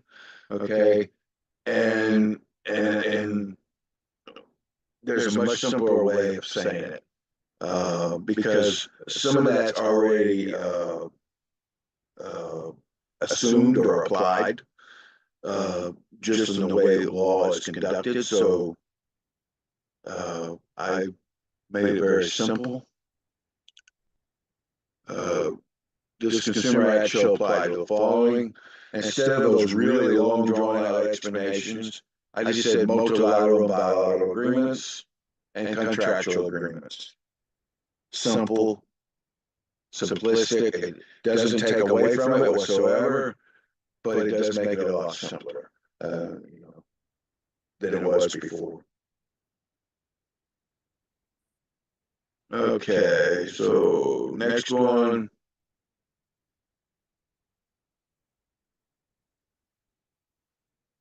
Consumer non-relevancy. It was suggested that 5.1.1 agreements given effect to collective bargaining agreements specific to those agreements that abstain from consumer protections contrary to provisions within collective bargaining agreements. Okay, that's kind of distracting or kind of confusing, and so it needed to be simpler. All right, and then the word "to" be replaced by the word "by," which is actually correct. I don't know. I can't believe I missed that, but it should not be "to." "To" does not describe it properly. It needs to be "by." So I did miss it, and so I corrected it. And it was pointed out that I missed that. So and agreements given effect to collective bargaining agreements, much simpler. All that other garbage, well, not garbage, but it was just not necessary. It was it's just not necessary to. It's still the same effect, only without the extra wording. Okay, and of course I replaced the word by, or to with by, and that's all I changed there.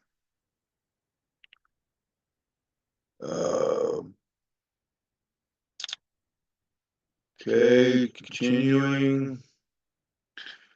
All right, right to equality. Okay, on 6.2.2, goods and services are available to all Asgardians equally when buying, selling, and trading, irrespective of the religious faith, belief system, customs, gender, race, social. That statement really is not necessary, and because we're not talking about, we're really not talking about that particular topic here. We're talking about consumer rights, okay, and so it's really just extra wording that really wasn't necessary, because so what I did is just took it off. It was suggested that it be removed. Goods and services, now it reads, goods and services are available to all Asgardians equally when buying, selling, and trading. Okay, equally means the same as all of the other stuff, according to our Constitution. So, yeah, it's still covered. It's just simpler. This is much simpler. Okay. The next item. Right to privacy. Restricting was suggested that the word restricting be changed to regulate, and that's true, because that's actually what we're doing. When we're restricting something, we're regulating it, and so regulating is actually a more proper term. And 6.3.3 recommended that be completely removed, because you can't really provide protection from that. There's just no way. You're going to receive, we receive unsolicited marketing of goods and services. I know I do in my mailbox every day. There's stuff I get in my mailbox I never solicited. Never in a million years. I get unsolicited texts every day, unsolicited emails every day. So there's really not really a way the government can provide protection for that. Most your email platforms provide protection from it somewhat. Your phone providers will provide protection from it somewhat. Even your post office might provide protection from it somewhat. But there's really not a actual mechanism. Basically, it'd be too hard to actually guarantee that. So it was recommended we take that out. And it was recommended non-disclosure agreements because that's redundancy, because basically these disclosure of third-party agreements and tracking agreement terms and conditions actually cover that also. So that's what I did. I basically took out that one. I changed the word regulate from restricting to regulation of unsolicited direct marketing, and then took out that other word. And again, most of that is just to make it simpler and more straight to the point of what we're trying to achieve.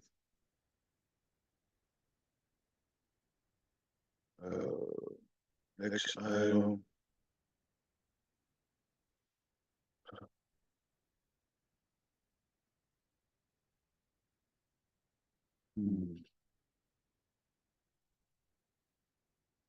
Okay, it was right to fair and responsible marketing. 6.5.4. It was actually recommended that we take that completely out, and And at first I was like, why? But then I got to looking at it really deep, taking a deeper look into it, and this is more of a policy than it is a law. So yeah, it really doesn't fit because it's more of a policy that a business would offer than a law that a government would offer. So it really doesn't fit in this particular place.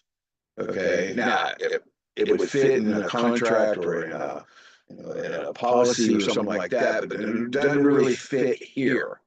So I agreed it needed to be removed. So I basically just removed it. And that's all I did. The next one, direct accurate information.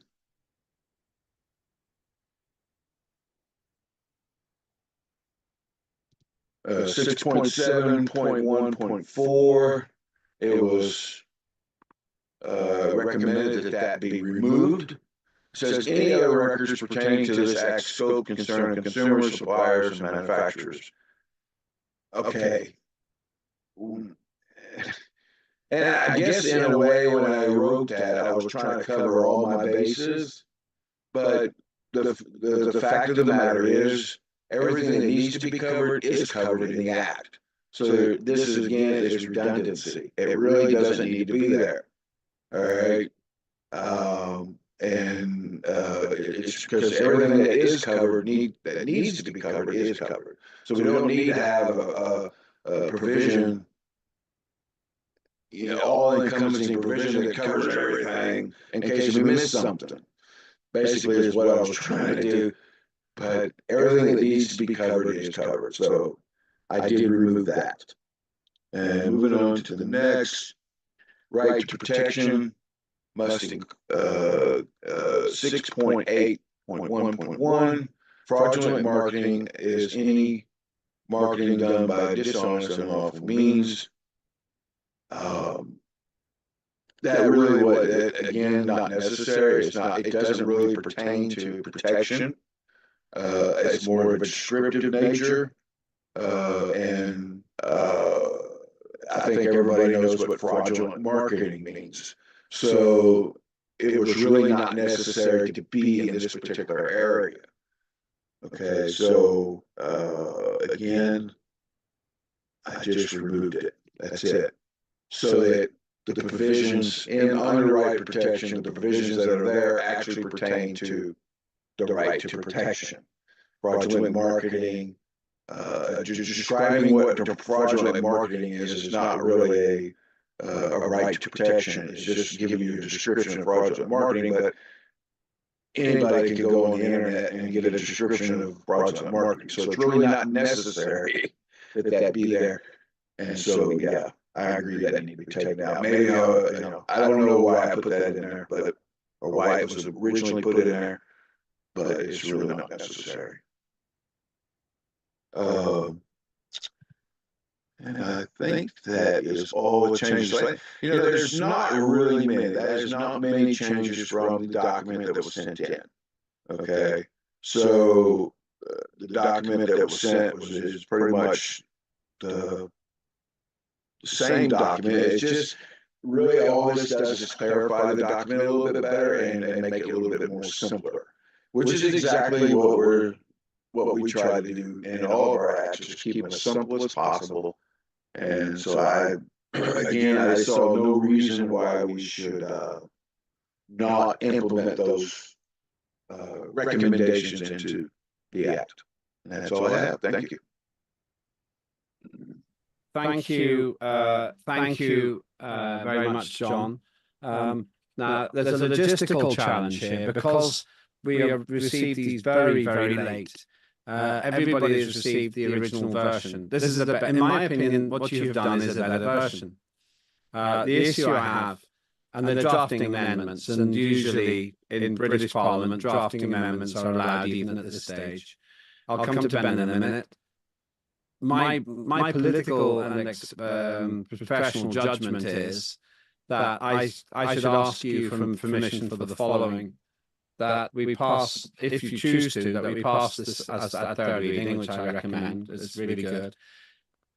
And I will have to say to the head of the nation, this is drafting modifications. And if the head of the nation agrees with these drafting modifications, then it will be passed in this form.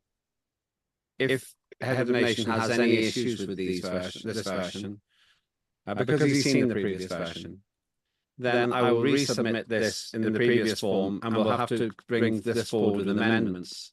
That's what I think we should do then. We should put these forward as amendments. It's a new precedent. We can do that the next time. But this would then be passed at third reading as it is, and the amendments would be submitted the next time. My guess is that the head of the nation will be happy with these changes because they're very sensible changes. And they are drafting. They don't change the content, they just make it better. But that's going to be my suggestion. Now, it's a new situation a little bit, but the other option is to delay the vote till next time. But I prefer that we have the old version passed rather than nothing passed this time. But I actually would like permission, and I'll see what Ben and others say. I would like to say to submit to the head of the nation this modified version, saying there are some drafting, some technical improvements in the wording, but not changes to the content. We need to get this then for his consideration. If he says no, then we'll submit the original version. Let's see what Ben has to say. Ben. Thank you, Chair. John, thank you very much for that explanation. I fully support what you've done there because it does remove a lot of contentious issues. We don't want to redefine the term fraudulent marketing, so it doesn't really need to be in there. We all know what the term fraudulent marketing means. So, for instance, one of the changes. Then Asgardia's parliament should always be pushing the boundary, and this is where we are also going to be pushing the boundary. We are busy. Can you hear me? Yes, we can hear you. Okay.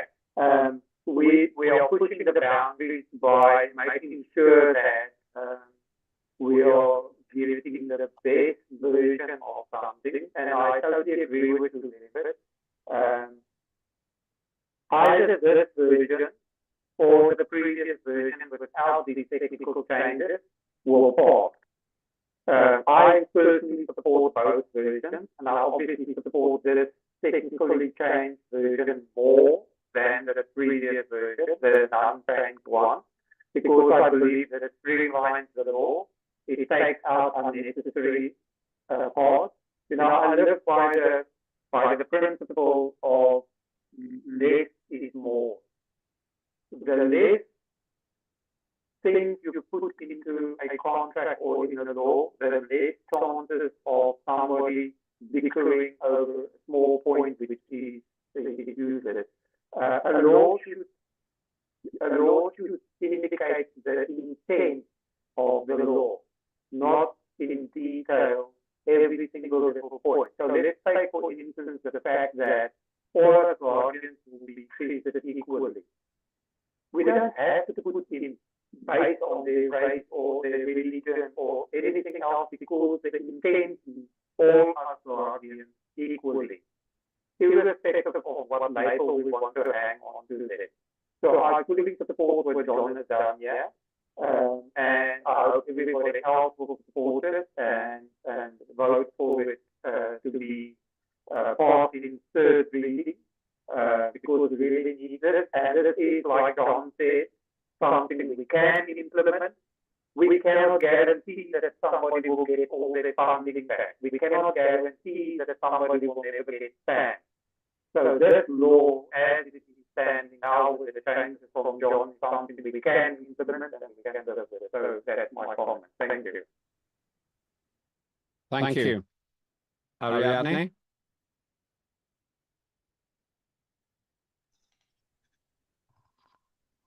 Muchas gracias.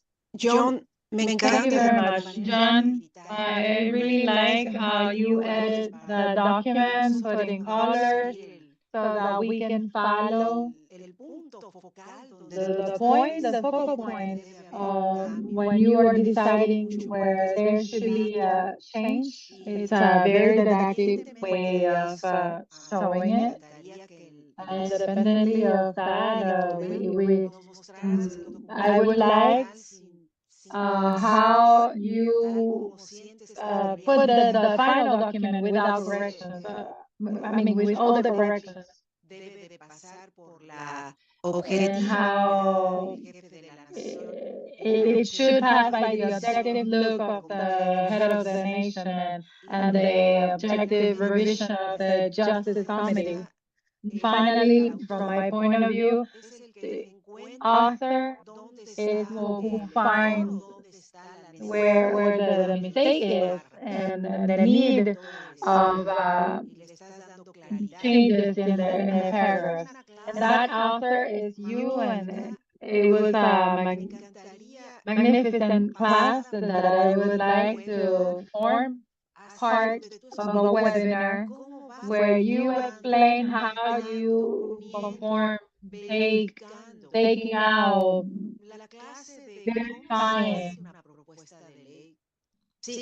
Like a class on how to build up a law proposal. Thank you very much and congratulations. Thank you. Does anyone else want to make a comment before I summarize what I would like to do? Okay. Right. Okay. Let me summarize. John, last word. Well, no. Let me summarize what I suggest. What I propose is there's a new way of doing it. Basically, what I'd like to do is I would like to propose that if you approve this, I make it clear to head of nation that this is a slightly modified version. It includes some drafting amendments. That means some detailed technical improvements to the document. And that if the head of nation agrees, then this will be passed. However, if he prefers the previous version, then we will submit the previous version.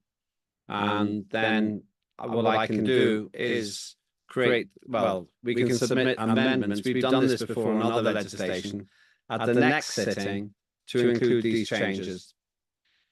My rationale is that all of the changes make really good sense. The content is not changed. It is simply more clear, and it takes away unnecessary words. It removes words which do not need to be there and could cause problems in the future. And that's what I'm suggesting. Does anyone object to that process? It's new. Head of nation might say, no, I want the original version, which is fine. But we're still developing our processes. And I would like to think, even though we really got the feedback a bit late, John, we did get it. And I'd like this one time to do it like this, but in future, to set a 2-week deadline for any feedback, because this is very tight. But it will reduce waste and rework in future, because we can finish with this legislation now. Unless somebody objects, then I'm going to make that suggestion now. That's Lena. Yeah, it's not to object. I love your suggestion that the feedback can arrive no later than 2 weeks in advance. But then I would suggest that also you set deadline how long in advance this feedback is requested. So it means when official submission of a document which is for feedback must happen, because to give a feedback, people need also at least a week, maybe more, to work on it. So 2 deadlines then, please. Well, the previous, yes, totally agree. The previous deadline is already there because everything must be published. Is it, I think, 25 days before? There's a point. Okay, 2 weeks. The documents need to be there. The ideal target would be 2 weeks before then. Let me do this in days. 28 days before the sitting, everyone should see all the documents. I think it might be 25 actually. But it means officially submitted, not people running after each other and asking what is which version. Yeah. Because it comes back to what I spoke about earlier, that so far nothing has been officially submitted in line with the flowchart. Yeah. Well, yes, you made that point, and we also talked about the fact that the documents are often longer than we originally said, but as Corner said earlier on, sometimes they do need to be. So, okay, let me summarize it like this: that we need to honour the timetable, including me. That we need to have, you need to have enough time to give feedback, and the deadline for final feedback needs to be 2 weeks beforehand. The reason is because things need to be translated and considered. So any final amendments need to be with us not later than 2 weeks, 14 days, not working days, 14 days before the sitting. With that condition, what I'm asking then, unless no one's objecting, let me say one more time very clearly. If you approve this, if you vote yes, if you vote no, then none of this matters. If you vote yes, if Parliament agrees this, I shall submit the modified version with a clarification of the modifications, that the modifications have occurred, sorry, to improve include the way that the document is written. I shall explain that this has removed some unnecessary wording, which could be confusing in the future. If Head of Nation prefers the original version, then I shall resubmit that and say this is the version without the amendments for his consideration. In that second option, we can then compose the amendments and submit them as amendments to this legislation as an item at the next sitting. Okay, thank you. To be clear then, if you vote yes, you're voting for the passing of, ideally, the version we've just discussed. But if that is not found acceptable, then I shall submit the original third reading for approval, and then we will do amendments next time. John, back to you. How does that sound to you? Oh, that sounds great, Chairman. I do want to say that I would have that the suggestions actually came in a little earlier than what I was able to work them. And the reason for that is because the reason I wasn't able to get to them as quickly as they came in was because we had a really big hurricane here, and I did not have access to internet. We were down with power a couple of times, our phones were down, or even my Verizon stuff was down. It was a really hectic time for us here in Georgia, there for 3 or 4 days. So I do apologize. I can't apologize for Mother Nature. She's on a entirely different time scale than I am. But yeah. Anyway, that was the main reason for the delay. We were enduring probably one of the largest hurricanes that we've had in this region for a really long time. So, and that was just part of the reason of the delay. But anyway, I wanted to mention that.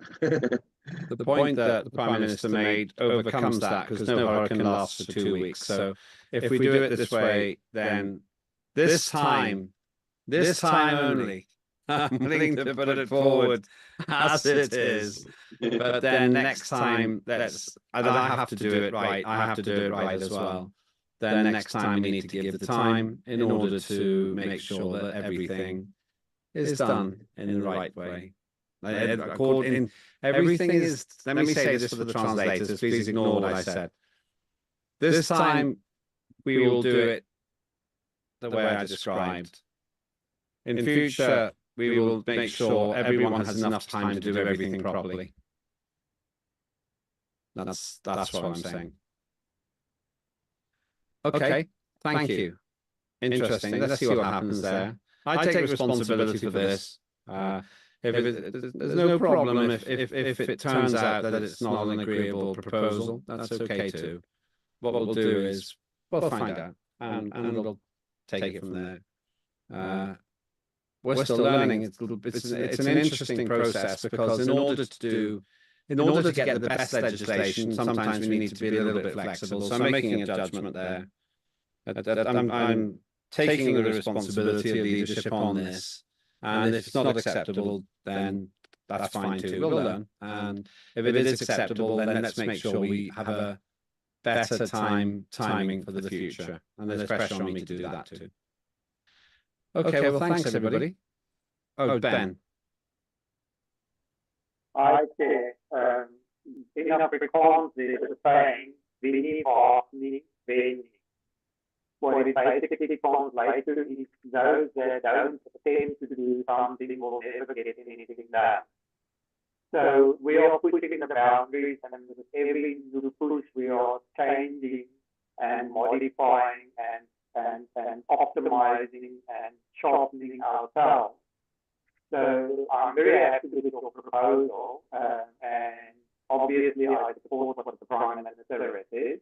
But yeah, I don't believe that it will be the first time. If I remember correctly, it was quite a lot of carrying around in Vienna at one stage and in Poland at one stage to get things done correctly. But fortunately, the head of nation was available to assist and guide us in those instances. But yeah, I think you've got a really good proposal there, and I hope it goes through. Well, it's an honest proposal. We're trying to do the right thing, and I'm trying to stop waste and rework. If we can do this just one time correctly now, then that helps us on this occasion. And the useful point, as made clear by the Prime Minister and myself and you, is we'll just make sure we have a clear deadline, unless there's a really good reason for a late change. It seems more important to me that we get it right, and that we use our intelligence and collective teamwork to get it right. And I would prefer not to spend half an hour or an hour on this the next time, because that's time we could be doing something else. Thank you, everyone. So we understand I think we understand what we're trying to do here, and let's just see what happens. Thank you. I'm going to make the judgment that because we have only one more item, we continue now. And then after this next item, we finish. We're well ahead of schedule. We will finish early. We've been doing some really big things today. And as a result of that, we've, I guess 6:30, we're going to be probably more like 7:30. But I would like us to continue just because I think it's really important we get this right, this next one. And I don't want to lose the momentum, and I don't want you to become tired or lose your energy. So let me hand over to the final very exciting piece of legislation, the Foreign Affairs Act, third reading. To set the context, this has been a huge piece of work, huge. So big that I even raised it and discussed it at the Scorpio summit with the head of nation. The reason this is so important is because it defines how we build our relationship with other countries, the countries on Earth. So this really matters. The person who has been managing this for us is Ferda Inan. She's with us now. So let me hand over to Ferda to introduce this item. Ferda, good to see you, and the floor is yours.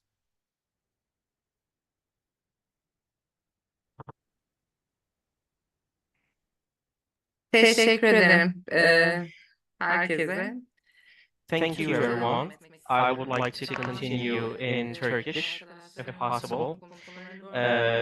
I tried not to interrupt the talks of my colleagues, but I would like to thank each and every one of them, because we have exchanged emails all the time. We had a lot of discussions, and since our independence, as you know, this is the third reading of this law. So I would like to thank First of all, of course, the first term of the parliament who work under the committee of foreign affairs, and of course the second term of the committee as well. And of course, I would like to thank all the government members, all the colleagues, and of course all the legal branches, especially the committees. I want to thank everyone for their contribution. As you all know very well, there are laws of Asgardia who lay the foundation of this legislation. After the second reading of this legislation, we did a lot of, as you know, revisions or modifications. But if you look at if you look at this version, uh, accountability, representation, offices, conferences and congresses, representatives, attorneys, consultants, all these things are discussed very clearly and in detail under this legislation, and it looks like that most of these ideas or most of these contents are approved or at least accepted by most of the parliamentarians, and I would like to thank you for all your consideration. On my own behalf, as I said before, I didn't want to interrupt anyone before me, but from all these discussions, I have seen that, especially, for instance, Cheryl's initiatives under the UN was extremely successful, and we were welcomed very well. I was also there. I participated there as well, and I can easily say that as soon as this legislation has been approved, this will help us. This will enable us to be a part of the international arena. The second topic under this legislation is about our bilateral or multilateral relations.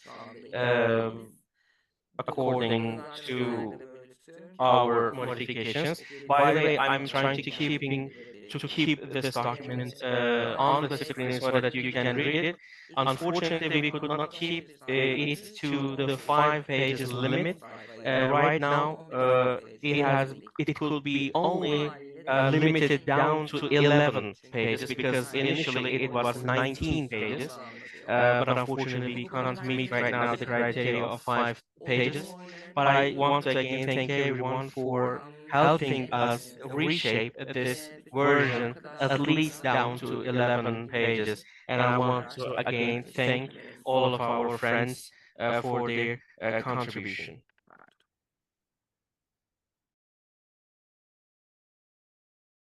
Çok sağ olun. İyi günler dilerim. Thanks very much. Have a nice day. Thank you. This document has been heavily surveyed and researched, considered, upgraded, and précis, made shorter as well, reduced in size. And I think it's really good. I think that if we get this passed, then we, all of us, know the pathway to international recognition on Earth. Thank you, Ferda, who's been very patient, very, very patient, and has put a lot of time in it. Sometimes the period when it's been difficult timing for her. More than anything, we stand on the threshold of the dream of recognition by other nations. And if we pass this, then we take one big step closer to that achievement. I will ask one other thing. I recognize this is more than 5 pages as well, and in reality, it makes more sense to get it right than to keep it short. And actually, I think my lesson from this is, like as Corner said before, some documents are just going to be longer than that, longer than 5 pages, and this is one of them.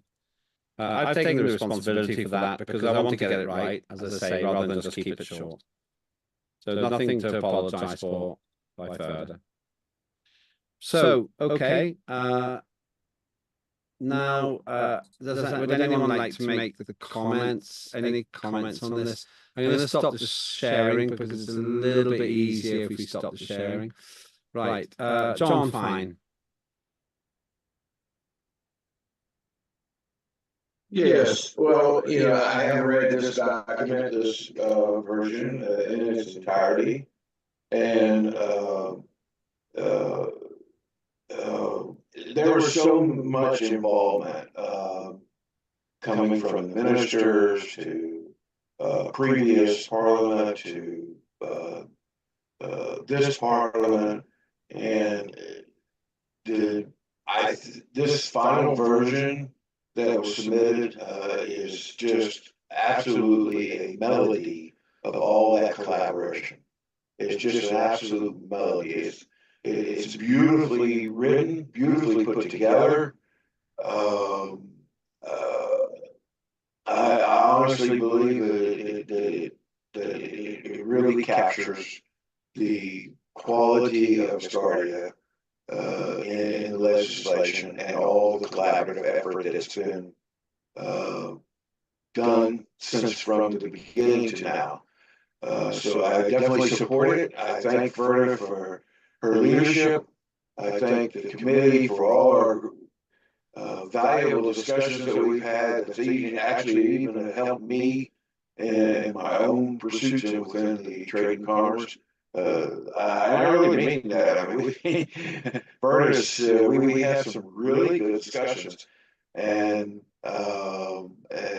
there she has a team of people that always respond in the meetings that are very smart, and I really appreciate the time that we take to when we have those meetings. And I'm sure she would send an invitation to anybody that wants to sit on one of them. So, yes, I definitely support this piece of legislation 100%.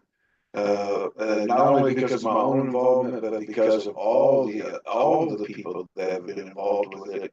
Like I said, from the first parliament until now, it's just really good to see all that work finally culminate and come to fruition in this act.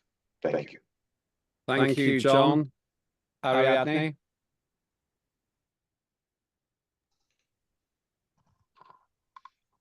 Ferda, felicidades, me encanta. Y además, congratulations. I really like it. And I also want to say that all your committee is a constructor of the biggest bridge that Asgardia needs. The one that will unite us with other countries. I really like what I read. It complies with all the objectives that are needed. Now the work is to make them happen on Earth, and that feedback in between them, us, that part is very dynamic, and hopefully we can achieve it with the passing of the years. So congratulations again. Thanks. Thank you very much. Ada?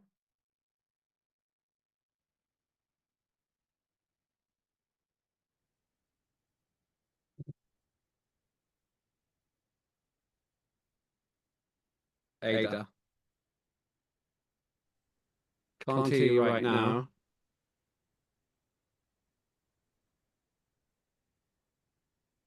Can't hear you, I'm afraid. Not here. We can hear you now. Yes, can hear you now. The same. Can you hear me? Yes, we can hear you very well now. Now it's fine. Now it's good, yeah. Can you hear me? Yes, we can. Yes, we can hear you now. Yes. We can hear you. This microphone. I'm not sure it's the microphone. We can hear you. Give me a second. Let me. Okay. Give me a second. All right. See if I connect again and on the device. Oh my goodness, what is happening here?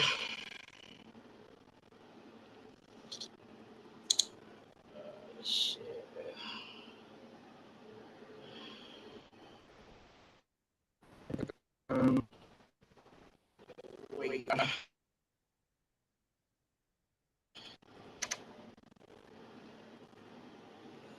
I don't know if you could hear me. Can you hear me? Yeah, we can hear you. Yes. Can It's you not hear very me? good, but we can hear you. We can hear you. We can hear you. Yes. We can hear you.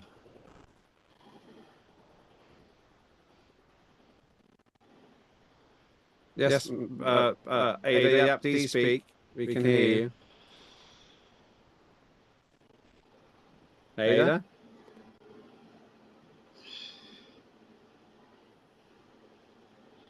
I think we're having trouble with hearing Ada. Let's just wait for a minute.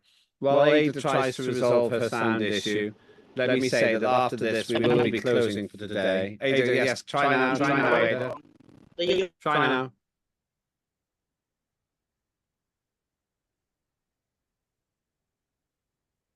Yeah.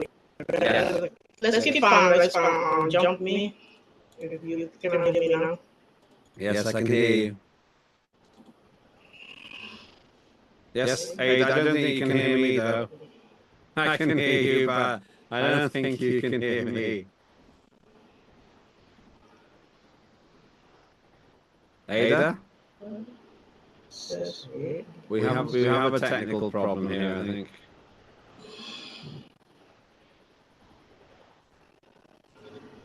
So, Ada, can you hear me?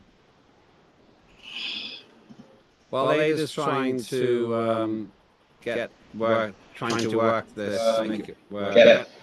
Trying to work this, make it trying to work. Ada, can you hear me? All right. While Ada's trying to do that, let me just consider where we are. We've covered the 5 pieces of legislation. I have an exotic solution to the question of how we might want to proceed with the third reading on John Fine's piece of legislation. I'm taking responsibility for that, and we'll see if it gets passed, how I proceed and how I explain the late changes. Ada, let's try it with you one more time. Can you hear me? I don't think we can hear Ada at the moment. Okay, let me carry on. Let me carry on.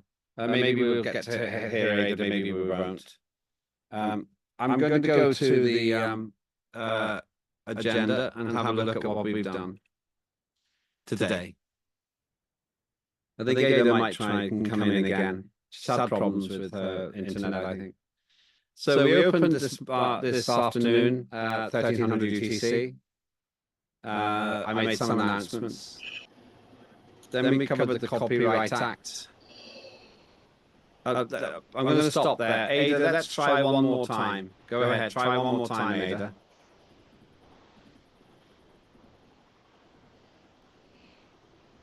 I don't think it's working. We can hear you. Ada, we can hear you. Wait. You can hear me? Yes. Sorry about that. Next time I try to buy a new one like you, I think we have to get a microphones. Probably the same microphone, but I got a good system today. Yeah. So no, I was going to say about the pages that she used right now. I think sometimes it don't matter because we have to remember that we have different professional and some words that we use are different from another one. So from time to time we have to explain a little bit, not too much, but a little bit. And it's gonna be I think it's gonna be right that I use more than 5 pages or 7. Even 10 depends on what we have to explain because not all the professionals are the same and we have different matters. to explain some situations, right? So that's my meaning here. To be together with more than 5 pages. Some people I know agree, some people doesn't agree. Remember when we study law, we reduce our language because we understand each other. Even that when we go to court, we understand what we're saying, but not the people from the outside that has a different professionals. That's the only thing I have to say up to now. Thank you. Well, first of all, your sound is perfect now. You've really got that working. And secondly, I do agree. I think that the document needs to be as long as it needs to be. And that's more important. As long as there is no waste in it, then it's fine. Further reduced her document from 19 pages to 11. John's reduced his document probably by about 10% today. So we can do it, but the right length. Further? Teşekkür ederim. Thanks very much. Kelime farklılıkları falan teknik olarak There önemli. could be some differences in wording, and this is technically important because depending on the place they are used, they might be covering different meanings. When we sent it to the Justice Department, they are going to deal with the issue because we are not professional lawyers. Thanks very much for the head of the chair of the Justice Committee and the Minister of Justice, because we are able to provide a certain infrastructure when drafting laws, but since we are not professionals of law, we always need such kind of exchange with the lawyers. From time to time, we may need to find a better wording or a more legal wording, especially in order to avoid any international problems when we open up internationally. I exactly agree with what Ayda says, and Ben 11'de etkisinde kaldım. Gereksiz bir I detay think vardı. there were a lot of unnecessary details, and they were all thrown away. And we will see how it goes. But since this is the last reading, you must have read the document in its entirety, and I 100% rely on the soundness of this document because this is the final version, a very polished version. And head of nation and our prime minister have already gone through the document, revised the document, and Mr. Lembitopic, thanks very much for all the assistance that you have provided on the road. Thanks very much. I'm very happy to help. It's been a long process. You've been very, very patient. And I'm grateful for the fact that you have done so much great work on it yourself.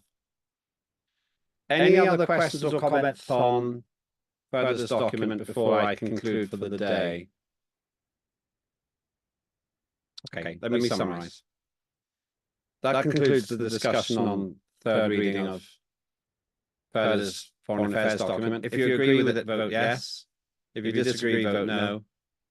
If you are not sure, then abstain. Please still vote, but vote abstain, because you should still record your opinion. So, thank you. Now let's get to finishing for the day. We started with my announcements and opening. We then heard from Riedel on the Asgardia Copyright Act first reading. Then we moved on to the Asgardia Contract Act first reading. After that, we had a very interesting conversation about the Asgardia Youth and Education Act second reading. And we will have an Asgardia Legislative Forum now dedicated to that, and maybe one other piece of legislation as well. So well done, Corna, who has not been well. She worked very hard today to stay with us, and I'm sure she is very tired. We have the Government Tower, led by the Prime Minister and her ministers, with excellent presentations as always, and good insights, including the closed session on finance. We then moved to the Consumer Protection Act third reading, and I've introduced a novel a new thought on how we manage this particular set of amendments. And we've agreed, with a very good point made by the Prime Minister, that we need to have enough time to make amendments and then enough time to share amendments. And I'm suggesting the cut-off point is 2 weeks, 14 days before the sitting for all amendments to come in. There has to be a cut-off. It puts our staff under a lot of pressure and I am guilty of this also. I have made this mistake. Puts our staff under a lot of pressure sometimes when we leave it very late. Lesson. That's an important lesson, and I have to act on it. Then we talked about the Asgardia Foreign Affairs Act, and it is really a magnificent piece of work in my view. Definitely think it's a great piece of work for us to support. And now we're at the end. So thank you, everybody. Does anyone have any questions about today? Tomorrow we start at 1500 UTC. We have 5 hours. I doubt we don't need 5 hours, but we will start with a fantastic, very interesting presentation by Dr. Belakowski. As the Prime Minister said, the last time, because while the session is running, while the isolation experiment is running, that Dr. Belakowski will update us. And then we'll have the work plans of parliamentary committees. We'll review priority acts, and by that I mean asking you to raise things that you think we need to work on.